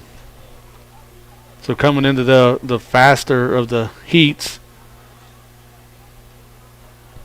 Buckeye Trail has the higher seed with a time of 1:31, then Tusky Valley with 1:32, and then Indian Valley with 1:33. So it's going to be a race, but you can't count out Garroway and Claymont, East Canton, and Newcomerstown. On your mark. When your times are that close, it all comes down to that handoff. And like Adam said, the headwind could make things be just the way the wind blows. You never know. Or sorry, tailwind. Well, headwind. Who knows which direction it's coming from? Well, where's the flag? Now, starting out of the starting blocks, it'll be a nice tailwind. Then they're in the backstretch. They're running straight into it.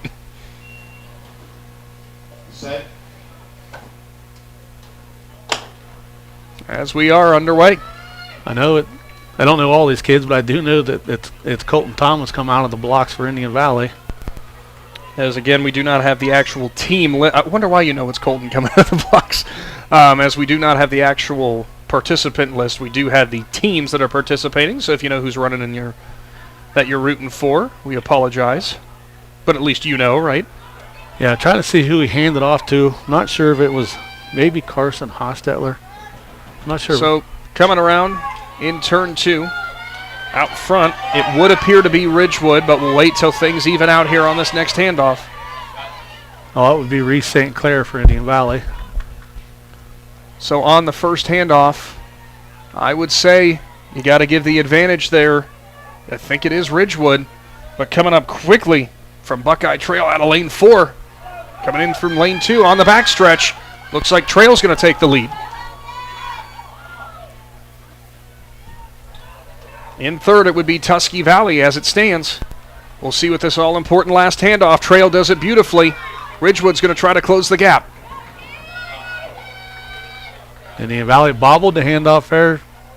St. Clair couldn't get it up to Faulkner. Buckeye Trail, the boys 4x200 in the fast heat. Look like they're going to win going away. Tusky Valley looks like they're going to capture a second place. Ridgewood slots in third at the line. Another great race. Then will come Indian Valley, East Canton, Claymont, and Garraway to round it out. But we still had that first heat, so we'll have to wait for all the official times to come in.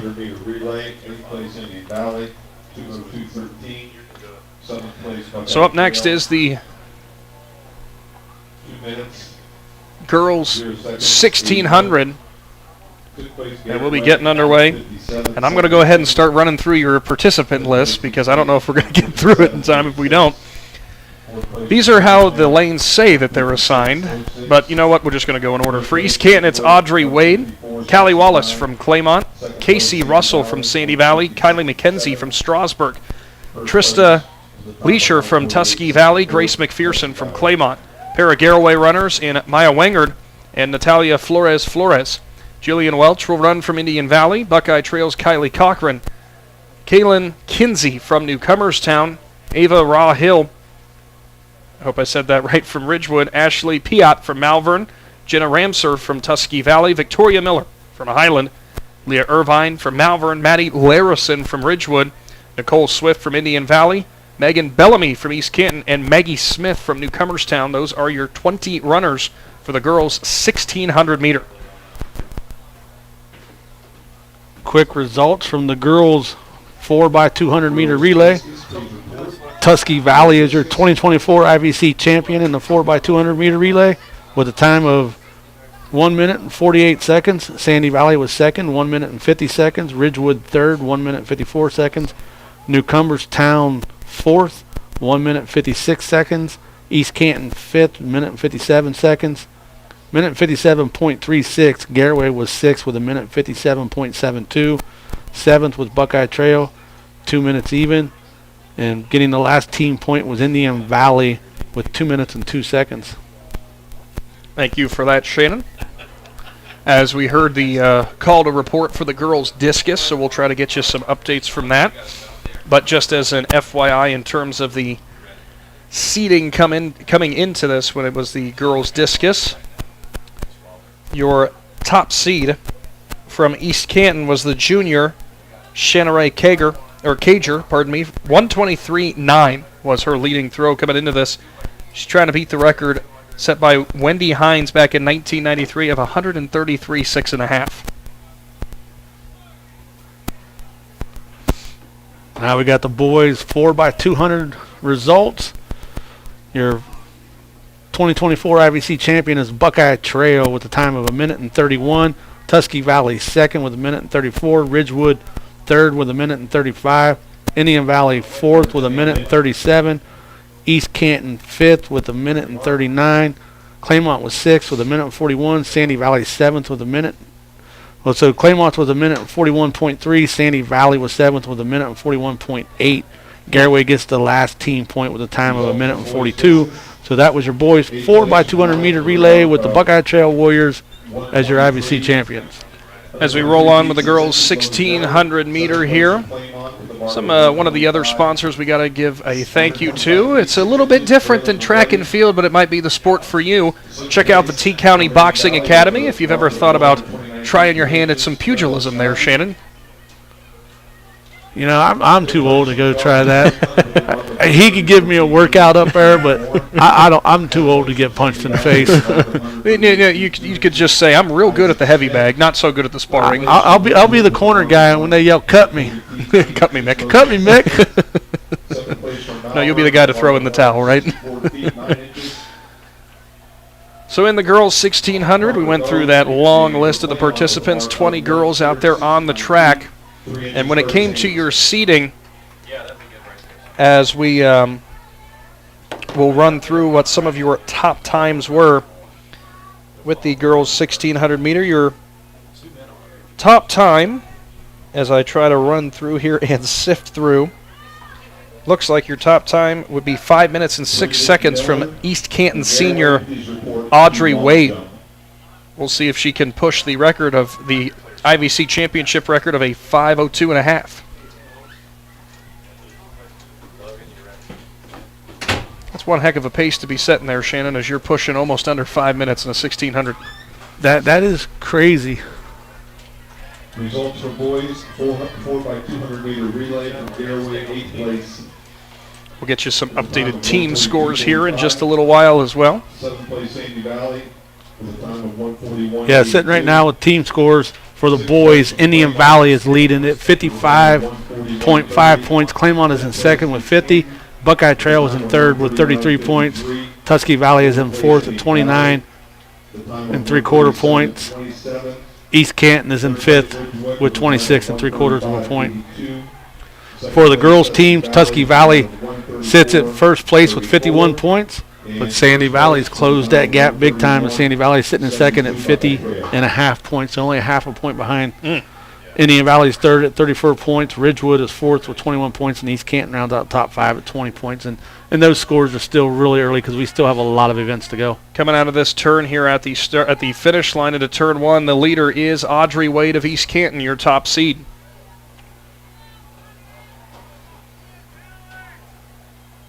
We'll see as Wade keeps that pace and tries to widen the gap. Next closest seed, by the way, Shannon, because this is always interesting in these distance races, it's Callie Wallace from Claymont, the freshman, with a time of 5 minutes and just under 20 seconds. So we're talking about a 13-second gap here. It's a lot to try to make up if that's the situation you're in if you're Wallace. Yeah, Wallace, she, for a freshman, that young girl is phenomenal outstanding. Runner. The stuff that I've watched her do and the records I've watched her break, and like I said, we're talking about a freshman. Adam Sawieski providing sustenance provided by the Newcomerstown Athletic Department. Big thank you to them. Yeah, they if Shannon goes quiet here, there's a reason. they brought dinner to us.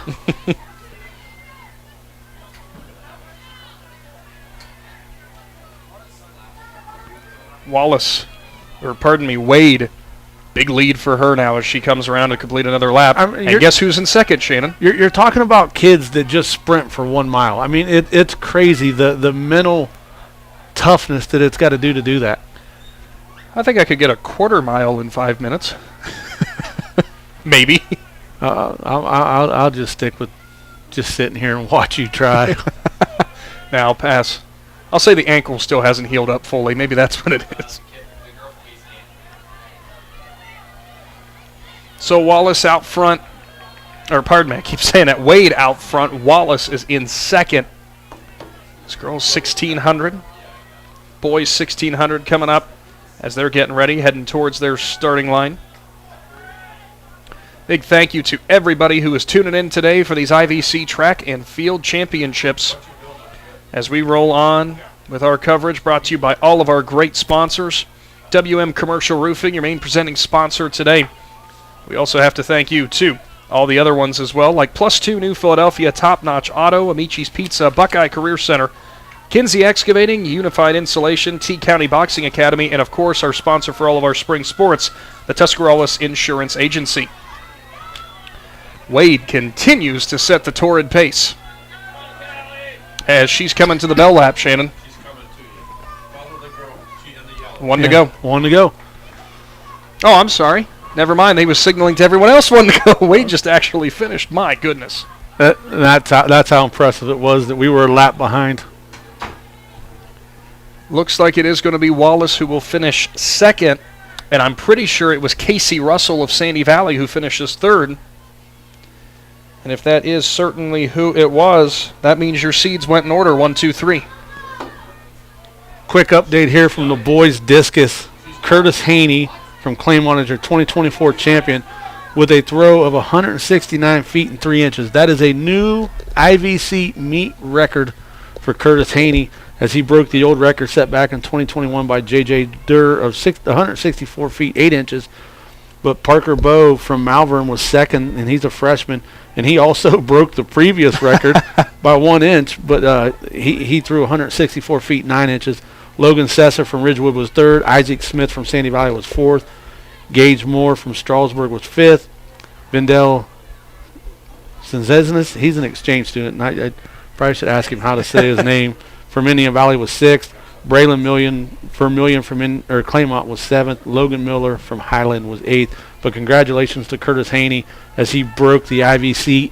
track and field meet championship record with a throw of 169 feet and 3 inches. Awesome, awesome stuff. Boys 1600, which will be upcoming here as we finish out the girls.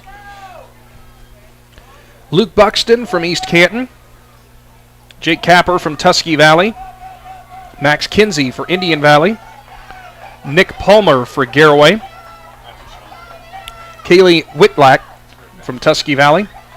Noah Collins, East Canton. Joe Carlisle from Indian Valley. Evan Debo from Malvern. Graham Shepard from Newcomerstown. Ethan Foster, also from Newcomerstown. Aiden Salmon from Ridgewood. Cameron Detchen from Malvern. Tommy Mancha, Claymont. Buckeye Trails, Austin Hastings. Gavin Milburn for Claymont. Cohen Miller for Ridgewood.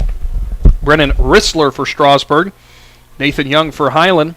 DeAndre Schleybaugh from Garaway. And Jordan Scott from Highland. Those are your 20 participants for the boys 1,600 meters, which will be upcoming here in just a little bit. As it looks like the girls 1,600 will wrap up, as we'll have your full official results upcoming.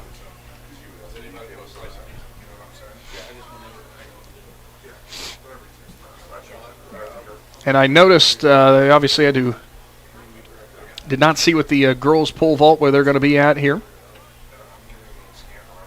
Tarp back on the mat here due to the rain that has been falling.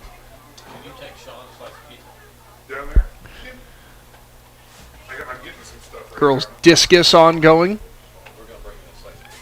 Waiting for the long jump to get back underway as well.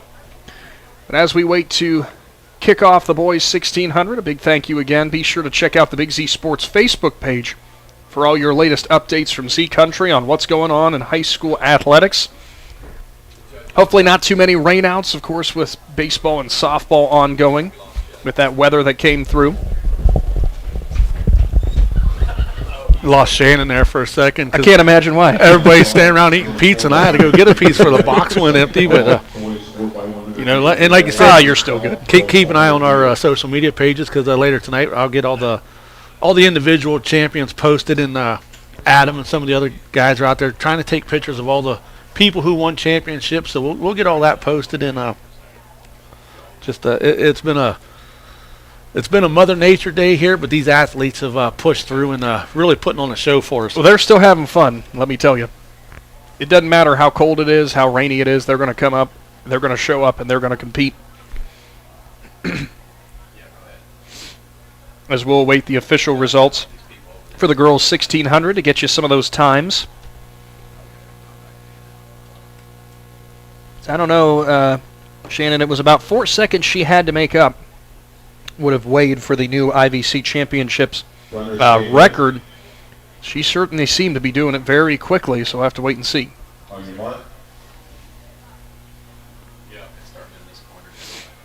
Boys 1,600 is lined up, and they are underway.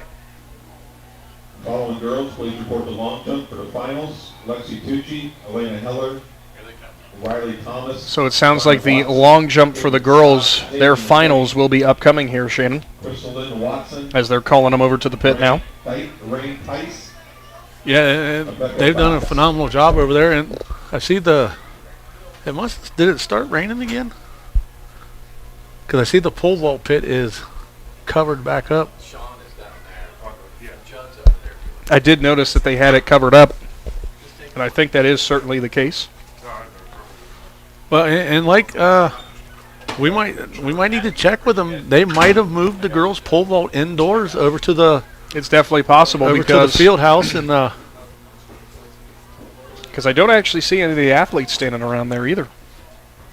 So that'll be something that we apologize. We won't be able to bring that to you. Mother Nature's wreaked enough havoc on us here today with our camera guys, and got to give a shout out to Casey Claxon and Claxon Communications and all his people here. People coming in late and trying to help get things situated around and moving cameras. And the rain just kind of messed everything up, but we're still trying to bring you as much of the action as we can.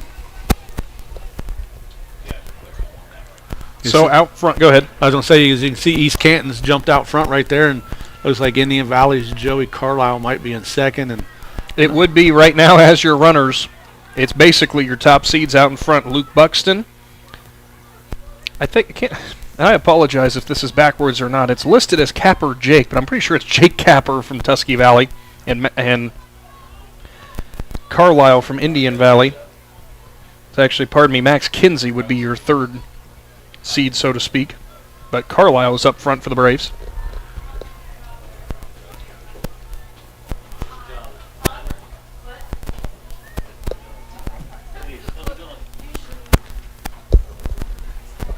Two other participants I did not mention, I don't believe, in our first starting lineup, or their first lineup for who was out there on the track, is Ben Gibson for Sandy Valley and Kai Shin from Sandy Valley.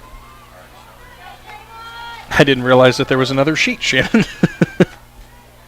So we got 22 out there on the track.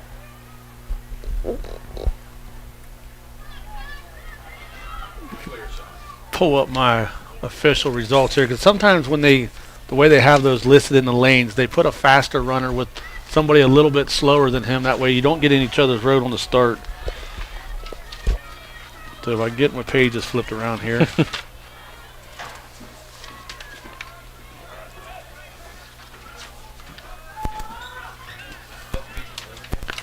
That front pack, I believe, in Buxton, Capper, and Carlisle, still setting a great pace as they enter turn 4. Well, I'll tell you what, Joey Carlisle's doing a great job, because his seed time for the year coming in was the 7th in the list at 4 minutes and 50 seconds. So, but Luke Buxton comes in with 4 minutes and 32 seconds with his time. Jake Capper comes in with 4 minutes and 39 seconds, and then Max Kinsey, Indian Valley, 4 minutes and 43 seconds, and Nick Palmer from Gareway, 4 minutes and 44 seconds. So East Canton has a little bit of advantage. Like I said earlier, they've always been great at distance running, and right now they're trying to put the pressure on him and see if they can force him to move his pace a little bit to try to wear him out. But right now, Tusky Valley's stride for stride with him. What's always amazing to me is these distance races like this, seeing the kids who have that extra gear to really kick it into overdrive as they move down towards the end. Speaking of a little bit of extra overdrive, how about Capper from Tusky Valley as he inches ahead now? Yeah, this is an impressive run right now by Capper. He enters turn 4 with the lead. Have not kept track of the laps yet, but boy, is Capper putting on the afterburners to come up to the line.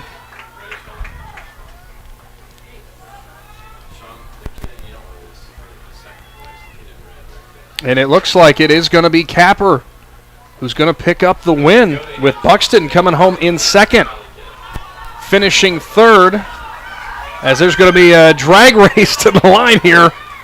It's going to be close. Carlisle's in front for Indian Valley. He's going to get third, but finishing right behind him is Tusky Valley. And East Canton right behind that as well. Boy, whoever that was for Tusky Valley really pushed it on late. Yeah, and what a job by him, because those points are huge right there. I believe that was Whitlack. Yeah, he was able to get up there, and I keep emphasizing team points, and then that's huge, because He was ahead of Max Kinsey for Indian Valley. And right now, those are the schools that are up in the front battling. So for that team championship. So moving on, the girls 4x100 is coming up next. We've got 2 heats in that, as we'll come to the finish line with our final competitors here in the boys 1600.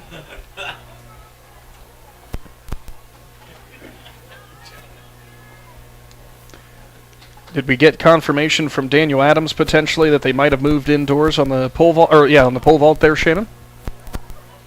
Not yet.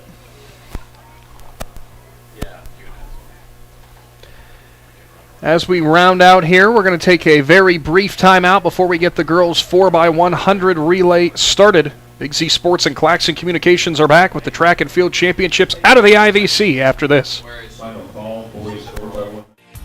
Find your path to success at Buckeye Career Center. Buckeye students earned over 3,000 industry-recognized credentials this past school year, and over 130 students participated in our school-to-work program or an internship at a local business. Let us help you get a jump start on your future in a career of landscaping and turf management, pharmacy technician, HVACR, CAD development and design, or any of our over 30 programs. Enroll today for next school year by visiting BuckeyeCareerCenter.org. Top Notch Auto on East Plum Alley in Janaden, your one-stop shop for all your vehicle needs, offering an experienced staff that can handle just what you need to keep your vehicle running at its best. Top Notch Auto specializes in diagnostics with state-of-the-art diagnostic equipment. Whether your vehicle needs routine maintenance or major repairs, Top Notch Auto can handle all your vehicle needs. They also offer a large selection of tire brands, including Goodyear, Kelly, and Cooper, just to name a few. Find Top Notch Auto LLC on Facebook or call them at 740-561-4100. When you think pizza, think I.V.C Pizza, with locations in West Lafayette and Janaden Hutton to serve you. I.V.C Pizza offers your favorite traditional pizzas, as well as specialty pizzas, subs, wings, and salads. Everything from the dough to the sauce is made fresh daily. Right now at I.V.C's, with the purchase of a large or an extra large pizza at regular price, receive a free medium cheesy bread. Try one today in West Lafayette or Janaden Hutton. Big city taste for a small city price. Learn more. Find I.V.C's on Facebook. Kinsey Excavating and Trucking is a family-owned and operated business in New Philadelphia. KET is a general contractor. They provide services to commercial and municipal clients. They employ local union operators and laborers. KET is dedicated to providing outstanding work using the latest technology and employing local individuals to positively impact Tuscarawas County and the surrounding area. Kinsey Excavating and Trucking proudly supports the Indian Valley Local School District and wishes all area athletes, musicians, artists, and students a successful season.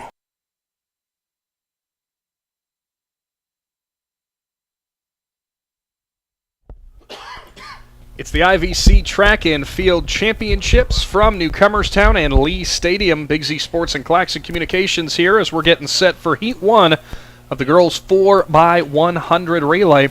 East Canton, Buckeye Trail, and Claymont will be your participants in this, and a big thank you to all those sponsors you see there on the screen, plus the other ones you've been seeing throughout all of our commercial breaks for making this all possible. We have to give a major thank you to WM Commercial Roofing, your presenting sponsor for today. As we are getting lined up here, and Shannon still awaiting some more of those official results coming in for the girls 1600 if you got them. Yeah, girls 1,600 meter results. Audrey Wade from East Canton is your 2024 I.V.C. champion with a time of 5 minutes and 18 seconds. Kaylee Wallace from Claymont was second. Casey Russell from Sandy Valley was third. Kylie McKenzie from Strasburg was fourth. Grace McPherson from Claymont was fifth. Maya Wangard from Garaway was sixth. Jillian Welch from Indian Valley was seventh. And Natalie Flores from Garaway gets the last team point in 8th place. Thank you for that, Shannon. Zone 2 is ready. As 4x100 action about to get underway. So still to come throughout tonight. We got the boys 4x100, of course. Girls 400 on the way. Boys 400. On your mark. 4 heats actually in that boys 400. The girls have their 300-meter hurdles, as do the boys. 800 meters. 200 meters. A whole lot more stuff to come, right, Shannon? Yeah, we got a lot of heat races coming up, and that's one of the reasons why they decided to do just finals clear across the board, because We'd if they be here did all till 3 a.m. if they did all those heat races and then had to do the finals again, it would take a while. Still waiting for confirmation if the pole vault has moved indoors, which I think it certainly looks like it might have as we get underway with the 4x100. As closing the gap and coming on strong are both East Canton and Buckeye Trail. They're closing the gap on Claymont as they go for the handoff into turn 3. Coming around now towards turn 4 and the final handoff for the 100-meter sprint. Out in front, East Canton, Claymont, then Trail. Trail closing the gap on second. East Canton still in the lead. Trail coming on strong at the end, but it is going to go Hornets, Warriors, and Mustangs in Heat 1.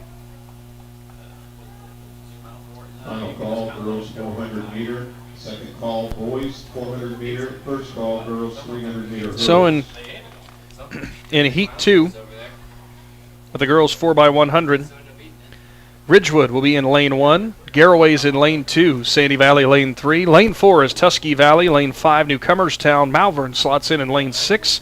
Strasburg is in lane 7. And Indian Valley will be in lane 8.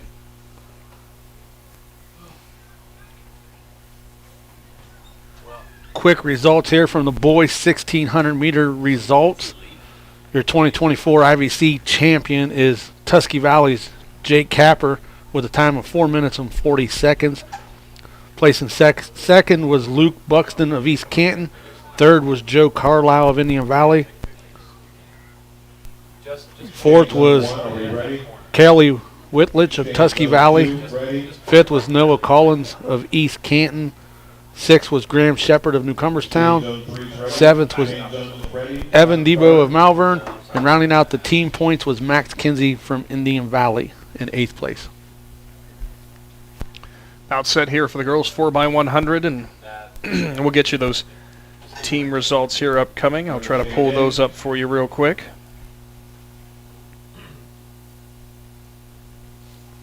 On your mark. Never mind, why do I even question? Shannon Thomas is always going to be Johnny on the spot. We'll get to these after the 4x100 as we are about underway.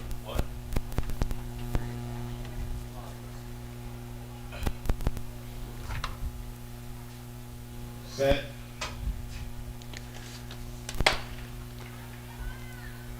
As we kick things off in the fast heat, girls 4x100 coming to the first handoff, and it looked like on the outside really making some headway was Strasburg, but it'll be the middle lanes who are going to be coming up here, trying to tell coming down the backstretch who that is on the inside. I believe it's Malvern. Oh, take that back. Tuskegee Valley. Sorry, the black and the dark green, sometimes hard to differentiate. Tuskegee Valley, this leg right here got a big jump. They certainly did. Coming out of turn 4 for the final 100-meter sprint, it is going to be Tuskegee Valley with a major lead. Second place right now looks like it's going to be Newcomerstown. Ridgewood on the inside, trying to make things close. Malvern trying to close the gap for third. It will be Tuskegee Valley, Newcomerstown, Ridgewood, and did not see who slotted in. I think it was Malvern who came in fourth. Another good race, but the Lady Trojans showing some dominance again. I'll tell you what, that third leg for Indian Valley, Tuskegee Valley, I don't want to take nothing from away from the rest of their team because they all did a phenomenal job. But that third leg, the handoff from the second leg to the third leg, and she got out of there quick, and she really opened up that gap coming around the turn right there. The rain has returned, unfortunately, from Newcomerstown, as we're losing vapors up here in the press box. So up next will be the boys 4x100 meter relay, heat 1 of 2. And I would imagine with the rain falling, Shannon, we can confirm that pole vault has moved inside for the girls. Well, I just asked Daniel Adams, and he said that the pole vaulters are still standing outside down there. All right. Still waiting with those long jumps for the girls as well, but considering we just saw the 4x100s and the other races that are upcoming, some of these girls still participating in all of those and will be also in those long jumps, so we'll have to wait. And actually, we are getting some We are getting some action from over there in the long jump. We'll try to get you an update here in just a little while as they are into their finals. You said Judd's over there crying in his coffee. First heat for the boys in the 4x100. It will be Malvern, East Canton, and Garroway participating. Adam Sawieski, I guess they just wanted to give you a shower. Oh, poor Adam. We should have got him a umbrella.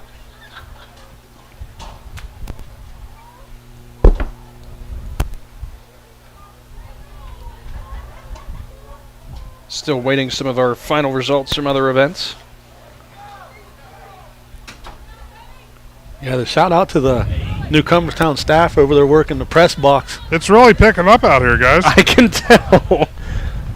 I was trying to get situated. My headphone wouldn't really go in real well. I can't imagine why. Yeah, it's a great night for football. Don't worry. Wait, we're here for track. A pair of AA batteries can't deliver that bad of a shock to the head if they do get you. Yeah, guess who's going to go back under the stands here in a minute? Well, I'll tell you what, I like track season better because I'm in the press box. Football season, I'm the one standing down there on the sideline. So Malvern, East Canton, Garroway in this first heat of the 4x100 for the boys. Boy, you gotta love these track and field fans because they are still here, Shannon. They are all covered up as they came prepared. There's the gun for the first of the boys 4x100s.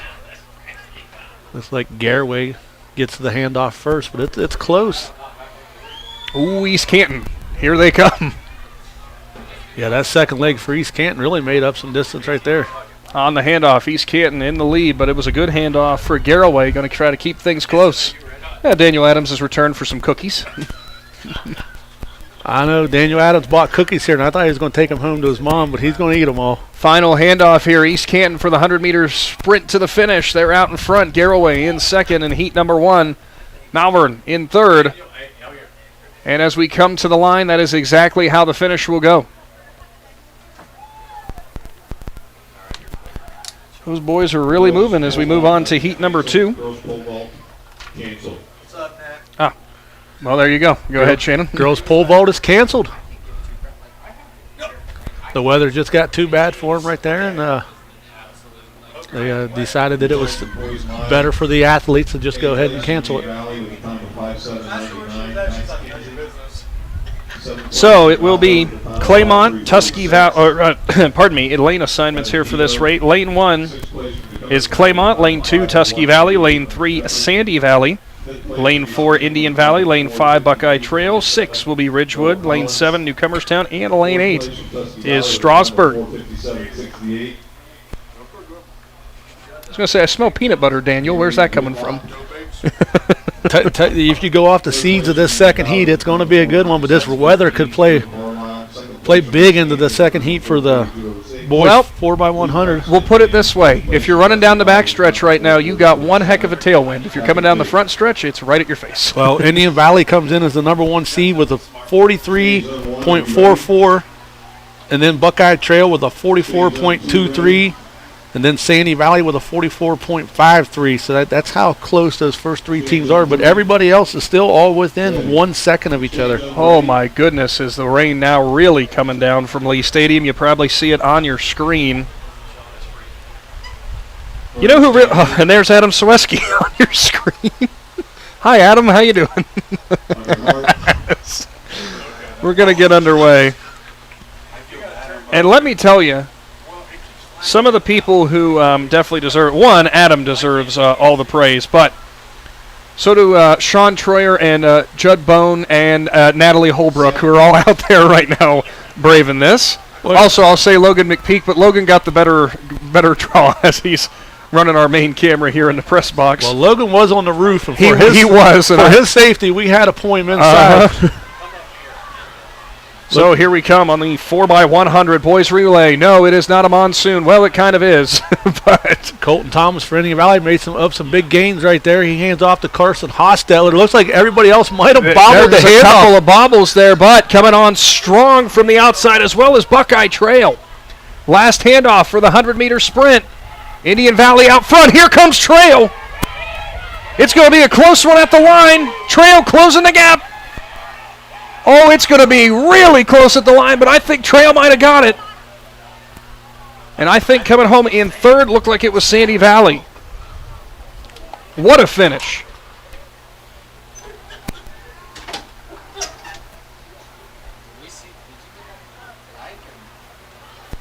Well, quick results for the girls 4x100 meter relay while we wait on the boys. Tuskegee Valley is your 2024 I.V.C. champion with a time of 51.77. Newcomerstown is second with 53.55. Ridgewood comes in third. Malvern comes in fourth. Sandy Valley fifth. Strasburg sixth. East Canton seventh. And Garraway picks up your last team point in the girls 4x100 meter relay. Thank you for that, Shannon. And we'll have to wait and see who got it at the line in that boys 4. That was, wow, another close finish.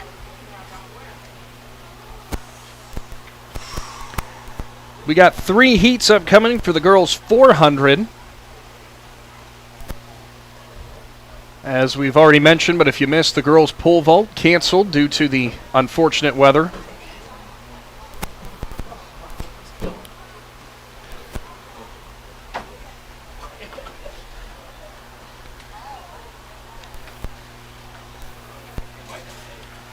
You know what's really weird, Shannon, as I'm looking out here and the rain is absolutely pouring down? It's brighter out now, though. Yeah, I don't know if they turned the lights off or... No, I think the sky's just, well, maybe there's less rain in the clouds now. It's getting brighter. I don't know if that actually is the truth or not. And here we go with the boys 4x100 results. Buckeye Trail gets the win with a 44.11. Indian Valley second with a 44.13. Wow. Sandy Valley comes in third. Tuskegee Valley fourth. Ridgewood fifth. Claymont sixth. Strasburg seventh. And East Canton gets the last team point. But your 2024 4x100 I.V.C. champion is Buckeye Trail. Thank you for that, Shannon. And the girls' high or long jump is ongoing over there, and boy, I do not feel any envy for those poor girls over there who are trying to put forth their best effort. And on the high jump, they're waiting for this rain to pass, I do believe. Now, I want an explanation on something, Shannon. I think this makes, well, I'm going to answer my own question as I'm talking through it. Pole vault, obviously, when it's wet like this, there's a little bit of more of a risk, I guess you could say. High jump, they'll just wait to do, correct? Well, you'd have to ask the track coach, Daniel Adams, standing beside us. Because we do have athletes who are standing there by the high jump waiting. Can you get I would assume that... less of a risk, but I mean, it just depends on the track. We're getting an explanation from Daniel. He says it would depend, but I'm sure they're trying to hope to get it in. I bet you if we looked up the radar right now, this is just another one of those pockets that's coming over. This is one of those quick downpours before it lightens up a little bit. Spring shower. We'll give you some quick team scores right now for the boys. Indian Valley has opened their lead up a little bit with 70.5 points. Claymont is second with 53. Tuskegee Valley is third with 49.75 of a point. Buckeye Trail was fourth with 43 points. East Canton is fifth with 39.75 of a point. On the girls' side, it is still really close. I mean, a half a point as Tuskegee Valley leads at 61 points. Sandy Valley has 60.5 points. Indian Valley is third at 36 points. East Canton is fourth with 32 points. And Ridgewood is fifth at 27 points. So a couple close races going on right here for the team championships. Well, in terms of our little weather issue that is ongoing right now, I say little issue, but if you check the radar, looks like we are going to have rain for the next hour or so. Hopefully it will lessen up a little bit before that point as we are waiting to get underway with the girls' 400 meters. Well, they pulled everybody off the track for the moment. I'm wondering if there was a lightning strike that was seen. I did not see it, but we did not hear if that is the potential that might have happened here, which if that is the case, we'll have to take a little bit of a timeout. But again, thank you to all of our wonderful sponsors. As we'll go ahead and step aside as we wait to return to the I.V.C. Track and Field Championships. Fortunately, a little weather delay here, but don't worry. We're going to be coming back here soon. Big Z Sports and Claxon Communications roll on after this. Live more comfortably this winter with the help of Unified Insulation Systems. Unified Insulation Systems is a full-service insulation and weatherization provider that can show you how to properly insulate your home or business. With good insulation from Unified Systems, you can prevent your gutters from freezing and get rid of your high-energy bills. Call Jeremiah Thomas today for your free quote at 330-773-7377 or visit unifiedinsulation.com. Call Unified Insulation Systems today, your most trusted name in insulation.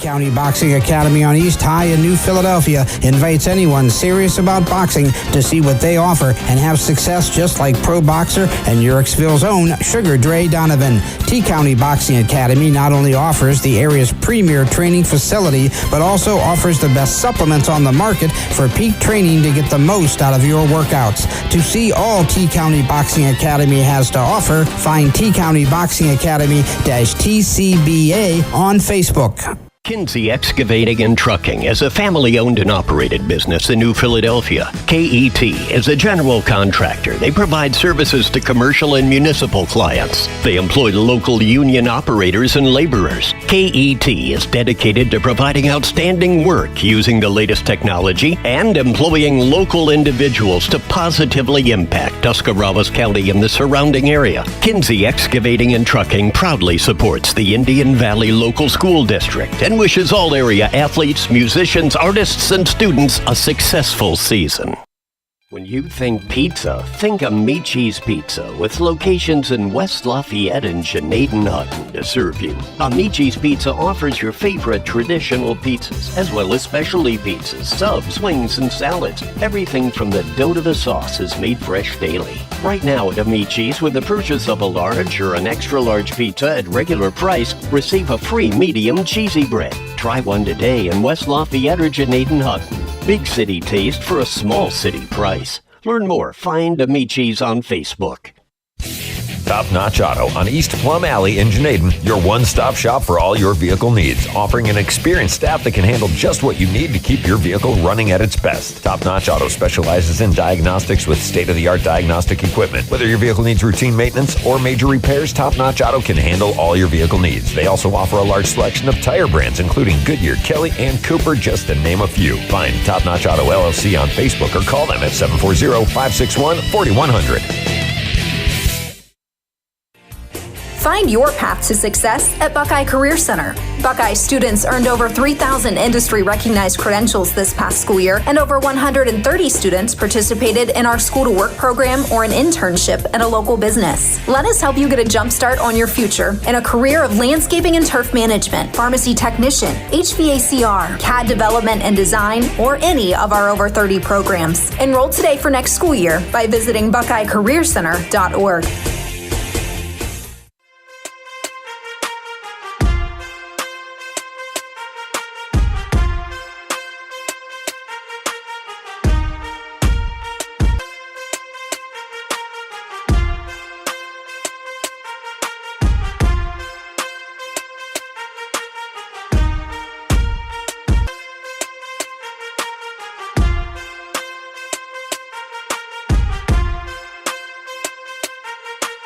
Are you neglecting your building's fifth wall? Did you know something as simple as a clogged drain can lead to a destructive roof leak? Protect your business assets with WM Commercial Roofing's Umbrella Care program. This program will provide you with regular maintenance surveys and repairs to extend the life of your roof. Invest in your business with our top quality materials, advanced techniques, and skilled craftsmanship. Are you ready for a reliable partnership? Visit our website, wmcommercialroofing.com, and follow us on Facebook and Instagram to learn more.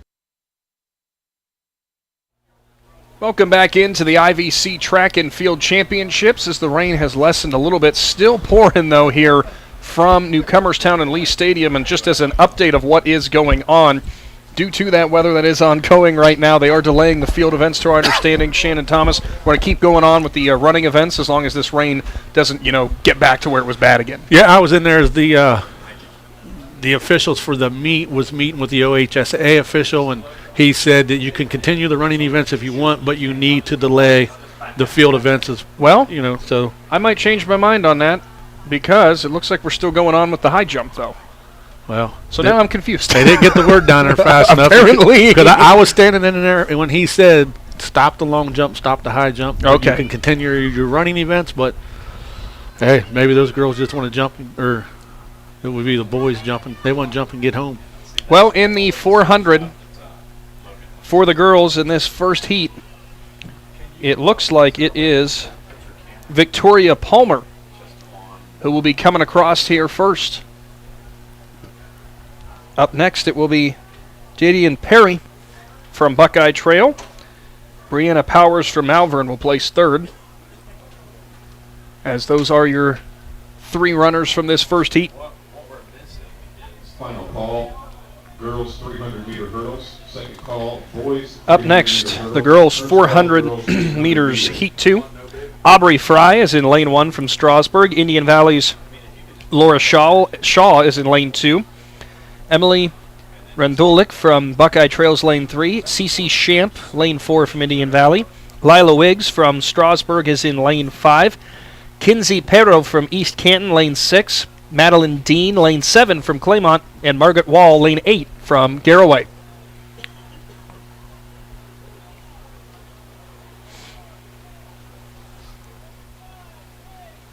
Have to thank again all of our wonderful camera people today who've been brave in this weather, like Shawn Troyer, Judd Bone, and Natalie Holbrook, as well as Logan McPeek, of course, and Casey Claxon, too. Hopefully I'm not forgetting anybody. Daniel Adams also has been helping out with Big Z Sports, of course, and he's a little worse for wear with the rain. Adam Sweski doesn't need to take a shower tonight, so that's good. Although this was maybe a little bit colder than you were hoping for. I'm going to tell you what, I'm the guy that likes the cold weather, and I'm going to tell you what, when that rain come in, that wind picked up. It got chilly. It got cold. Yeah. So we are waiting for the girls 400 heat 2. To our understanding, the field events will be delayed for the time being. The girls' pole vault has actually been canceled due to for the safety of the athletes. The high jump has now stopped, as didn't quite get the word down there as quick. So when I do the post later for pole vault, should I put down girls pole vault champion Mother Nature? With a height of, do you have the infinity symbol, or I don't know what you'd even put in there? A tree, just a tree. So here we go. Girls 400 heat 2. As we round turn 2, heading towards the backstretch, who's going to jump out in front? As it looks like in the middle, I believe that's Wiggs for Strasburg, who has the lead out in front. And it looks like her teammate in Fry is in second. Coming on strong from the middle lanes, Shamp of Indian Valley.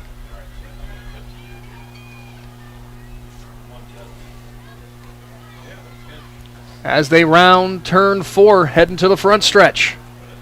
Still out front is Wiggs of Strasburg.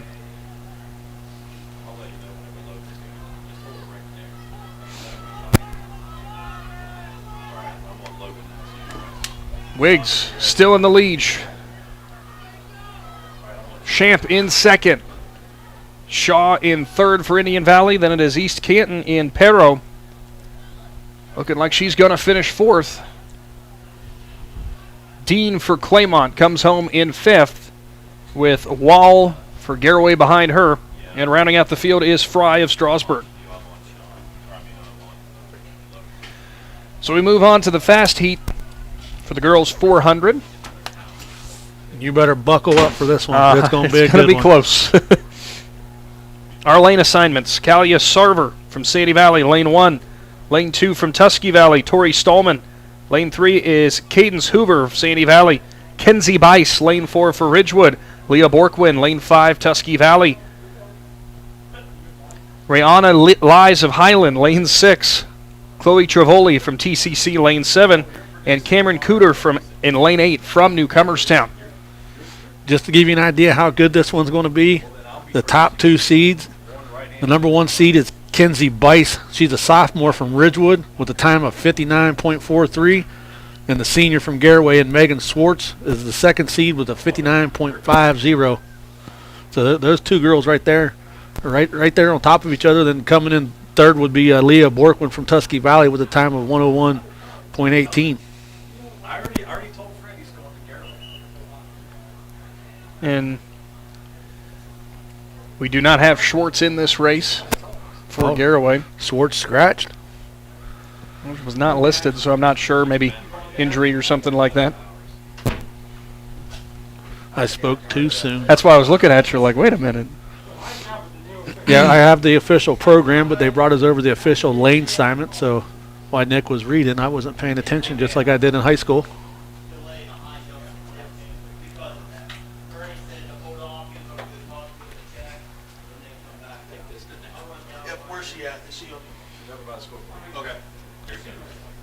Well, I'm sure hoping that, I don't know if Casey Claxon's listening to me or any of the Claxon camera guys and girls are listening, but I don't know, after tonight I think they all might deserve a little bit of a raise.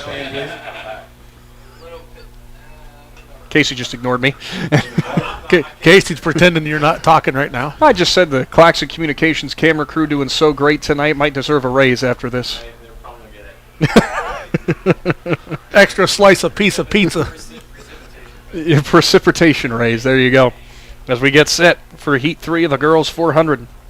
I thought maybe Casey would tell them they'd have to go talk to Adam about that. There you go. As we are underway. Coming down the backstretch. Out in front, it will be Travoli for TCC. She is alongside Cooter of Newcomerstown. In your middle lanes.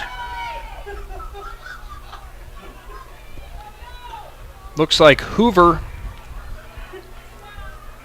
and Borkwin as we round turn 4. Still out front is Travoli, but making a run at the middle. It is Borkwin, I believe, in lane 5. Sure enough, that is who's your leader. She comes down the front stretch.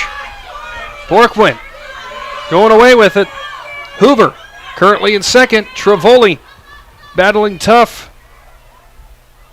with Lies of Highland, as it will be Borkwin followed by Hoover, and I believe at the line it was Lies of Highland. Yep, Bice actually scratched from this event too, so the two top seeds didn't run, and Borkwin took full advantage for team points for Tusky Valley. That's huge. So we move on to the boys 400 now, and we got 4 heats upcoming. Samuel Adam, lane 3 for Conotton Valley. Jaden Shook, lane 4, Strasburg. Micah Campbell, lane 5 of Conotton Valley.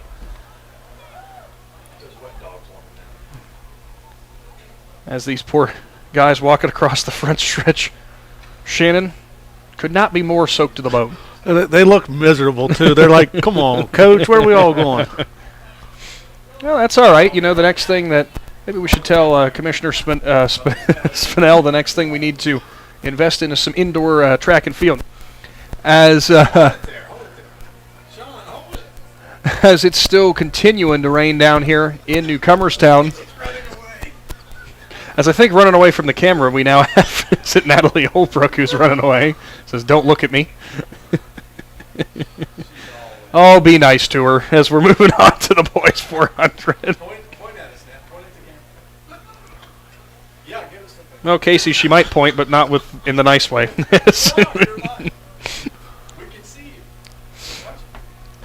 Today's presentation, as it has been all meet long, brought to you by WM Commercial Roofing.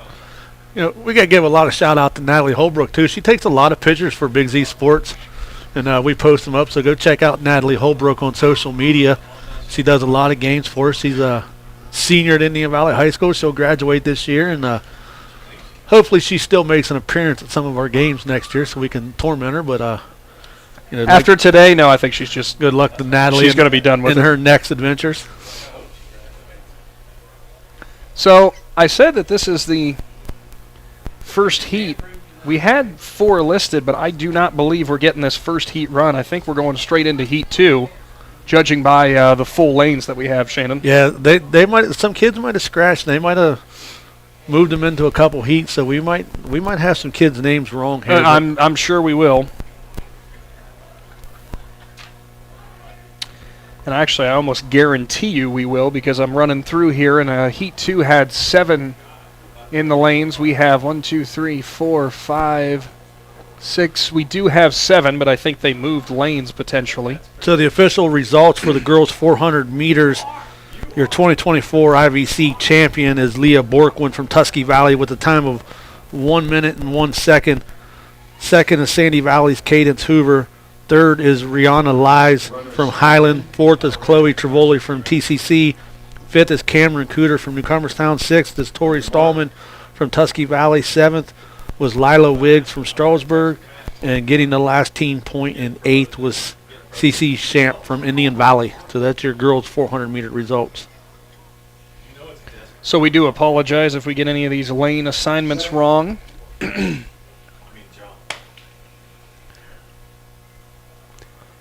As we'll see, as by our list, it'd be Jaden Anderson, who is in lane 8 on the outside from Claymont. And it looks like coming up, and we're going to have a group of 5 who are all going to lock up there on the backstretch. Clayton Abel from Malvern looks like he's come out to the lead, though, as they enter turn 3. Abel looks to have the lead as we turn into 4, and he's stretching out that lead. Heading towards the front stretch. Abel still out in front with a commanding lead from Newcomerstown. It looks like it's going to be Justice, who's trying for second, but coming on strong late is Simpson of TCC. We'll see at the line. And it is going to be Justice followed by Simpson with your top 3, but Abel from Malvern gets the win. You know, I'm just sitting here wondering, all these kids are running. I wonder how many parents had to jump in their cars and run down the road to the local pharmacy to see if they had any extra pairs of socks. Because it's got to be miserable running right now with wet socks on. Oh, I cannot imagine. Up next, we believe, in Heat 3 of the boys 400.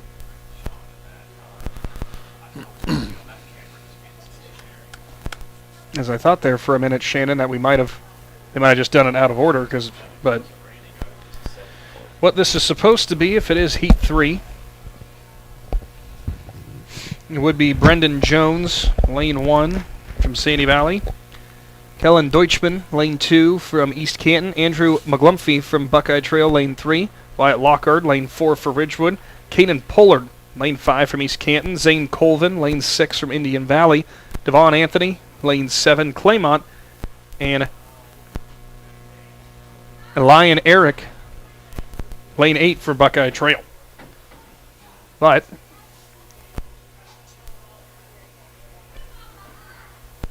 don't think that's how many we have out there on their lane assignments. It's there, Shannon.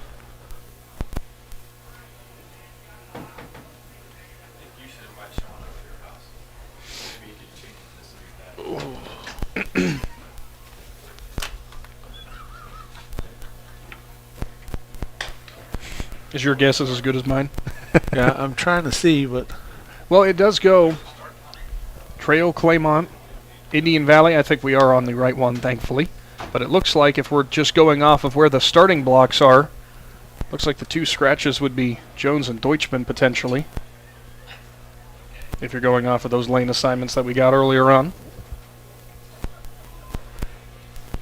So it will be McGlumphy, Lockhart, Pollard, Colvin, Anthony, and Eric running in this one. Are they starting Shawn? I'm on Shawn.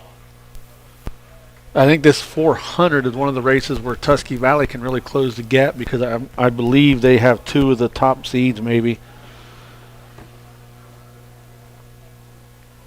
Yeah, they got to try to close the gap on Indian Valley, who's kind of got a little bit of a gap right now, but if you can get first and second, that'd be huge. So here we go. Boys 400. Technically Heat 2. Coming down the backstretch. Eric of Trail with a big lead on the outer lane. A whole mess behind him. Look how tall he is compared to the rest of them. He certainly is. Those long strides. His teammate, too, and McGlumphy, coming on strong from the inner lanes. Deutschman from East Canton is in third as they head towards the front stretch. Going to be a battle between Eric and McGlumphy. And it looks like McGlumphy's going to take a lead. Now, Deutschman from East Canton. Or, pardon me, that's Pollard from East Canton, rather. And he's going to make it close at the line. And it looks like getting the win is going to be Pollard from East Canton. Yes, if Pollard wins this heat, and we'll have to see if that helps his time jump up into the top 8.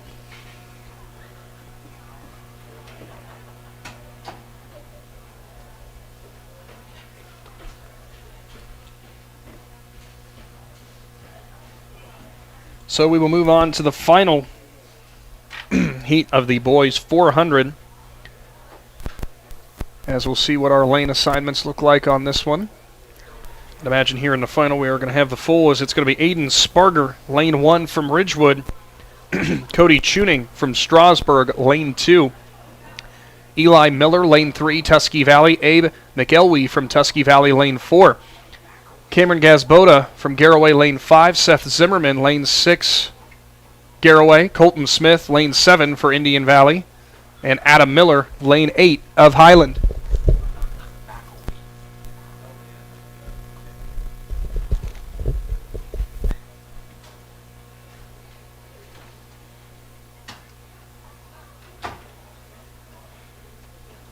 As you were saying, Shannon, Tusky Valley could have some of the top seeds coming into this, and McElwee and Miller. Yeah, if you go off the pre-seed times, Abe McElwee, 52 seconds flat. And then would be Cam Gazboda from Garraway with a 52.38. And then Seth Zimmerman from Garraway with a 52.80, and Eli Miller from Tusky Valley is a 52.80. So there's 4 kids right there sitting right at the 52-second mark. On your mark. Nick's going to take care of it. All right, we're coming to you now. He's going to talk to you about the I believe Abe McElwee, I think he was the Tuscarawas County champ. As we're about to get underway.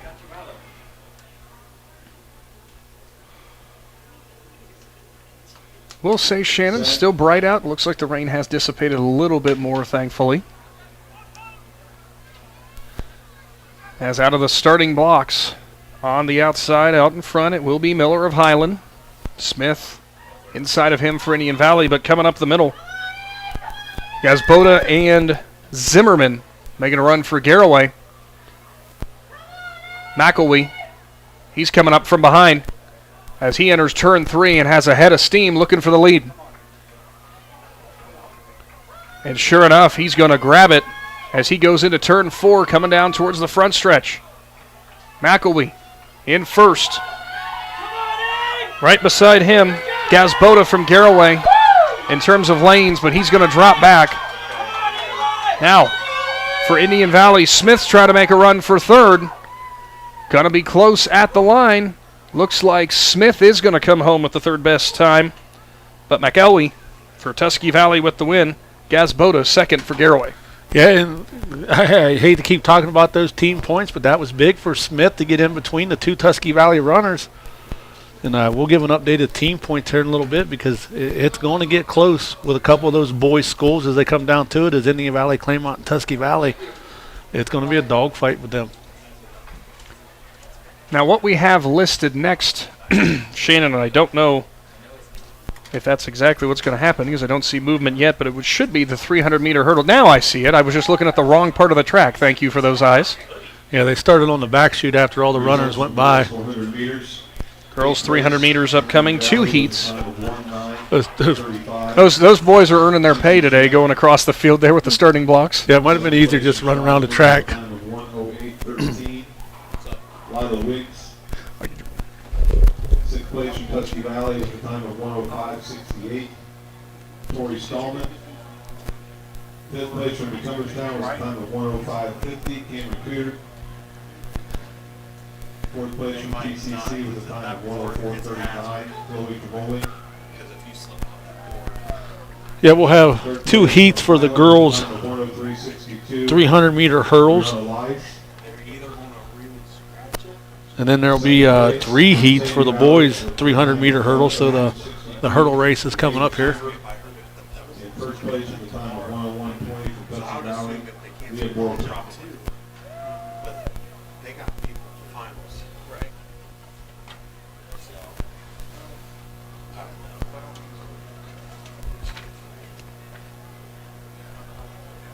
That's fine. I gave Adam that. Okay. Yeah, that's why. The hurdle crew out there for the Trojans doing a nice job getting all the hurdles set up. I was getting some explanation from our resident track expert in Daniel Adams in terms of what's going to kind of happen from our championships today due to some of the events having to get canceled due to the weather or just getting postponed if they cannot get them in. Kind of how that process will go. Could always come back and do it again another day, Shannon. Oh, that's an interesting. Will that happen? We don't know, but they could do it. Yeah, well, we'll have to get that information from the I.V.C. commissioner before we go off the air tonight to find out if these team scores will be final or if they'll. It would be tough for them to want to just come back to bring all the girls back, because for the simple reason is now you're headed into districts next week and then the regionals and then the states. The next question is, I wonder, they had those early flights and everyone kind of set their preliminary distances. I wonder if that would be what they would go off of. They possibly could for the long jump. The high jump they would have to cancel if they couldn't get it the rest of the way in. I mean, looks like the rain's letting up a little bit. Get some people out there with some backpack blowers on there and start drying. This isn't like the Indianapolis 500 where you have to have the jet dryers. You know what? Maybe that is something they could invest in, though. Little gators with some jet dryers poking off the back. Do they blow to the infield or blow to the outer wall? That's the question. You'd probably have to blow to the infield here because you wouldn't have enough draft. I'm happy you said that because I'm sure the fans wouldn't appreciate if they're going up this way. They might like the heat, though. The hot water coming at them. The only problem is if you start melting the track, that could be another issue. So that is interesting, and actually taking a look at the high jump, looks like they are getting back underway again as we had a jumper out there. And it looks like the throwers are coming back out too. So that is good to hopefully see those field events start kicking back up again. Well, as we're waiting for the hurdle crew to finish setting up, the boys' 400-meter results have come in. And your 2024 I.V.C. champion is Abe McElwee from Tusky Valley. Smith from Indian Valley. Fourth was Eli Miller from Tusky. And getting the last team point from Ridgewood and finishing. More of our hurdle events upcoming. Of course, the boys 800 still going. Girls. Told you that would be a big race for Tusky Valley right there, and they was able to close the gap on Indian Valley now. Indian Valley boys are ahead. Buckeye Trail in fourth with 43 points, and East Canton sits in fifth with 40. Sandy Valley is second with 68.5 points. Indian Valley in third with 37 points. Just about set to go for the 300-meter hurdles for the girls here. Heat number 1, lane 7. Lane 6 is Emmy McKinney from Strasburg. It will be Frederick Reed heading into the third set of hurdles. In fact, a big Howenstein of Indian Valley. Howenstein, as they've closed the gap. Howenstein's going to win for Sandy Valley. It will be McKinney for Indian Valley and Wysand from East Canton to round it out. Madeline Myers of Indian Valley's in lane 4. Madeline Benner, lane 5 of Tusky Valley. Kaylee Abrams, lane 6 of Buckeye Trail. Emma Maher, lane 7 of Malvern. And Haley Holstein, lane 8. And then next would be Madeline Benner from Tusky Valley with a 49.50. And then Julie Soretti from TCC. You got 2 Tuskegee Valley runners. This could be big. Yeah, and Bad enough if you're in a sprint or a distance run, but think about adding on the ability. Well, Daniel was nice enough to give me an umbrella now. I see you down there over by the start or by the finish line now. Yeah, because my shirt was light blue when I came. It's a nice name, Adam. If you're looking to stay dry, just walk on over to the high jump. And we it can looks tell. like, oh, no, you got to get winners. It looked like Myers out front for Indian Valley. Closing the gap on the inside. Looks like it's I.V.C. will get back up. Myers now with a big lead. Man, Shreddy went down hard right there. She got back up, and she's still in the fight. It looks like it's Trail in Abrams. Abrams from Buckeye Trail finishes second. Third will be Hollock from Tuskegee Valley. Big props to Sharetti of TCC, who went down hard, jumped back. Correct me if I'm wrong, Shannon. Now, it's no distance change, of course, in terms of the spacing of the hurdles, but what will happen is they'll just move them up a peg or 2. They move them up 2 clicks. 2 clicks. I'm still kind of a track and field newbie. I'm still do this in order. Noah Canfield from Newcomerstown, lane 3. Caden Hutchinson, lane 4, Strasburg. And Christian Raber, lane 5 of Garraway.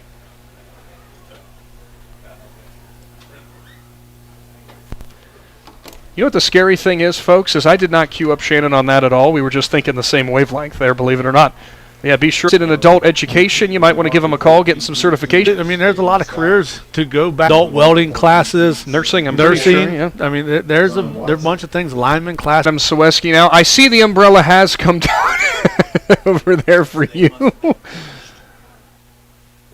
No, I'm sitting here trying to rack my brain as to what pictures I still need to get. Oh. And I just heard one that she's won like 3 things, and I still need to get her pictures. So. Today's presentation, one of those also being +2, New Philadelphia. I know you've been there, great facility, great stuff, and some of these athletes out here competing are part of +2. It really is, and I mean, it's amazing what all they offer. I mean, Caden Richmond, whenever I went down there, he gave me a nice little quiz.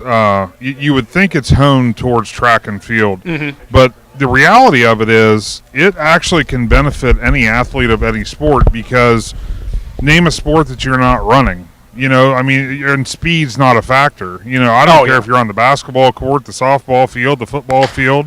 Well, here's the thing: if you're doing explosiveness too, bowling, something like that, yes, that's exactly. That's movement. what I mean. It really can with what they do down there can help you with any sport you're doing. And if you're into the hot dog eating contest like Joey Chestnut, you can go there and they can work on your hand and eye coordination. That's true. I mean, I'm sure that there's definitely a tie-in there. Hey guys, I don't know. I'm not real familiar with this, but there's a bright thing back here. Oh, really? Above these houses. I don't. What is that called? I don't know. Yeah, that's weird. It feels like weeks since I've seen it. You might want to call the local PD and have them check it out. Neighbor from Garraway, you see going across the line. It's Hutchison who will win the first heat. Here comes Raber, and he'll finish as well. Adam, to give you a quick update, I sent Daniel Adams down underneath the bleachers where the athletes are to see if he can get the picture of that young lady that's won 3 events for you. I appreciate that. That's why my band. Athletic Director Chad Elliott is doing. Lexi Tucci from Sandy Valley with a jump of 16 feet, 9 3/4 inches. Her teammate, Elena Heller of Sandy Valley was second. Riley Thomas of Strasburg was third. Crystalline Watson was fourth. Zion Watson from Malvern was fifth. Jalen McQueen of Ridgewood was sixth. Caitlin Scott from Ridgewood was seventh. And Rain Thies of Malvern was eighth. Here in the second heat of the boys' 300-meter hurdles, out front it's Jack Murphy of Sandy Valley. Here comes Matthew Frey of Garraway. Close battle here for third place as also. And at the line, that was a very close finish as I think that was Quinn Curley who made it close with Frey of Garraway. And I believe Egon was next for Buckeye Trail, so a close finish for a second on that second heat. So we get the boys 300-meter, the quick heat now. Trenton Cole from Claymont is in lane 1. Logan Arnold from Claymont, his teammate, in lane 2. Cohen Egon, lane 3 of Buckeye Trail. Carson Hostetler, lane 4 of Indian Valley. Ridgewood, lane 5, Talon Carnes. Lane 6 is Owen Ball of Malvern. Lane 7, Carter Fenn of Ridgewood, lane 7. And John Dravon from East Canton is lane 8. this should be a rather fun race here, Shannon. I'm pretty sure some of these seeds are going to be real close. I'll hold off on the girls' 300-meter hurdle results so we can have this one. But coming into the boys' 300 hurdles, Carson Hostetler from Indian Valley is your favorite with a 39.39, and he's only a freshman. And then Ridgewood's Talon Carnes comes in second with a 40.50, and then Buckeye Trail's Cohen Egan with a 40.98. So here we go. Towards the first set of hurdles, it looked like in the middle lane there. Sorry, not the middle lane. It was Owen Ball, I believe, of Malvern. Yeah, right now it looks like Ball's getting into his hurdle first. It certainly does as he comes out of the turn, coming to the front stretch on the inside of him. Him and Hostetler got there about the same time. It looks like Hostetler's right alongside him. Actually, that is not Ball. Sorry, that is Carnes of Ridgewood, rather. So Carnes and Hostetler. It's close now on the inside coming up as Egon. Close at the finish, and boy, I don't know. You could make your decision, but you had a three-way race there between Egan, Hostetler, and Carnes. Yeah, well, that's going to come down to right now. It's going to come down to that lean. Who got that lean in? They're going to have to go back and look at the video on that. They're not going to be able to go off of the number. Carnes looked like heading into the last hurdle. He had a step, but kind of stumbled coming off of the last one and made it very close. Well, while we wait on those results, I'll give you the girls' 300-meter hurdles results. Your 2024 champion is Brooklyn Myers of Indian Valley. That's her second championship here at the I.V.C. as she won the 100-meter hurdles earlier. And then second was Caleb Abrams of Buckeye Trail. Third was Natalie Wolich of Tusky Valley. Fourth was Julia Soretti of TCC, and props to her. She took a hard hit and still finished fourth. Fifth is Madeline Benner of Tusky Valley. Sixth was Sydney Hostein of Sandy Valley. Seventh was Emma Maurer of Malvern. And getting eighth place in the last team point is Haley Holstein of East Canton. You know, Adam was so happy to see the sun, and it's gone. It's disappeared. It came out in time to set. It's 8 o'clock. Ah, there you go. As we'll move right along into the girls' 800-meter, and actually as they get set up for this, Shannon, we'll go ahead and take a brief time out here as Big Z Sports and Claxon Communications will step away for a few moments. Stick around. We got more of the I.V.C. Track and Field Championships on the way after this.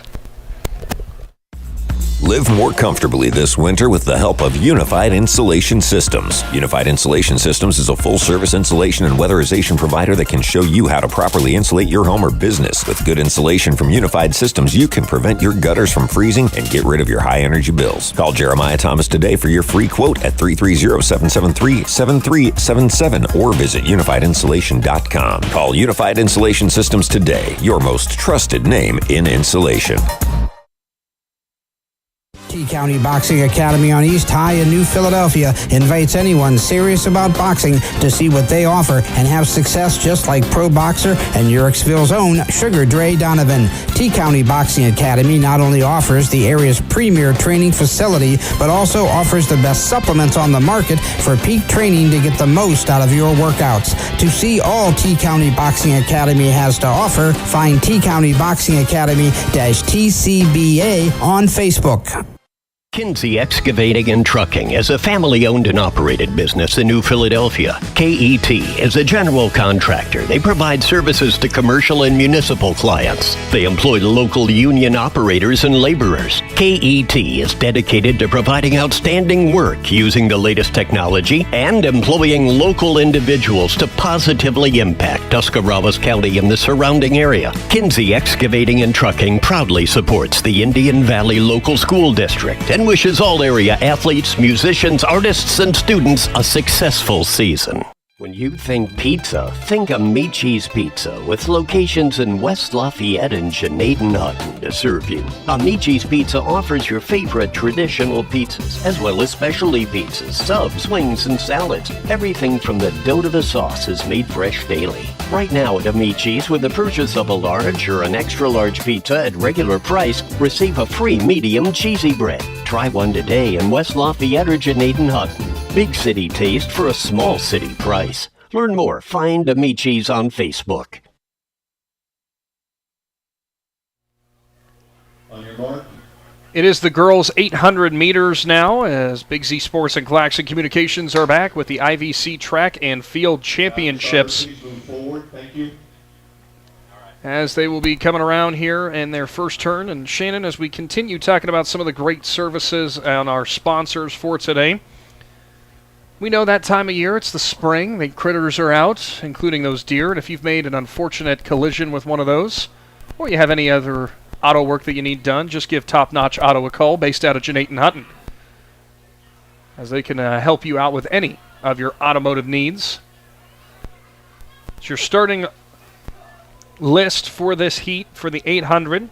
For Buckeye Trail, it's Autumn Kreitzer. For Claymont, Allie Wood, she started in lane 2. Kaylin Kinsey from Newcomerstown. Mackenzie Ibarra from Buckeye Trail. Zoe Sikorsky from Malvern. Victoria Miller for Highland. Ava Palmer from Ridgewood. Leah Irvine from Malvern. Renee Anderson from Newcomerstown. Selma Folga from Ridgewood. And Heidi Johnson from Claymont. As we've had the lane assignments kind of get mixed up here, but it looks like out in front are going to be both Claymont runners in Johnson and Wood. That is your running order in 1 and 2. Currently in third is Ibarra from Buckeye Trail. Thank goodness for the little pieces of paper with the lane number on them, Shannon. Yeah, and I'm going to tell you what, the boys' 300-meter hurdles results must have been so close. They're still looking at video because they usually post results pretty fast. I'm telling you, I couldn't tell. And they still haven't posted. That was as close of a three-way finish as you're going to get. And just as I say that, they pop up. Look at that. And Talon Carnes of Ridgewood is your 2024 I.V.C. boys 300-meter hurdles champion with a time of 41.49. And Carson Hostetler of Indian Valley's time was a 41.49 in second. So you got to go to the note. They go to the third number. So technically that would be the thousandths. The thousandth. So actually it was a 41.482 for Carnes and a 41.487 for Hostetler. Look at that. And the third place runner, it was a three-way tie. If you go off just 41.49, and then his time his time was actually a 41.49. So that is how close it came down to. So Talon Carnes of Ridgewood was your champion. Carson Hostetler of Indian Valley was second. Cohen Egan of Buckeye Trail was third. Logan Arnold of Claymont was fourth. Owen Ball of Malvern was fifth. Jack Murphy of Sandy Valley sixth. Carter Finn of Ridgewood was seventh. And Matthew Frey of Garraway was eighth. But an outstanding finish for the boys' 300-meter hurdles. Certainly was a great finish, as Wood out in front for the Mustangs is going to pick up the win there in the 800. And how about that closing there at the end for Kreitzer from Buckeye Trail, as she'll finish second, as it looked to be Johnson for Claymont, who came home in third. So a great close finish there as the rest of these ladies come across for the first heat of the 800.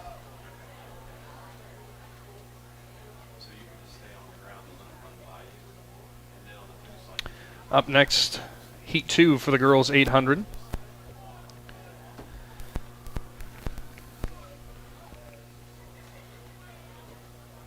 We'll have 11 runners in this heat as well, as it will be Elena Price from TCC, Megan Schwartz from Garraway, although we did not see Megan in an earlier race. Not sure if she's going to be here for the 800 or not.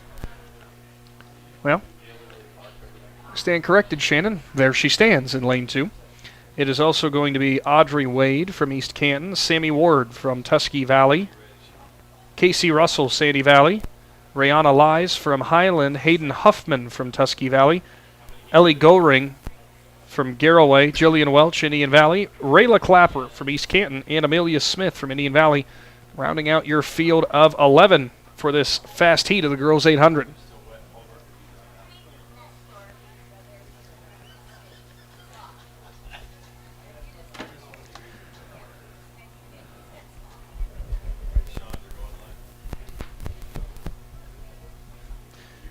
Another thank you to one of our sponsors jumping on here. If you are looking to get in shape and maybe try something new, or even if you're an experienced boxer, check out the T-County Boxing Academy, as they accept all from amateur all the way up to professional there You can find them on High Avenue. Great setup that they've got. Got some great boxers there as well from all different ages, different skill levels. As we go on the 800 down the backstretch. As setting pace together. Coming in up front, I believe that is Ward of Tusky Valley.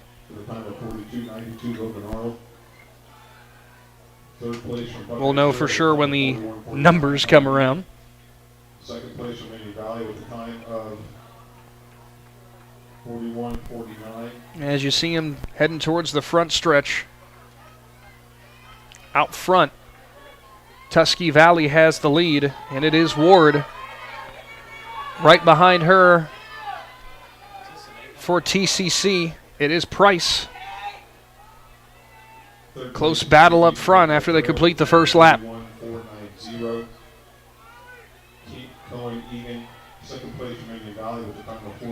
It is a three-way race up towards the front. Out of turn 2 into the backstretch. Getting out into the lead now, it is Price of TCC. Price now stretching her lead a little bit on the backstretch.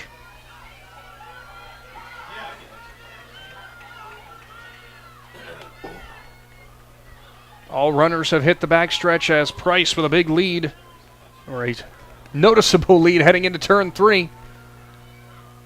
Getting some encouragement from the infield. Boys 800, Heat 1 upcoming. Here we go to the front stretch.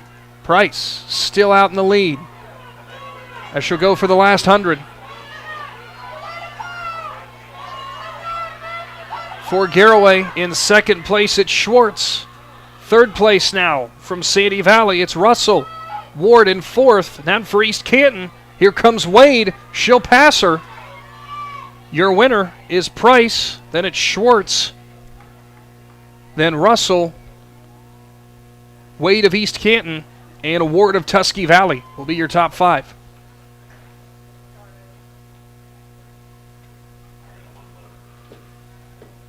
Nick's sitting up here doing all the work, and I'm trying to communicate with Adam. And then I'm trying to update, get things ready for Facebook for tonight. Like, we got all kinds of jobs going on right now. We've got nothing going on at all. What are you talking about? Got all kinds of stuff going on, and I just bailed on announcing for a little bit. And you're all right. Little do you know, here coming up in a moment, I'm going to give you a break because I need to stand and walk. Or I'm going to give myself a break and make you take it over. So the boys 800. Heat 1, Nathan Young of Highland. Evan Osborne, Sandy Valley. Jace Miller from Garraway. Rafe Monroe from Sandy Valley. Steven Simpson from TCC. Brody Powers of Malvern. Rocco Scalambrino from Claymont. Brennan Rissler from Strasburg. Landon Rodriguez, Newcomerstown. Jordan Scott from Highland. And Jack Hickman from Buckeye Trail.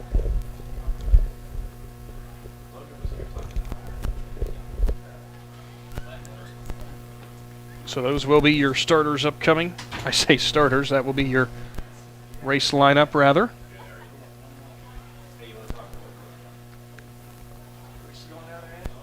So the boys' shot put results, not quite in yet. Not quite finished. It says results are in yet, but they're must still be loading them. So we're still waiting on the girls' discus, the boys' discus, and the boys' high jump.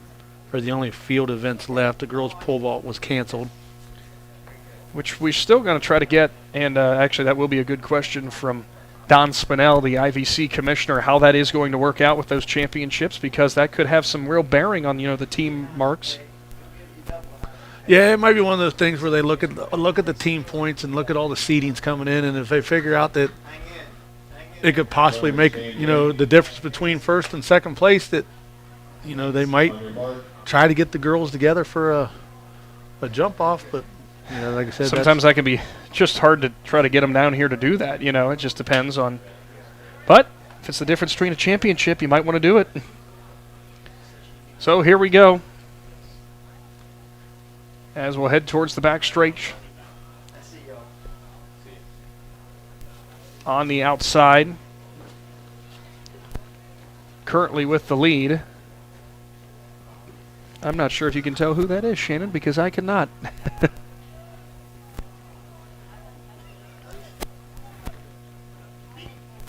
That might be Rodriguez from Newcomerstown. Well, trying to answer our question about the girls' pole vault. Mm-hmm. And if Sandy Valley doesn't even have anybody registered.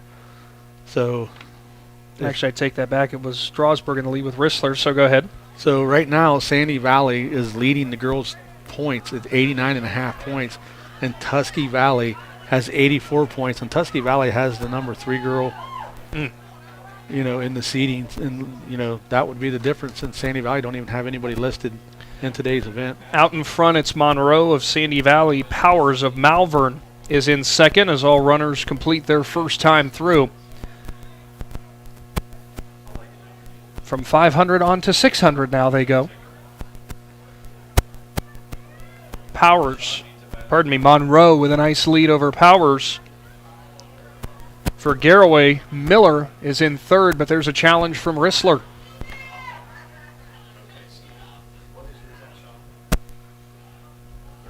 Monroe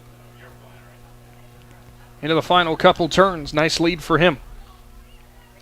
You see him there going past the high jump area into turn 4. Coming down towards the front stretch.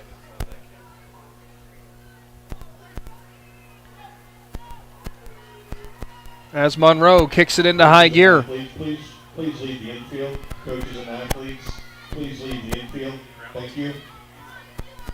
And for Malvern, Powers in second.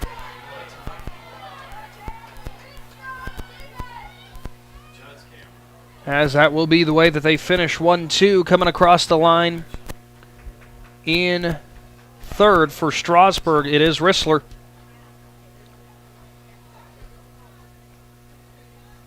Good showing there for Monroe. Never really trailed in that race, Shannon.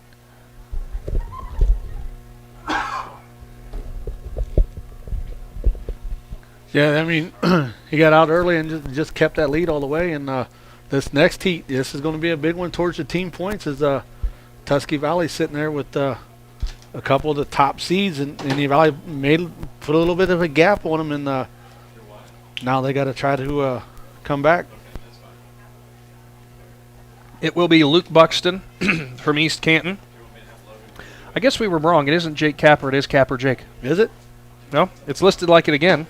Well, once they put it in, they just put it in. Ah. We'll have to find out. I'm gonna confirm that I because think I looked that up before because I was always posting stuff for Big Z Sports. I'm gonna feel so bad if we're keep getting this wrong.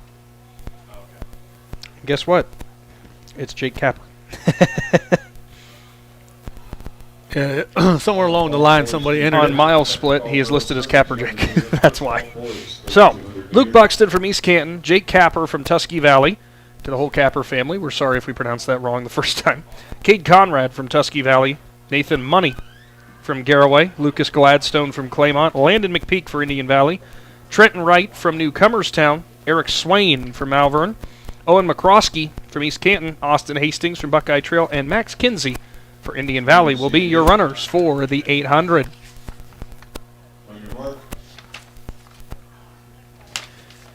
I made this joke before I think when we did track and field, Shannon, but do you think for Nathan Money at Garraway, when he crosses the start-finish line, he has to do this? He has to do the Money Manziel sign?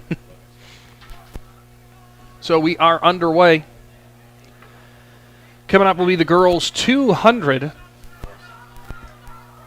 3 heats on the docket for that. And I think for the first time in quite a while, Shannon, the rain has completely gone here from Lee Stadium, thankfully.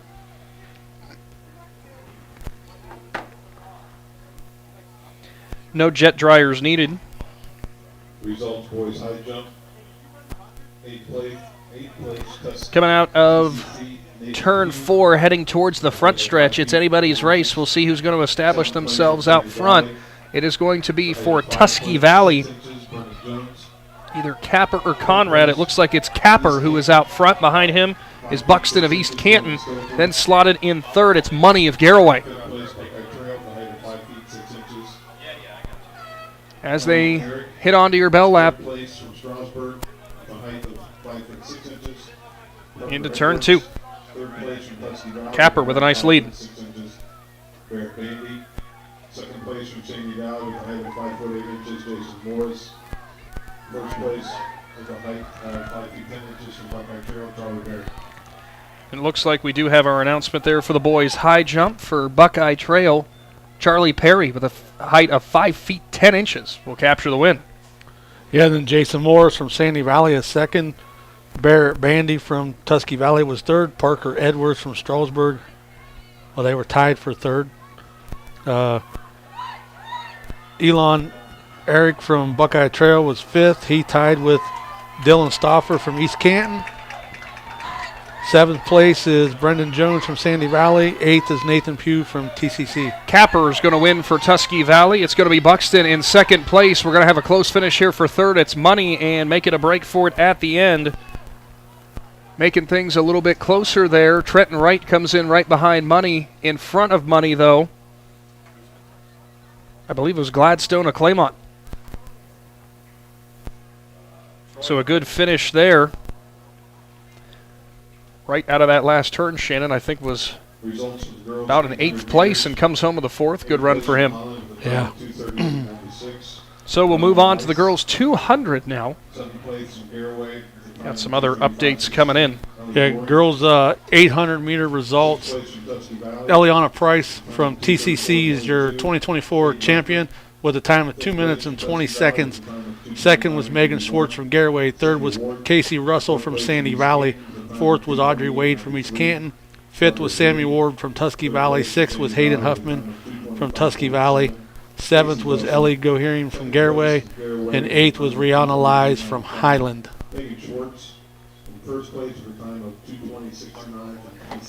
So your starters, your lane assignments rather, I'll break that habit at some point. Heat 1 in this 200, Hannah Miller from Highland is in lane 1. Sadie Holbrook, lane 2 from Indian Valley. Paige Wallach is lane 3 from Claymont.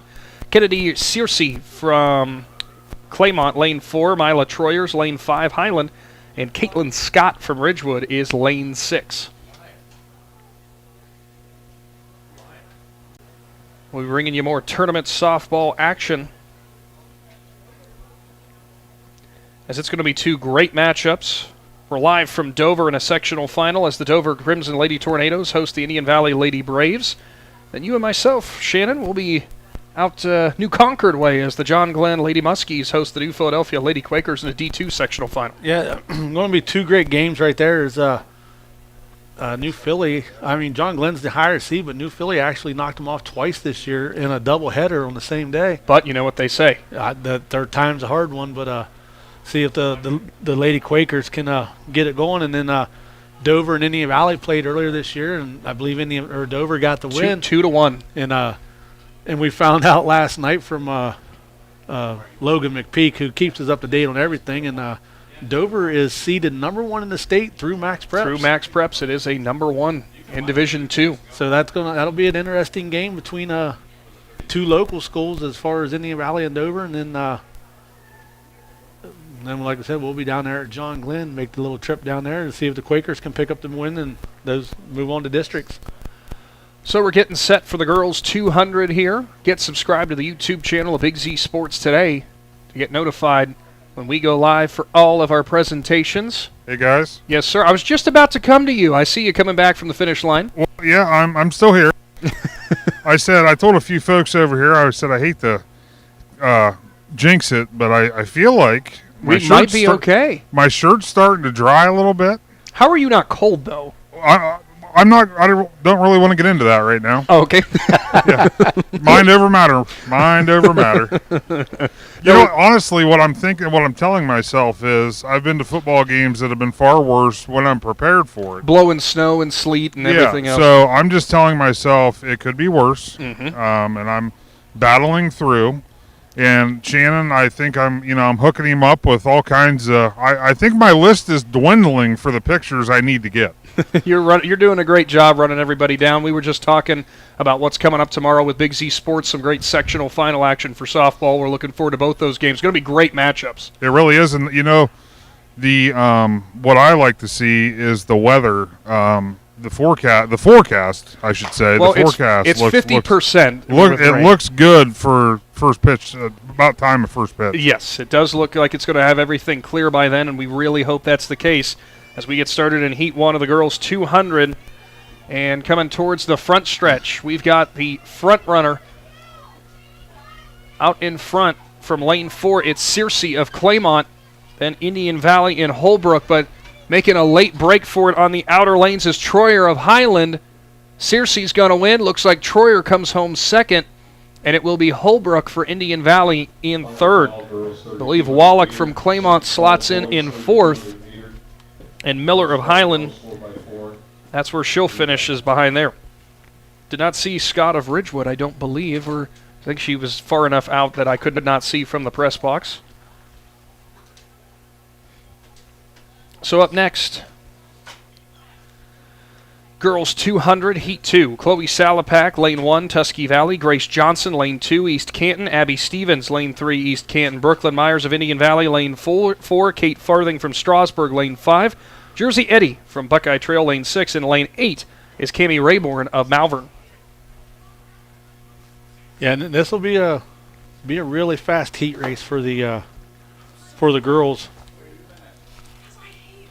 Oh, this is number 2. Still going to be fast. Oh, you moved my paper down. I did. I'm sorry. Oh, I mean, they're all fast. If you go clear across the board of all the 200 times, they're really quick.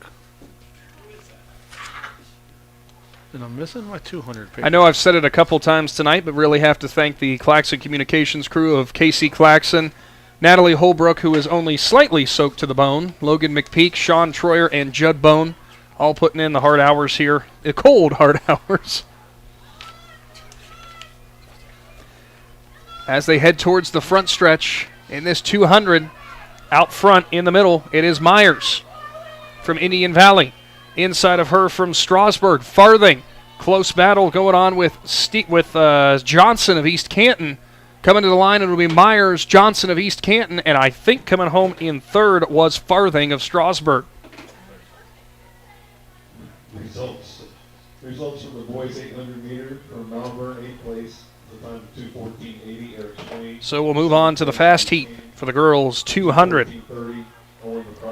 Chloe Trivoli from TCC, lane 1. Emma Howard, lane 2, Tusky Valley. Cameron Cooter, lane 3, Newcomerstown. Kenzie Bice from Ridgewood, lane 4.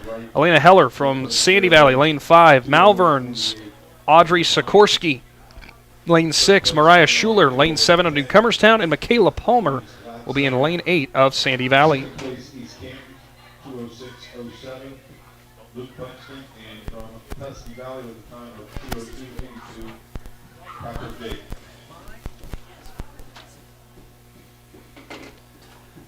Back on our trend of thanking some of the sponsors who have made this possible, like the Tuscarawas Insurance Agency, who have been with us for all spring season long. For all your insurance needs, no matter what it is, whether it's home, auto, or more, check out the Tuscarawas Insurance Agency.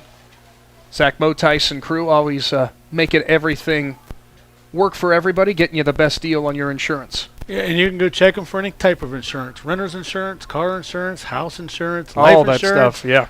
They got you covered, so go check out Agriculture. That one, of course, for me. We might have to get some Big Z Sports insurance to cover us during all this weather. Here they come towards the front stretch, out of the blocks.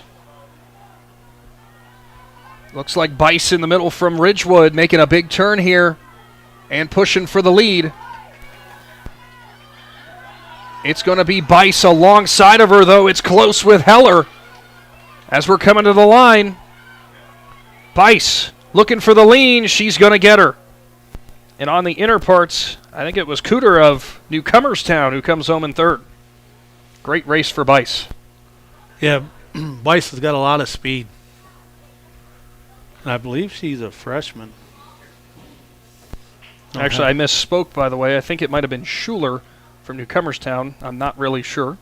We'll wait and see when we get the official results. Boys 200 meters. 3 heats upcoming. First heat. Jerry Coffey, lane 1 of Newcomerstown. Or Coffey. I hope I said that right. William Moan from Highland, lane 2. Aiden Sprague, Malvern, lane 3. Roy Simmons, Malvern, lane 4. Braden Raber, lane 5 of Garraway. Jaden Shook, lane 6 of Strasburg. And Chase Helwig from Sandy Valley in lane 7. That's your starters list for this boys 200 meter.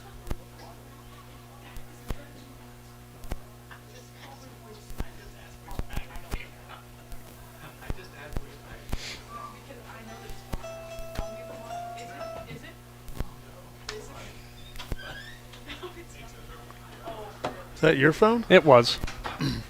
We got a monitor for the baby at home, so I know when I know when my wife is putting him to bed. Hey, listen, my wife has me on her emergency contacts list, and she was at work one night and did her phone just went crazy, and it called 911 by itself, and it sent a text message to me telling me my wife called 911, and so my phone goes off, wakes up at midnight. Panicked husband, he's trying to get a hold of his wife, figure out what's going on. Like, why is your wife, who's a nurse at the hospital, calling 911? What's going on? She's like in the best place she could be if she needs that. Hey, but husband, I jumped up. I had my clothes on. I thought I was going to have to go to the hospital for something. It's a sign of a good husband right there. She apologized for about a week straight for it.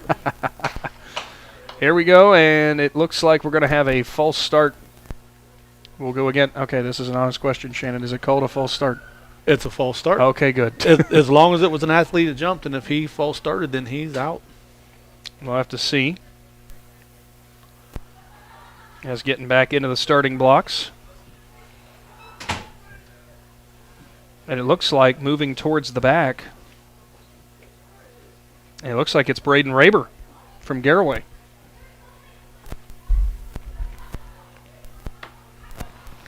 And for some reason, I don't have the 200 seedings. I must have lost it, left it on the printer at work or something. Well, I will tell you here shortly what those seedings look like as we are underway in this 200. I know Owen Faulkner should be up there for Indian Valley. Top seed is it a Tusky is Valley? going to be Geiger of Buckeye Trail, I think. Oh, and this is just the second heat, right? This is. Well, first heat. Oh, first heat. And coming down through the middle, it is Simmons alongside Sprague. Malvern's going to dominate in that first one. Coming home in third is Moan from Highland. But looking at some of those seeding times for the boys 200, looks like Donovan Geiger will be your top seed with a 22.33 coming into this one. Next closest is a 22.53 from Owen Faulkner. And also in the 22s, it's Mason Todd of Buckeye Trail with a 22.99. For heat number 2, it's Adam Miller of Highland, Nathan Pui of TCC, lane 2, Jordan Connor from Claymont, lane 3, Tyler Waltz, lane 4, Tusky Valley, Carson Golick, Claymont, lane 5, Dylan Stoffer Stoffer from East Canton, lane 6, Andrew Wicker, lane 7 from Garraway, and Pablo Perez, lane 8 for Newcomerstown. Your boys' second heat of the boys 200 upcoming. I know the next thing we need to invest in, Shannon. Some of them bullet heaters. I got a kerosene heater I could have brought with me, just one of those ones you sit behind you. You fill it up. I let the... I know our windows are open, but let's not do that in the press box. Well, this is one of those ones that don't put off fumes. Fumeless? Yeah, it's supposed to be. Yeah. I actually let the new Philly Quaker softball team borrow it for one of their games and put in the dugout to try to help them keep warm. Well, you were their best friend that day. Oh yeah, I was number one on the team. They thought I should have got the McInturf Realty Player of the Game shirt. Getting lined up for Heat 2, boys 200. We'll check in with the team scores coming up here shortly between the boys and the girls as the results continue to flow in from today's I.V.C. Track and Field Championships, and we are underway. Making the big turn, heading towards the front stretch. We'll see who's out in front as they come across in front of us, and on the inner lane it looks like it is Miller of Highland. He's getting challenged by Connor of Claymont, and also bringing it up for East Canton is Stoffer. At the line it is Connor, and on the inside it will be Miller of Highland, and in third Stoffer from East Canton. Close race. Yeah, quick updates from the girls 200-meter results. Your 2024 I.V.C. champion is Kinsey Bice from Ridgewood with a time of 27:17, and she's a sophomore, so I misspoke when I said she's a freshman. Second place was Elena Heller from Sandy Valley. Third place is Cameron Cooter from Newcomerstown. Fourth place is Michaela Palmer from Sandy Valley. Fifth place is Brooklyn Myers from Indian Valley. Sixth place is Audrey Soroski from Malvern. Seventh is Chloe Trivoli from TCC. And eighth place is Grace Johnson from East Canton.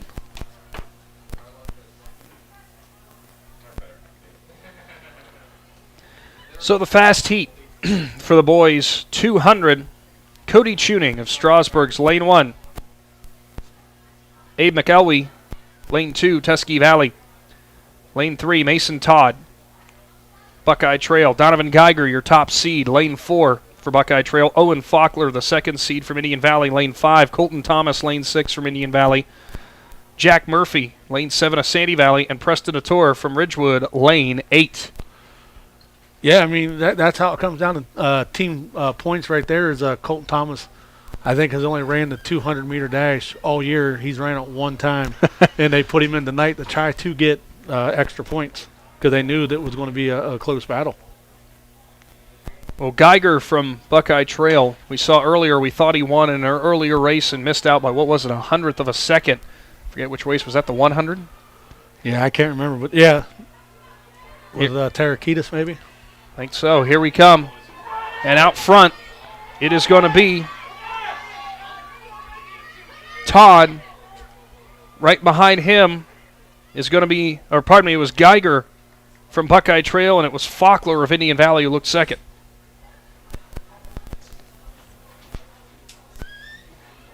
So Geiger, as the seeding goes, your top seed is going to pick up the win. Yeah, and I was actually talking to the Indian Valley kids before the meet down there. I was talking to him, and Grady Kinsey, you know, he's pretty fast himself, and he was telling me about how fast that young man was for Buckeye Trail. So, you know, he was spot on. We'll get the official times coming up here shortly. As we are getting ready for the girls' 3,200. Girls 3,200 meter relay, and then they'll do the boys, and then they'll have the 4x400 meter relays. So I'll run through this starting list for the 3,200 for the girls. All of these, of course, one heat for both the girls and the boys. Trista Leisure from Tuskegee Valley. Callie Wallace from Claymont. Kylie McKenzie from Strasburg. Evelyn Pfeffer from Sandy Valley. Hayden Huffman from Tuskegee Valley. Grace McPherson, Claymont. Savannah Rail, East Canton. Catherine Showoff from East Canton. Chloe Egon from Buckeye Trail. Devlin Harrington from Indian Valley. Ashlyn Piat from Malvern. And Jade Mason from Newcomerstown. Any new results coming in, Shannon? The boys' shot put results are being uploaded right now. Daniel Adams sent me a text and said that Parker Bowe from Malvern won it, but he said I needed to double check. He sent me a distance. He said, but double check it. Oh, from shot put. Shot Gotcha. put. Yeah.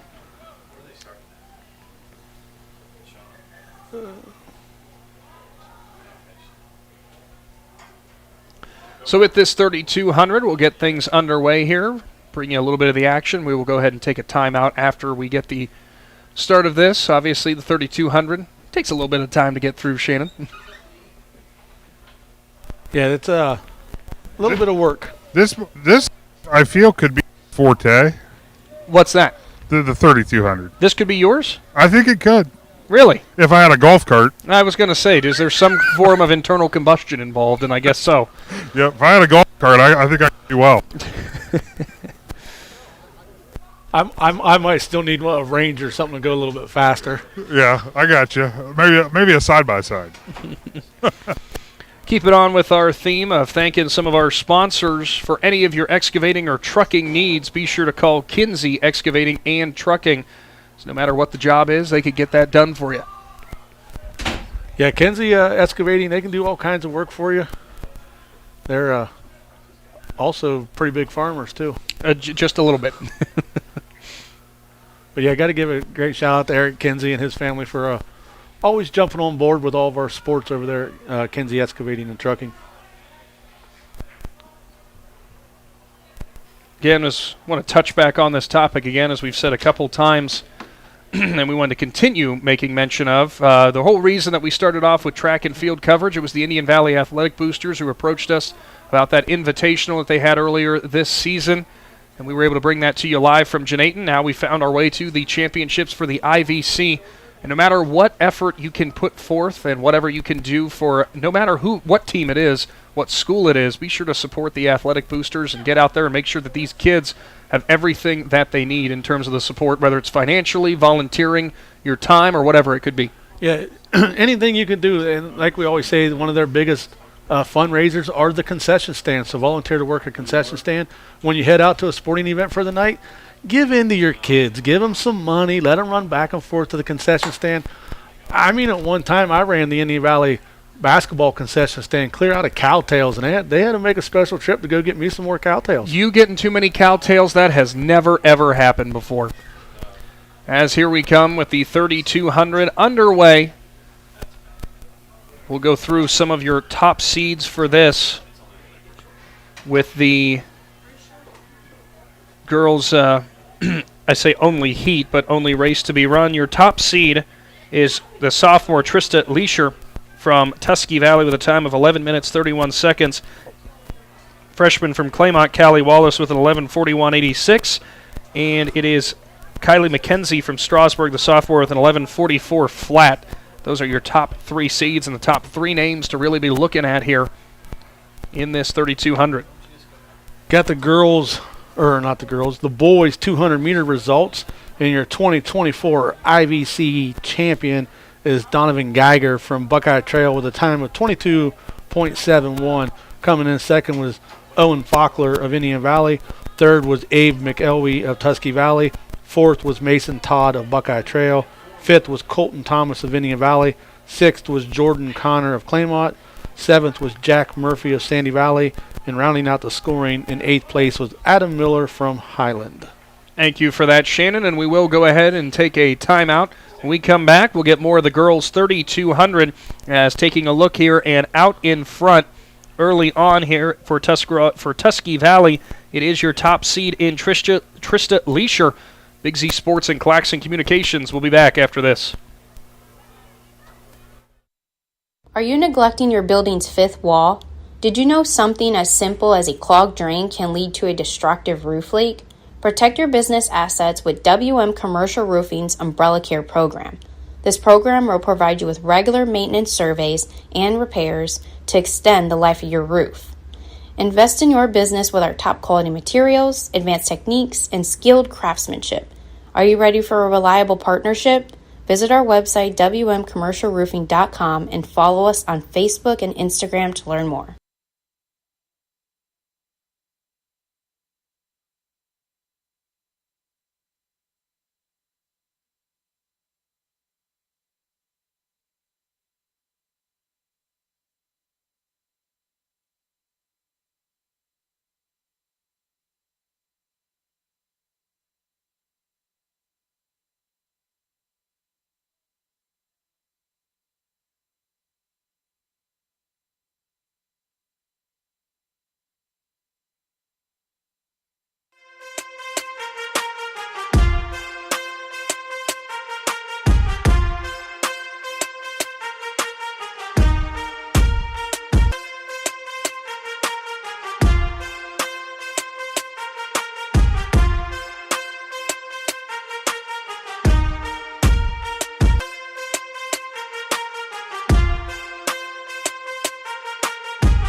Find your path to success at Buckeye Career Center. Buckeye students earned over 3,000 industry-recognized credentials this past school year, and over 130 students participated in our School to Work program or an internship at a local business. Let us help you get a jump start on your future in a career of landscaping and turf management, pharmacy technician, HVACR, CAD development and design, or any of our over 30 programs. Enroll today for next school year by visiting BuckeyeCareerCenter.org.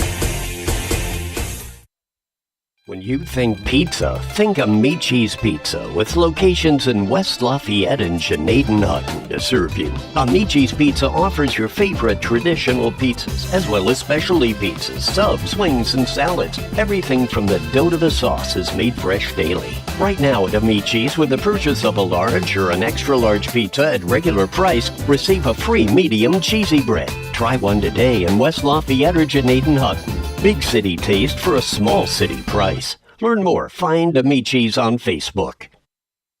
Kinsey Excavating and Trucking is a family-owned and operated business in New Philadelphia. KET is a general contractor. They provide services to commercial and municipal clients. They employ local union operators and laborers. KET is dedicated to providing outstanding work using the latest technology and employing local individuals to positively impact Tuscarawas County and the surrounding area. Kinsey Excavating and Trucking proudly supports the Indian Valley Local School District and wishes all area athletes, musicians, artists, and students a successful season.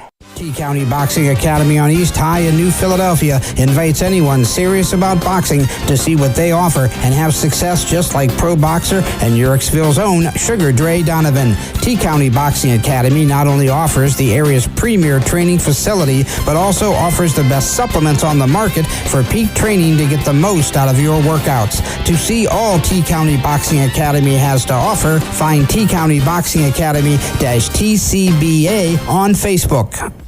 Live more comfortably this winter with the help of Unified Insulation Systems. Unified Insulation Systems is a full-service insulation and weatherization provider that can show you how to properly insulate your home or business. With good insulation from Unified Systems, you can prevent your gutters from freezing and get rid of your high-energy bills. Call Jeremiah Thomas today for your free quote at 330-773-7377 or visit unifiedinsulation.com. Call Unified Insulation Systems today, your most trusted name in insulation. It is still Trista Leiser from Tusky Valley who has the lead. Right behind her, though, Callie Wallace from Claymont keeps the pressure up in this girls 3,200. Those are your two top seeds you see on your screen doing battle right now. It's been a fun one so far to this point, as we got some more updates that were coming in for the girls Discus. It was your top seed in Shannon Cager from East Canton. Looks like she picks up the win in girls disc with a distance of 119 feet and 7 inches. Yeah, I'm trying to confirm that that was a final throw, or if they're still... Or she just has the lead right now. Yeah, he just sent me the text that East Canton girl with 119, so we'll get that confirmed here. There is Leiser out front, Wallace behind her. And it looks like in third place it is Pfeffer from Sandy Valley. Leiser, I don't think she's really slowed her pace at all, Shannon. No, and these girls that run these races, man, they're like a machine. Those girls that are out front, you can just tell by the way their body English is. They're straight up and down. They just keep pumping and they're moving on. Adam Sawieski, you still think you could handle this? Somehow I'm thinking he's rethinking his decision after watching this distance. He's already went out to the ambulance to get some oxygen just watching. So Leiser, not sure what lap she is on. I'm going to quiz you, Shannon. It's the 3,200. How many miles is that? That's 2. It is 2 miles. Whew.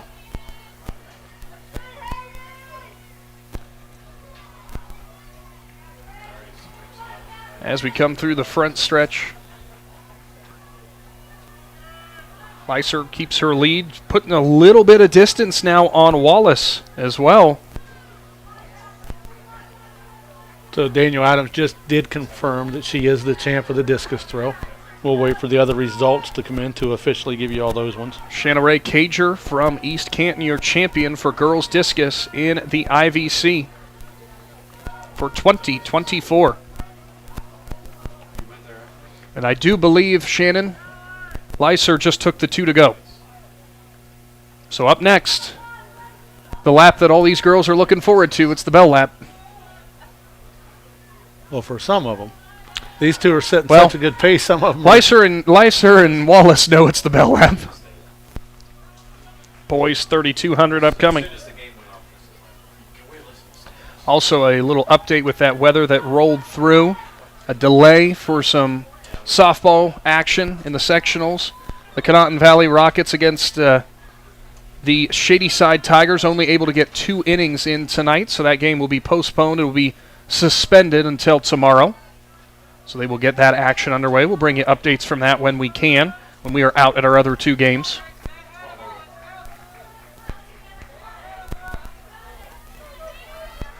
That tells you how the weather got kind of wicked there, Shannon, because that game was going to be was being played on turf.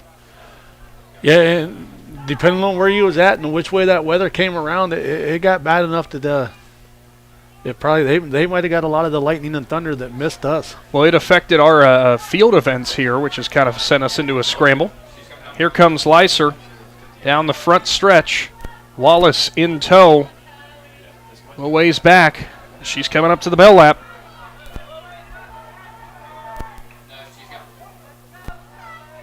As you hear the horn sound, Wallace has now crossed as well. Still in third, Pfeffer from Sandy Valley, holding a good third place. And in fourth place, coming up now for Strasburg, is Kylie McKenzie.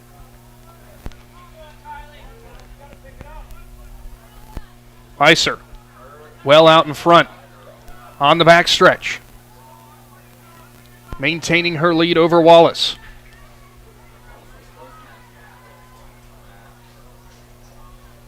She'll enter turn 3.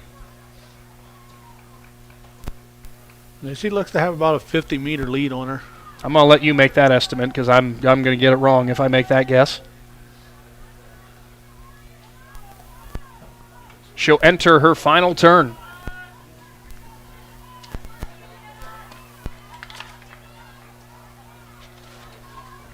By the way, in this 3200, the record is held by Maddie DeBose from set in 2019 with 11:37.39. Your top seed in Lyser. Her best run this year was an 11:31 as she's coming to the finish line. Wallace kind of trying to press on strong, but it is going to be Lyser of Tusky Valley who's going to capture the win. We'll see what time she got. Here's Wallace finishing second. Yeah, outstanding run by her, and to think that the winner is only a sophomore and the girl that finishes second is a freshman, so they're going to be doing battle for the next few years. And it looks like in third it was Pfeffer of Sandy Valley. Here comes your fourth place finisher,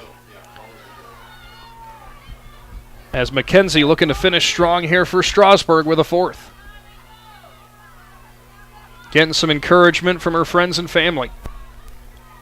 That is how your 3200 shakes out here for the girls. We'll get you the official results and we'll see if Lyser was able to break that record. We had a record or 2 fall so far today, Shannon. Yeah, we know for sure that the record that Curtis Haney in the Discus threw, that was a record, and that might be the only one that's been broke so far. I think this could have been our second. We'll see. She slowed down a lot right there at the end, so that'll be and to tell you how impressive a run that is, DeBoe for Tusky Valley was one of the best runners that I've seen, man. Maddie DeBoe, I just watched her win Pac-7 championships in cross country and stuff before they moved to the I.V.C, and she was a phenomenal athlete, so that would be a big record to break. McPherson finishes for Claymont. Huffman for Tusky Valley comes across with her final turn. And for Indian Valley, here comes Harrington towards the line.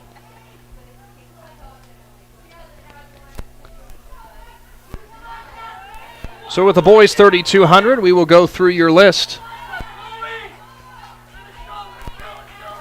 Here comes the next finisher. It will be Chloe Egon from Buckeye Trail. And for East Canton, Catherine Showoff coming to the line as well. Or Shoaff, I hope I'm saying that last name correctly. Harrington going to be coming around for Indian Valley. We'll run through the boys 3,200 meters.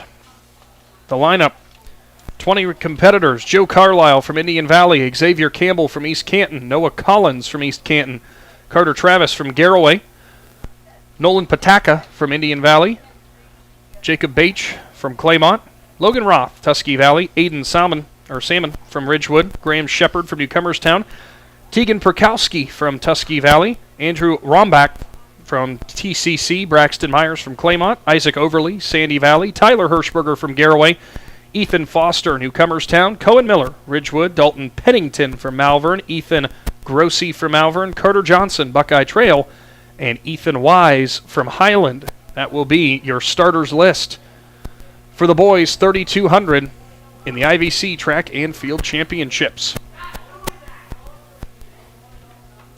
As here comes Harrington to finish out the girls 3200. Of course, as I've reminded you a lot today, get subscribed to the Big Z Sports YouTube channel. You will get notified every single time we go live and bring you coverage, whether it's track and field, softball, baseball, oh, so much more going on, always in Z Country, thanks to our great sponsors.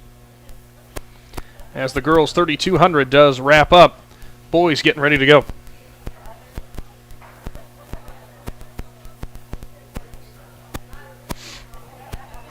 Now, I will say with the 3200, that is all the starters that I do have, but no promises those are all 20 that are competing, though, right, Shannon? Yeah, I mean, it's gotten late right now, and it's gotten cold, so some kids might have decided to pull a scratch on it if it. Or they'll go over to one of their teammates who might be a distance runner and say, "Hey, buddy, you're in."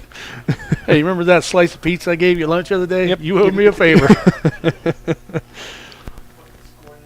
So we'll get ready here for that 3200. We'll bring you the start here from Lee Stadium, and we'll get through the first lap or two before we take a quick break. 4x400 upcoming for both the boys and the girls. Of course, we'll wait for some more updates, of course, with the scores as they come in. I know that a lot of it is, for the most part, a lot in the stands in terms of the family of these athletes. But Shannon, all these fans who we have seen here from the moment that this event got started, even through burning the late night hours and braving the rain, always good to see that kind of dedication. Yeah, you know, when you're a kid and you're sitting at home and your parents are telling you to do something, you get all mad. Just remember the time that they sat out in the pouring rain for 4 hours to watch you run the very last event of the track meet. The support your family gives you and your coaches give you. Sometimes they're hard on you, but they love you. So remember that next time when you get told to go do the dishes you don't want to do. I wish I knew that better when I was a kid. Well, I always told my daughter Ashton when she ran cross country, you could really never say I don't support you, because I would wake up on a Saturday morning, drive an hour and a half, watch her run a 3-mile race that she would do in about 24 minutes or whatever it was, and then we would drive home, spend $100 on lunch and gas. It's like it was an expensive day for a 24-minute race. But you do what you do because you love your kids. So the boys 3200 is underway as they're on the backstretch. And jumping out in front, I think it is Mackenzie from, wrong starters list. So I was looking at the girls. Joe Carlisle up there from Indian Valley. See who is alongside him as they enter turn 4, heading towards the front stretch. This race here is going to have big implications on the championship team standings, because then it'll come down to that 4x400. So it is Bache of Claymont who is up there. Pair of East Canton runners in Campbell and Collins in tow. Yeah, this will be a race where Joe Carlisle from Indian Valley is going to have to try to maximize as many points as he can. See if Nolan Pataka from Indian Valley can get up there and help the Braves, because Tusky Valley doesn't really have a... Well, they got Logan Roth. He is seeded 7th coming into this.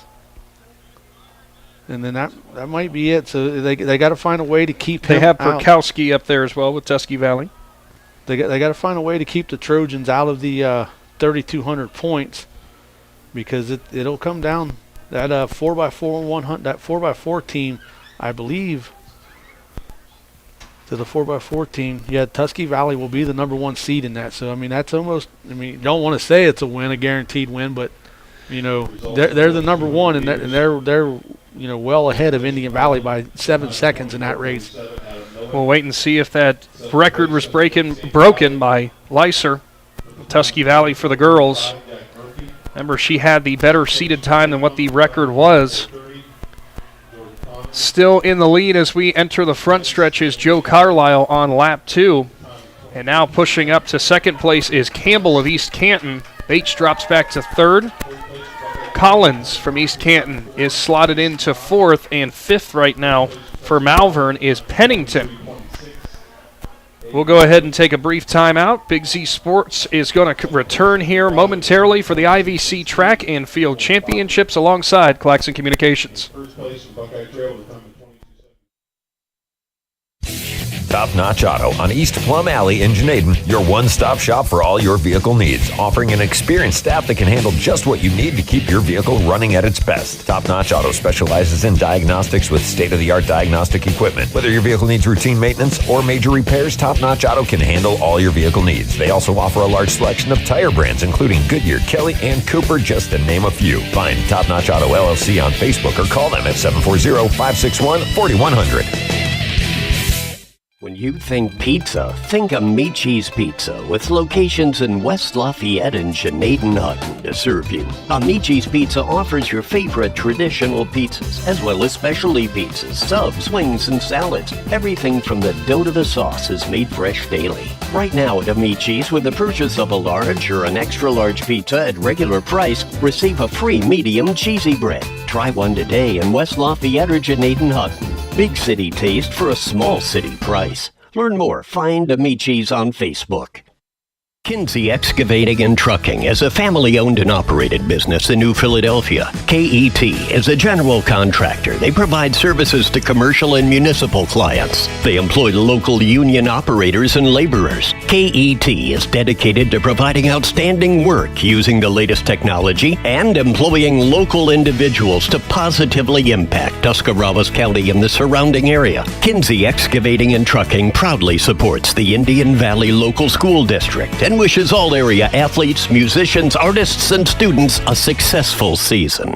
T-County Boxing Academy on East High in New Philadelphia invites anyone serious about boxing to see what they offer and have success just like pro boxer and Uricksville's own Sugar Dre Donovan. T-County Boxing Academy not only offers the area's premier training facility, but also offers the best supplements on the market for peak training to get the most out of your workouts. To see all T-County Boxing Academy has to offer, find T-County Boxing Academy-TCBA on Facebook.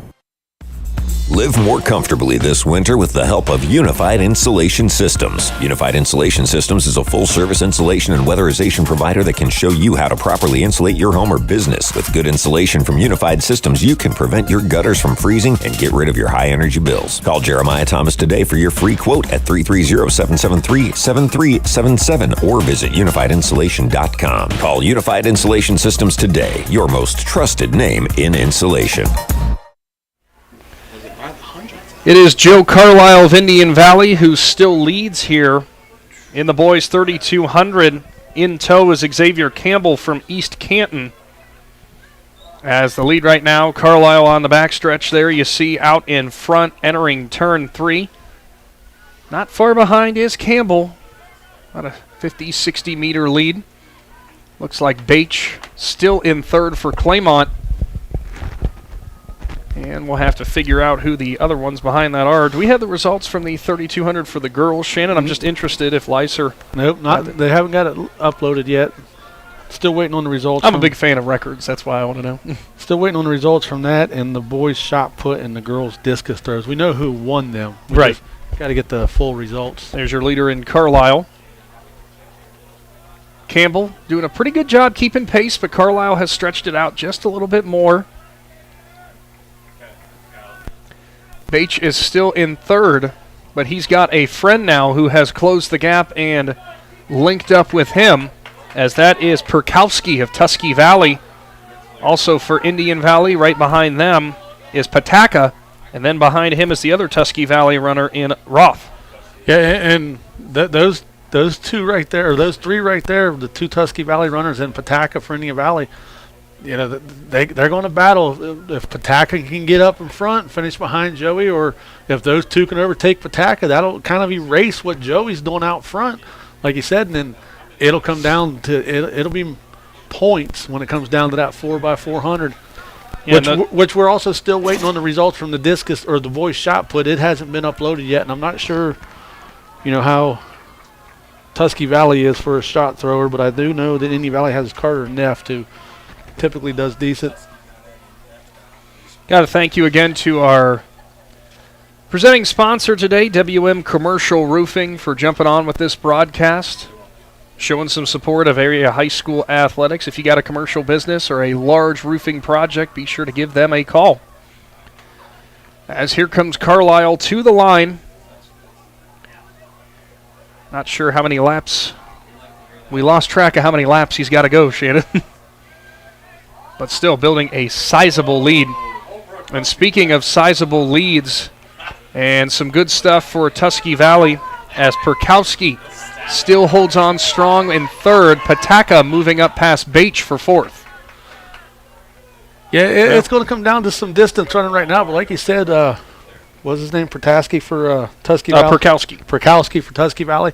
He has seemed to got a little bit more of a kick now, and he's kind of pulled away from that group. And he's making ground on Campbell of East Canton. He could probably track down second place. I mean, right now you got your teammates standing along the line who are counting points, and I can guarantee you the Tusky Valley boys are telling their runners what they got to do, and the Indian Valley the teammates are telling the Indian Valley kids what to do. So it's going to be a battle. As you can see, some of the teammates and them are all lining up along the track. Carlisle from Indian Valley will now hit the front stretch.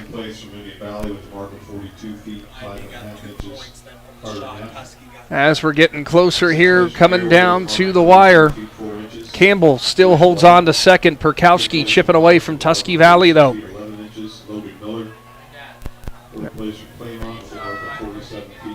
As we're getting some more updates from the field events.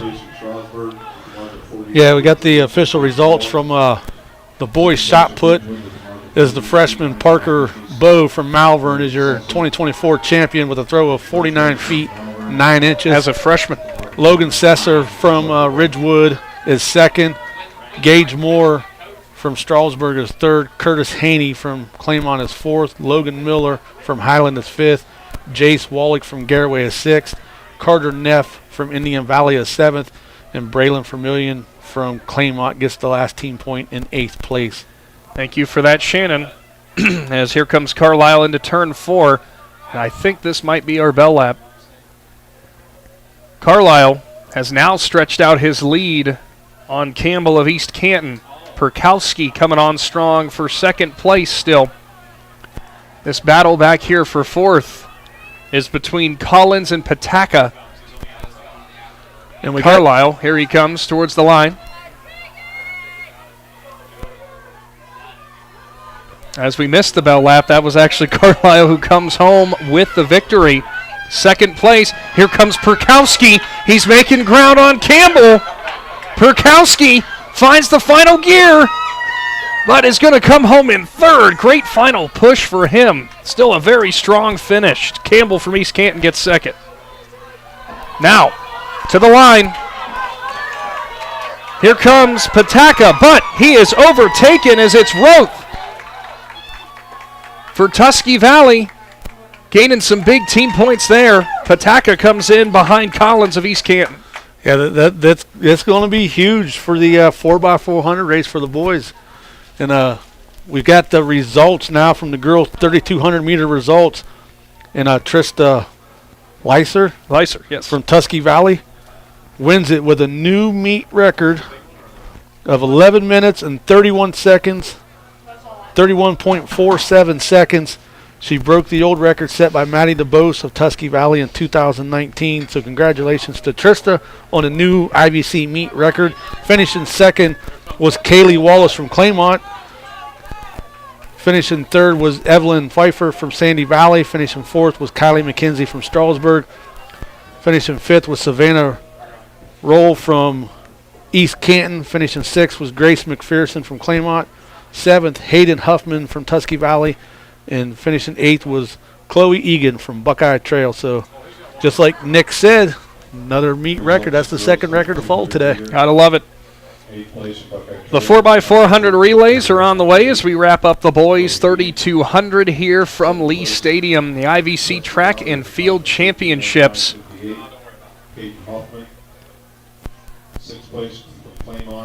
Thank you all for who have tuned in throughout this evening with Big Z Sports' track and field coverage. Got just a couple more events to go.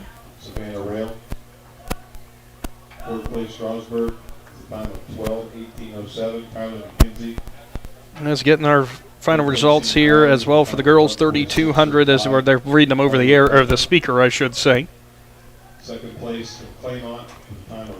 Shannon Thomas doing some work behind the scenes. Going to make your job a lot easier down the road. Yeah, when I get home tonight, I won't have to type out as much other than maybe some team points and get some pictures uploaded. But try to get it all uploaded tonight before I go to bed because got to get up and go to work in the morning and then leave early to head to a softball game. So I made that mention. We heard that sound earlier, and I said, I know the wife's putting the baby to bed because that monitor came through.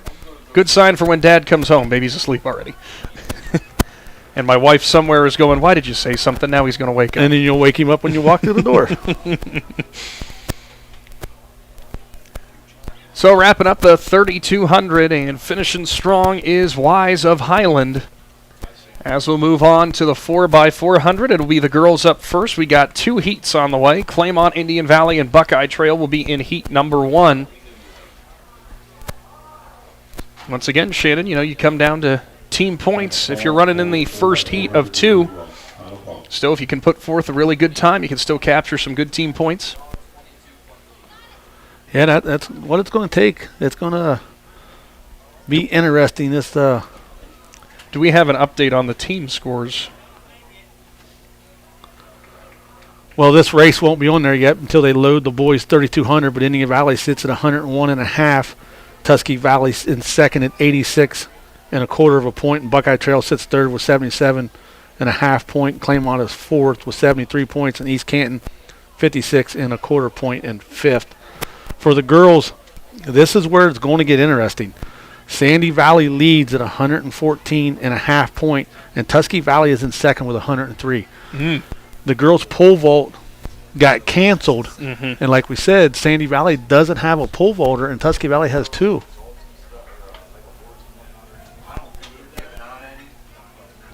So we'll have to get an explanation from Don Spinell how that's going to end up working out. How that's going to end up, because if it comes down to the team championship, you're going to want that event to get in. You're Tusky Valley. You're like, hey, we want the pole vault. Hey, just checking in again, guys. Hey, you're still there. What's up?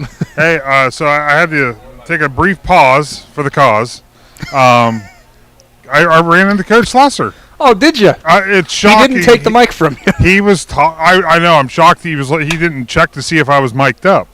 No, he's just down there. He's educating some high school kids and, explaining to them how good he is. Of course. He's going to go back and find this exact moment that you said that, right? I asked him. Well, he will. And I asked him, I said, so how many kids have you educated just tonight alone? He goes, countless. A countless number. I want to tell you what. We all know how great Coach Slusser is on the football field, and he did a phenomenal job as of girls basketball coach this year. But if you ever go to a local track meet, he will coach every kid there. I've seen him talk to multiple kids at the districts, the regionals.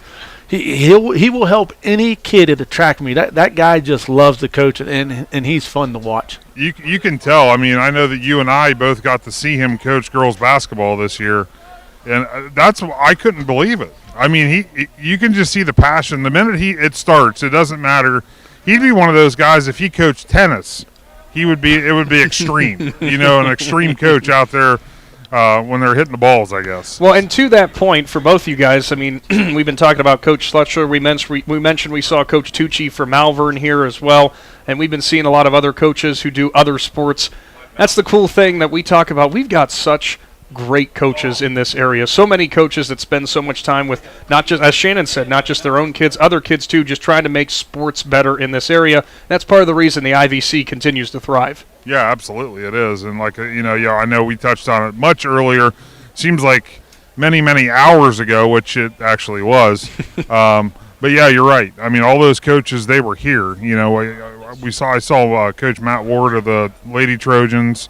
His daughter was participating tonight. Coach Wallach was out in the shot and disc area. You mentioned Coach Tucci. Slusser's obviously involved with track, but I'm sure there was more here. Those were just the ones I came across in my short treks here across the track. Coach Dirk Gadd from the Newcomerstown Trojans, he's up here volunteering his time, running around doing things in the press box. Yeah, I was gonna say he's right next door to you. So that's what you call home field advantage. When it's raining, yes. You get to be in the press box, home field advantage. So for this, now just get me up to speed.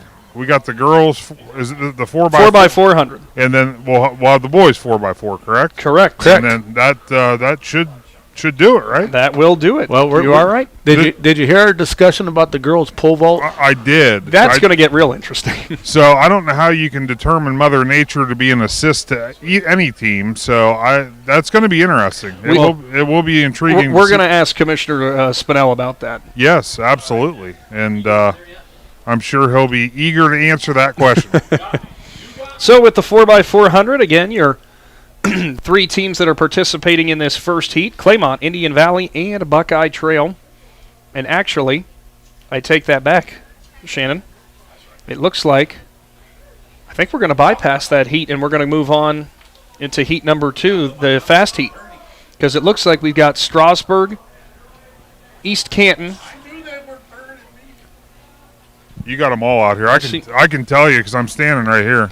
Well, I see Garaway, who was not listed in the. Yeah, Strasburg's here, Tusky Valley, East Canton, Garaway, Malvern, Claymont, Sandy Valley, Indian Valley. I think that's it. So I think what they did is they mashed the 2 heats together, maybe. Possibly. I don't see. I don't see Highland. So they did. That you were right. That is what ended up happening. So lane 1 will be Strasburg. Lane 2 is East Canton. Lane 3 is going to be Garaway. Lane 4, Tusky Valley. Lane 5, Sandy Valley. Lane 6 will be Ridgewood and Claymont. Lane 7 is Malvern, and Lane 8 is Indian Valley. So that will be your list of your lineups there. Good on them. It's getting late, so they could combine it together. We had 7 teams that were slated, but 10 teams that were slated, but I think we had 2 that ultimately pulled out. So I just got a quick update. 9, pardon me. 1 team. Quick update on the girls' pole vault situation. Oh, perfect. It's a complete scratch. Since nobody went, nobody got no marks. It's completely gone, like the event doesn't exist, and it won't have no effects on anything. Unfortunate, of course, for those girls and the girls that were going to be competing for the individual I.V.C. championships. That's your downside, unfortunately. But what are you going to do with Mother Nature? So getting ready for the 4x400 for the girls. This will be your lone heat for this race. So 1 full lap divided up over 4 runners. I think we got a Big Z Sports 4x400 team we could put together. 4 full laps. Or 4 laps, pardon me. 1 lap with each one. There you go. Sorry, I said that completely wrong. Do you think we could have a Big Z Sports 4x400 team? Yes. Joe, Travis, Chris, and Adam. Perfect. I like that. Love it. Sounds great.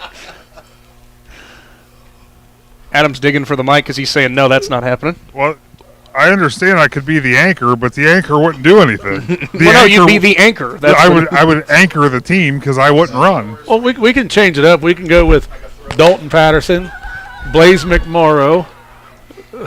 Who else we got? Ryan McQuillan. Yeah. And, I mean, Daniel Adams, he's one of the younger ones.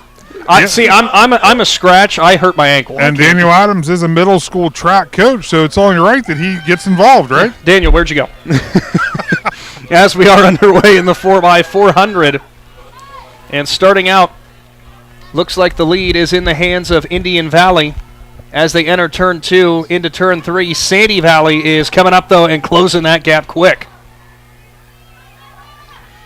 They enter turn 4. Sandy Valley's going to have the lead on this first lap. Indian Valley, Tusky Valley. Close for second. Looks like it's the Trojans, though, who have second place. Now Tusky Valley making the late push.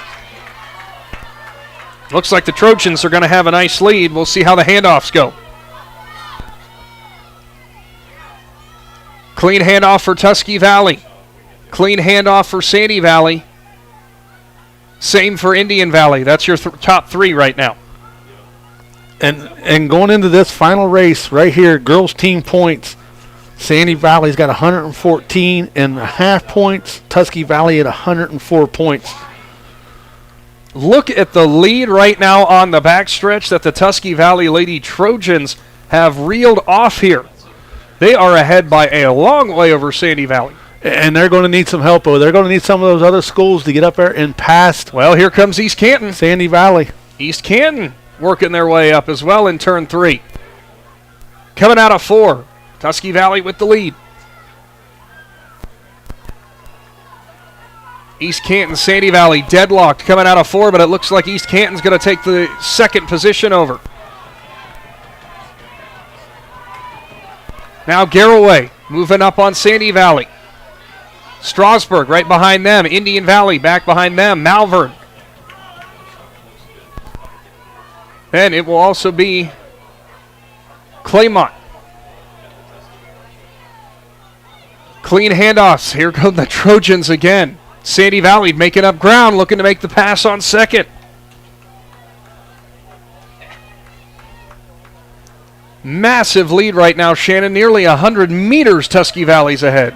Yeah, I've said it before. The Tusky Valley runners are impressive, but this relay team is really impressive. And Tusky Valley will, if they can finish this off, they will have won all the relays except for the 4x800, and Sandy Valley won that one. By the way, the record was set back in 2021 by Tusky Valley in this 4x400. It was a 4:15.59. Coming into this matchup, the best time Tusky Valley put forth this year was a 4:13.2. They could set another record as we come to the next handoff. The final 400-meter sprint to the finish. Tusky Valley in the lead. Sandy Valley takes over second again. It's Garraway in third. East Canton in fourth. Going to be close here for fifth between Indian Valley, Malvern, and Ridgewood. Tusky Valley had a little bit of a bobble right there on that last handoff. She was anxious. She was wanting to go, and she didn't wait on a runner. She had to pause for just a split second. We'll say Sandy Valley's reeled it back into maybe 60, 70 meters. But still, Tusky Valley, huge lead into turn 3. If she can keep that stride, she's going right there for this last 200 meters right here. It could be close to the record. Here they come out of 4. Tusky Valley, the girls 4x400 team, coming down the front stretch. Looks like they're going to capture the I.V.C. championship in 2024 for the girls 4x400. Sandy Valley finishing with a strong second. Garraway in third. Certainly looks like they're going to be capturing that and picking up that as well. Now we're going to have a close finish for fourth. Indian Valley's in front, but here comes Malvern. Big final push. And the Hornets are going to take fourth. Indian Valley fifth. East Canton will come home sixth. Ridgewood behind them, and then Claymont. Jump over here to some results real quick. Is the boys' 3,200 meter results. Your 2024 I.V.C. champion is Joe Carlisle from Indian Valley with a time of 10 minutes, 21 seconds. Xavier Campbell of East Canton was second. Tegan Perkowski from Tusky Valley was third. Logan Roth from Tusky Valley was fourth. Nolan Pataka from Indian Valley was fifth. Noah Collins from East Canton was sixth. Carter Travis from Garraway was seventh. Jacob Bates from Claymont was eighth. Thank you for that, Shannon. And we have the girls' discus. Real quick, Shannon Ray Cager from East Canton won with a throw of 119 feet and 7 inches. Second was Magdalene Collins from Newcomerstown. Third was Jaden Sproul from Claymont. Fourth was Lizzie Hill from Strasburg. Fifth was Addison Lammers from Ridgewood. Sixth was Marissa Passio from Malvern. Seventh was Morgan Slayball from Garraway. And eighth was Allison Ernest from Tusky Valley. Thank you, Shannon. We got 2 heats for the boys 4x400, our final 2 events of the night. As for this, go ahead. And I was going to say, going into this final race of the night for the boys' championship, Indian Valley sits with 115.5 points, and Tusky Valley has 97.25 points. Well, it is worth noting with this 4x400, obviously both Indian Valley, Tusky Valley will be in the second heat that is going to be upcoming.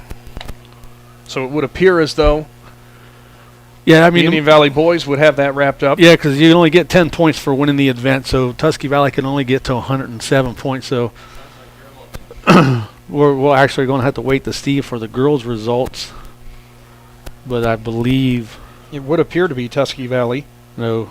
Or pardon me. Well, what was the gap? I forget. I'm sorry. It was a 10.5 point gap. So Sandy looks like Sandy. I mean, we'll have to wait, but it looks like Sandy Valley will wrap that Unless up. There's, I think they've already factored in, of course, the discus and shot and all that.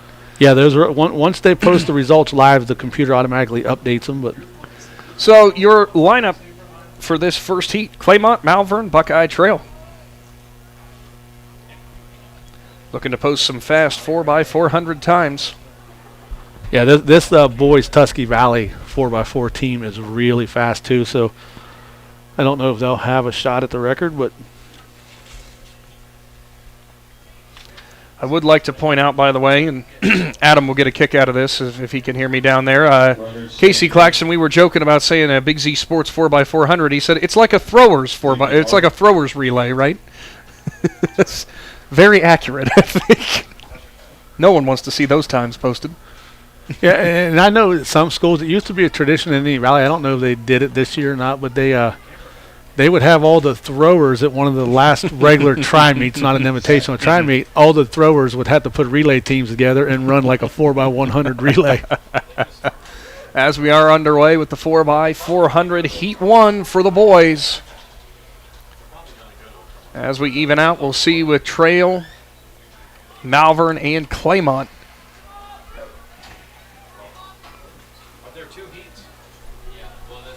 It is Trail who is out front, but we'll see as that evens out with our first handoff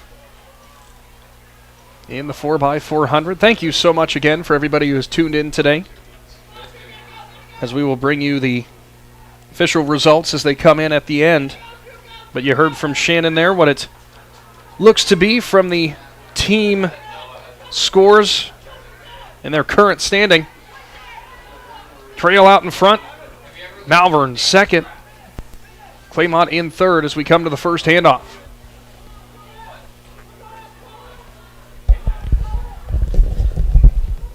Good handoff from Trail. Good handoffs all across the board. Not sure who's the runner in for Trail, but good stride.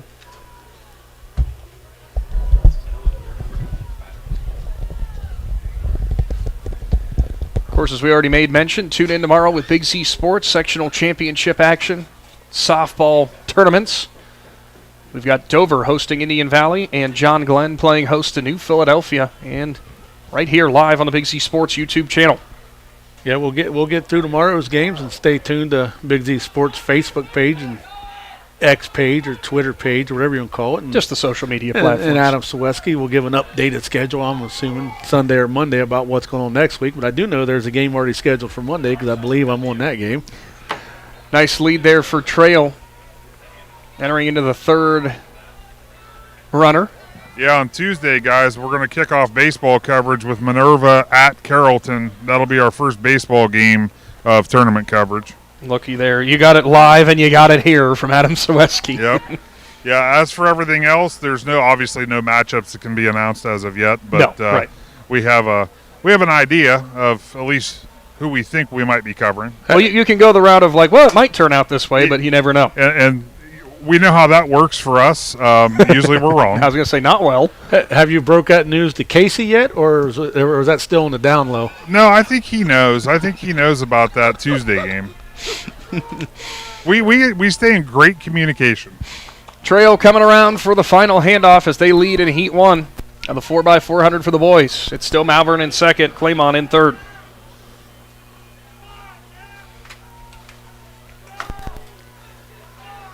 Final event of the night is upcoming, Heat number 2. The fast heat for the boys, 4x400. Stay tuned, and we will have your final results from Newcomerstown of who's going to get the I.V.C. bragging rights as a team. Yeah, they'll actually hand that hardware out right here on the what looks to be where the 50-yard line should be, but beautiful looking field right now. Football season will take care of that. I want to know how they got the grass to look this good right now. It's looking nice. They've got to give a shout out to the field crew. So here we come out of 4. It is going to be Trail, who's going to win in heat number 1. As finishing strong for the Warriors, Malvern will be second in this first heat with Claymont in third. That one, pretty much how it started off, was this kind of spacing and stuff, and that's how it ended. Yeah, they just kind of got a nice little lead right there, and they kept it out there, and this first heat will wraps up, and now the faster heat will come into play. But you never know. With the way you ran right there, that could easily bump you up into the top 3, top 4 teams right there, and you could be a spoiler. You never know. I so badly wish that we could have had interviews on the finish line for these relays and stuff from Adam Sweski, solely for the fact of I wanted to hear them talk about it like almost like it was a NASCAR. Well, I got loose out of 3 there, and I had to overcorrect and nearly wiped out. I like the thought, but I could tell you I felt bad enough getting a picture having them stop. Believe me, it was a joke. Like, no, we're not going to make those poor kids talk. And if you want to know what somebody looks like after a race, go follow Natalie Holbrook on social media. Oh, boy. She posted a nice little video of the 4x400 team, what they look like before they started and what they look like after they finished. And it is immediately following the it was a pretty good video by Natalie Holbrook. So, your lane assignments. Lane 1, Newcomerstown, Indian Valley. Lane 2, Ridgewood. Lane 3, Tusky Valley. Lane 4, Garraway. Lane 5, East Canton. Lane 6, and Strasburg. Lane 7 for your final event from the I.V.C. Championships in 2024. For the boys, 4x400 meter relay. You got to give a shout out to Cody Croy for Ridgewood. He is a shot put. He's a seated shot putter, and he made a throw today of 18 feet and 8 inches. And Cody's getting ready for the districts and regionals and down to the state tournament. And he's won a lot of meets and stuff, and does a phenomenal job. Definitely does. Big congratulations there, Cody, and we wish you the best of luck. So the girls 4x400 results are in. Tusky Valley wins with a time of 4 minutes and 16 seconds. And Nick's looking to see if that was of course I am. New meet record. You know me and records, man. What did you say it was? 4 minutes and 16 seconds. 16.38. Well, they missed out by less than a second as their own record in 2021 of a 4:15.59. So a fantastic showing. So Tusky Valley's 4x400 meter girls relay team is the I.V.C. champions. Sandy Valley was second. Garraway was third. Malvern fourth. Indian Valley fifth. East Canton sixth. Strasburg seventh. And Claymont eighth. Your top seed coming into this matchup is Tusky Valley. They posted a 338.68. Oh, no, I'm sorry, 334 flat. Next closest to them is a 338.68 from Ridgewood. And then you have no, I'm sorry, I said that wrong again. Tusky Valley has your top time of a 334. Garraway has your next closest time of a 337. Then you have Ridgewood with a 338.68. Those are your 3 front runners in this showdown. The girls' final team points, unless they make an adjustment somewhere, Sandy Valley with 122.5 points. Tusky Valley second with 114. East Canton third with 56. Indian Valley fourth with 55. Ridgewood fifth with 46. Newcomerstown sixth with 37. Strasburg seventh. Malvern eighth. Claymont ninth. TCC 10th. Garraway 11th. Buckeye Trail 12th. And Highland comes in at 13th. Good stuff there, Shannon. So a congratulations to the Sandy Valley girls track team. I.V.C. champions in 2024, like you said, unless there's barring any points adjustments, but still a nice margin for them. Looks like they have that all wrapped up. Well, we'll know real soon after once they start doing the presentation. So, final event, 4x400 for the boys, by the way. The record mark was set in 2017 by East Canton at a 3:29.16. Yeah, Tusky Valley's got to find 5 seconds if they want that. So that's that's pretty much a second a lap you got to find. Yeah, super simple, right? All 4 runners got a PR by 1 1/4 seconds. Oof, boy. So we are underway. It's not Onto the that hard. backstretch. Yeah, you say that from up here in the press box, right? So the early lead, and it is Garraway who is closing the gap quickly on East Canton as they enter turn 3. Garraway, as we said, was your second highest seed in this. Tusky Valley was your high seed. Coming out of 4. Garraway, East Canton, Tusky Valley. Actually, take that back. It's now Garraway, Tusky Valley as they come down the front stretch. And in lap 1, Trojans close the gap. Pirates right alongside them. Hornets not far behind. On the handoff. A good handoff for Tusky Valley. Almost looked there could have been a little bobble from Garraway. Tusky Valley's out in front, but not by much. Now here comes East Canton on the outside. Yeah, it'll take up to that last lap to where we can see how close those inside runners are. Because you can see with each lap, it looks like it gets a little smaller. But now they got the crossover back there, so now you'll see. Yeah. Now you see the actual distance. Tusky Valley has the lead. East Canton chipping away. Garraway in 3rd. Ridgewood is right behind him in 4th. Through the front stretch, Tusky Valley looking to stretch out that lead more. Ridgewood coming on strong for 3rd place. Ridgewood making a big push right there. On the next handoff, Garraway and East Canton. Ridgewood, Garraway, Indian Valley. That's your running order, and look at the race that's being set out front between Tusky Valley and East Canton. East Canton really pushing on the backstretch. Now Tusky Valley finding another gear. Tusky Valley, seen him in his peripheral vision, and he picked up the pace a little bit. We enter turn 4. It's still Tusky Valley in the lead. East Canton right behind them. Ridgewood has strengthened their lead on 3rd. Here we come down the front stretch to the final handoff.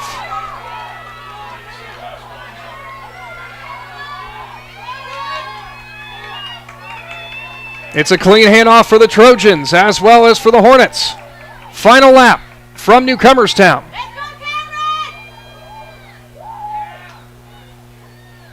Look at the lead now. Find another gear for the Trojans and their anchor.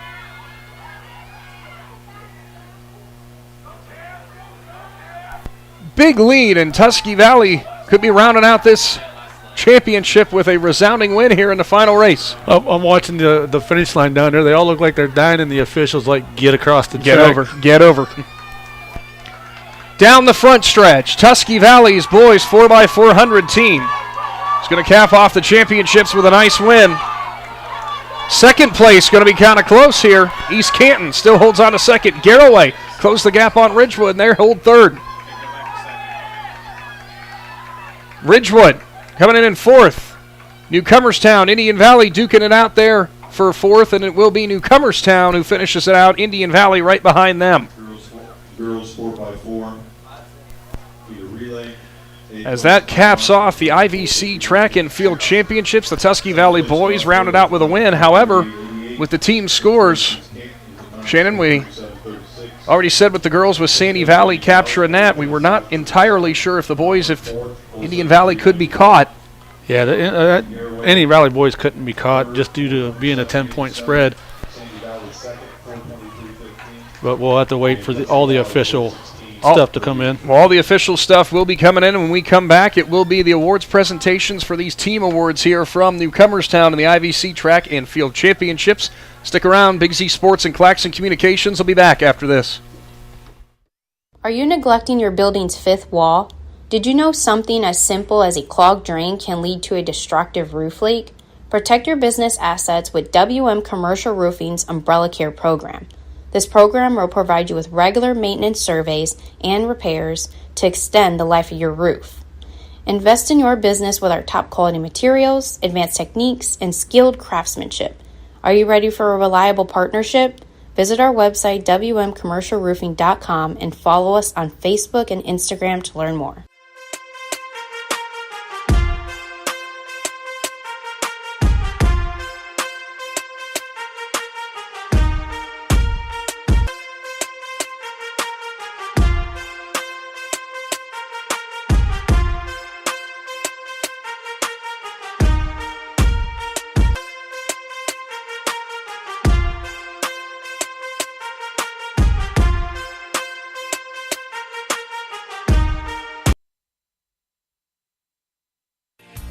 Find your path to success at Buckeye Career Center. Buckeye students earned over 3,000 industry-recognized credentials this past school year, and over 130 students participated in our School to Work program or an internship at a local business. Let us help you get a jump start on your future in a career of landscaping and turf management, pharmacy technician, HVACR, CAD development and design, or any of our over 30 programs. Enroll today for next school year by visiting BuckeyeCareerCenter.org.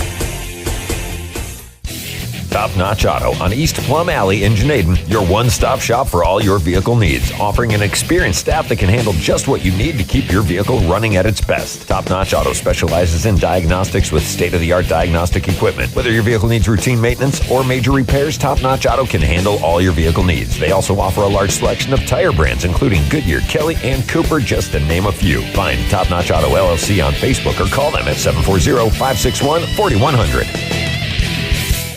When you think pizza, think I.V.C Pizza, with locations in West Lafayette and Janaden Hutton to serve you. I.V.C Pizza offers your favorite traditional pizzas, as well as specialty pizzas, subs, wings, and salads. Everything from the dough to the sauce is made fresh daily. Right now at I.V.C's, with the purchase of a large or an extra large pizza at regular price, receive a free medium cheesy bread. Try one today in West Lafayette or Janaden Hutton. Big city taste for a small city price. Learn more. Find I.V.C's on Facebook. Kinsey Excavating and Trucking is a family-owned and operated business in New Philadelphia. KET is a general contractor. They provide services to commercial and municipal clients. They employ local union operators and laborers. KET is dedicated to providing outstanding work using the latest technology and employing local individuals to positively impact Tuscarawas County and the surrounding area. Kinsey Excavating and Trucking proudly supports the Indian Valley Local School District and wishes all area athletes, musicians, artists, and students a successful season. T-County Boxing Academy on East High in New Philadelphia invites anyone serious about boxing to see what they offer and have success just like pro boxer and Yorksville's own Sugar Dre Donovan. T-County Boxing Academy not only offers the area's premier training facility, but also offers the best supplements on the market for peak training to get the most out of your workouts. To see all T-County Boxing Academy has to offer, find T-County Boxing Academy-TCBA on Facebook. Live more comfortably this winter with the help of Unified Insulation Systems. Unified Insulation Systems is a full-service insulation and weatherization provider that can show you how to properly insulate your home or business. With good insulation from Unified Systems, you can prevent your gutters from freezing and get rid of your high-energy bills. Call Jeremiah Thomas today for your free quote at 330-773-7377 or visit unifiedinsulation.com. Call Unified Insulation Systems today, your most trusted name in insulation. Are you neglecting your building's fifth wall? Did you know something as simple as a clogged drain can lead to a destructive roof leak? Protect your business assets with WM Commercial Roofing's Umbrella Care program. This program will provide you with regular maintenance surveys and repairs to extend the life of your roof. Invest in your business with our top quality materials, advanced techniques, and skilled craftsmanship. Are you ready for a reliable partnership? Visit our website, wmcommercialroofing.com, and follow us on Facebook and Instagram to learn more.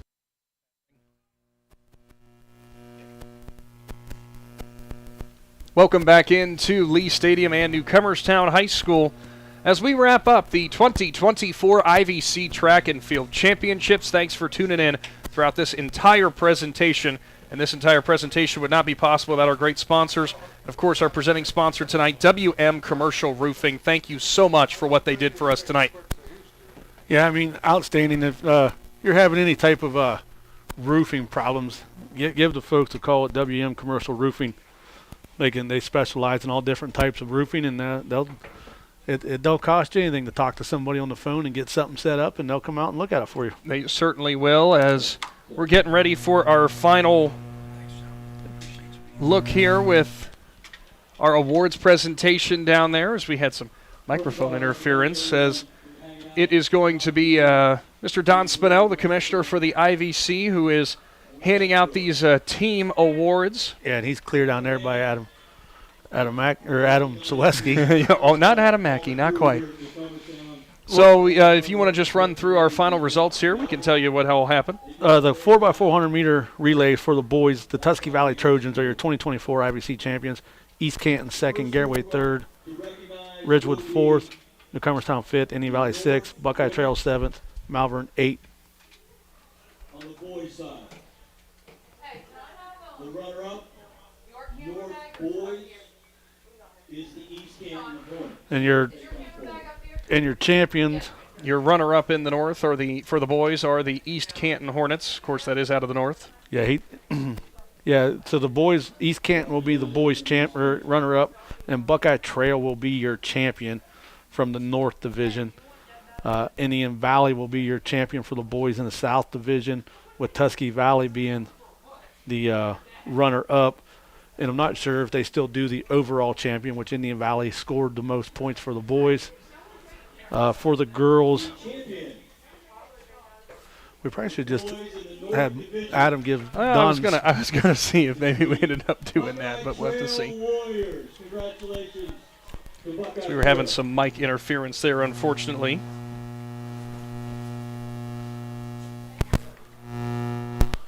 So instead, we'll have to bypass that. But regardless, that is your overall champion for the boys, as Shannon said, is the Indian Valley Braves. As for the girls, Shannon? The overall champion will be the Sandy Valley Cardinals. Tusky Valley was second, like we said. But if they do it just south and north, which I'm not sure, we'll know here in a little bit. But Sandy Valley would be your south champion. East Canton will be your north champion. Then Newcomerstown for the girls would be your north runner-up, and Tusky Valley would be your girls' south runner-up. But overall, team standing, Sandy Valley was first for the girls, Tusky Valley second, East Canton third, Indian Valley fourth, Ridgewood fifth. Good stuff there, Shannon, as they continue the awards presentation here from Newcomerstown, and we get set to wrap everything up. Thank you to everybody who tuned in today with your if you want to go back and watch all of the action that we had here for you, you can do so at any time on the Big Z Sports YouTube channel. This will obviously be staying, all thanks to our wonderful sponsors and all the people who made it possible. So speaking of all the people who made it possible, of course, the Claxon Communications crew, who was working so hard tonight throughout the entire evening to make everything work. Casey Claxon behind the computer, Logan McPeek, Shawn Troyer, and Judd Bone, as well as Natalie Holbrook behind the cameras, making everything go.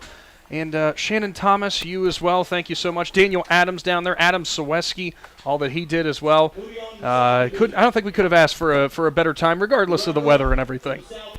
Yeah, the weather was great, and Natalie Holbrook, she must live close to here because somehow her clothes are changed. She must have ran home and changed clothes and didn't bring anybody else any extra clothes. She brought Casey dinner, so that's the positive for that, I guess. She didn't bring Casey dinner. Her mom said, "Here, take this to Casey."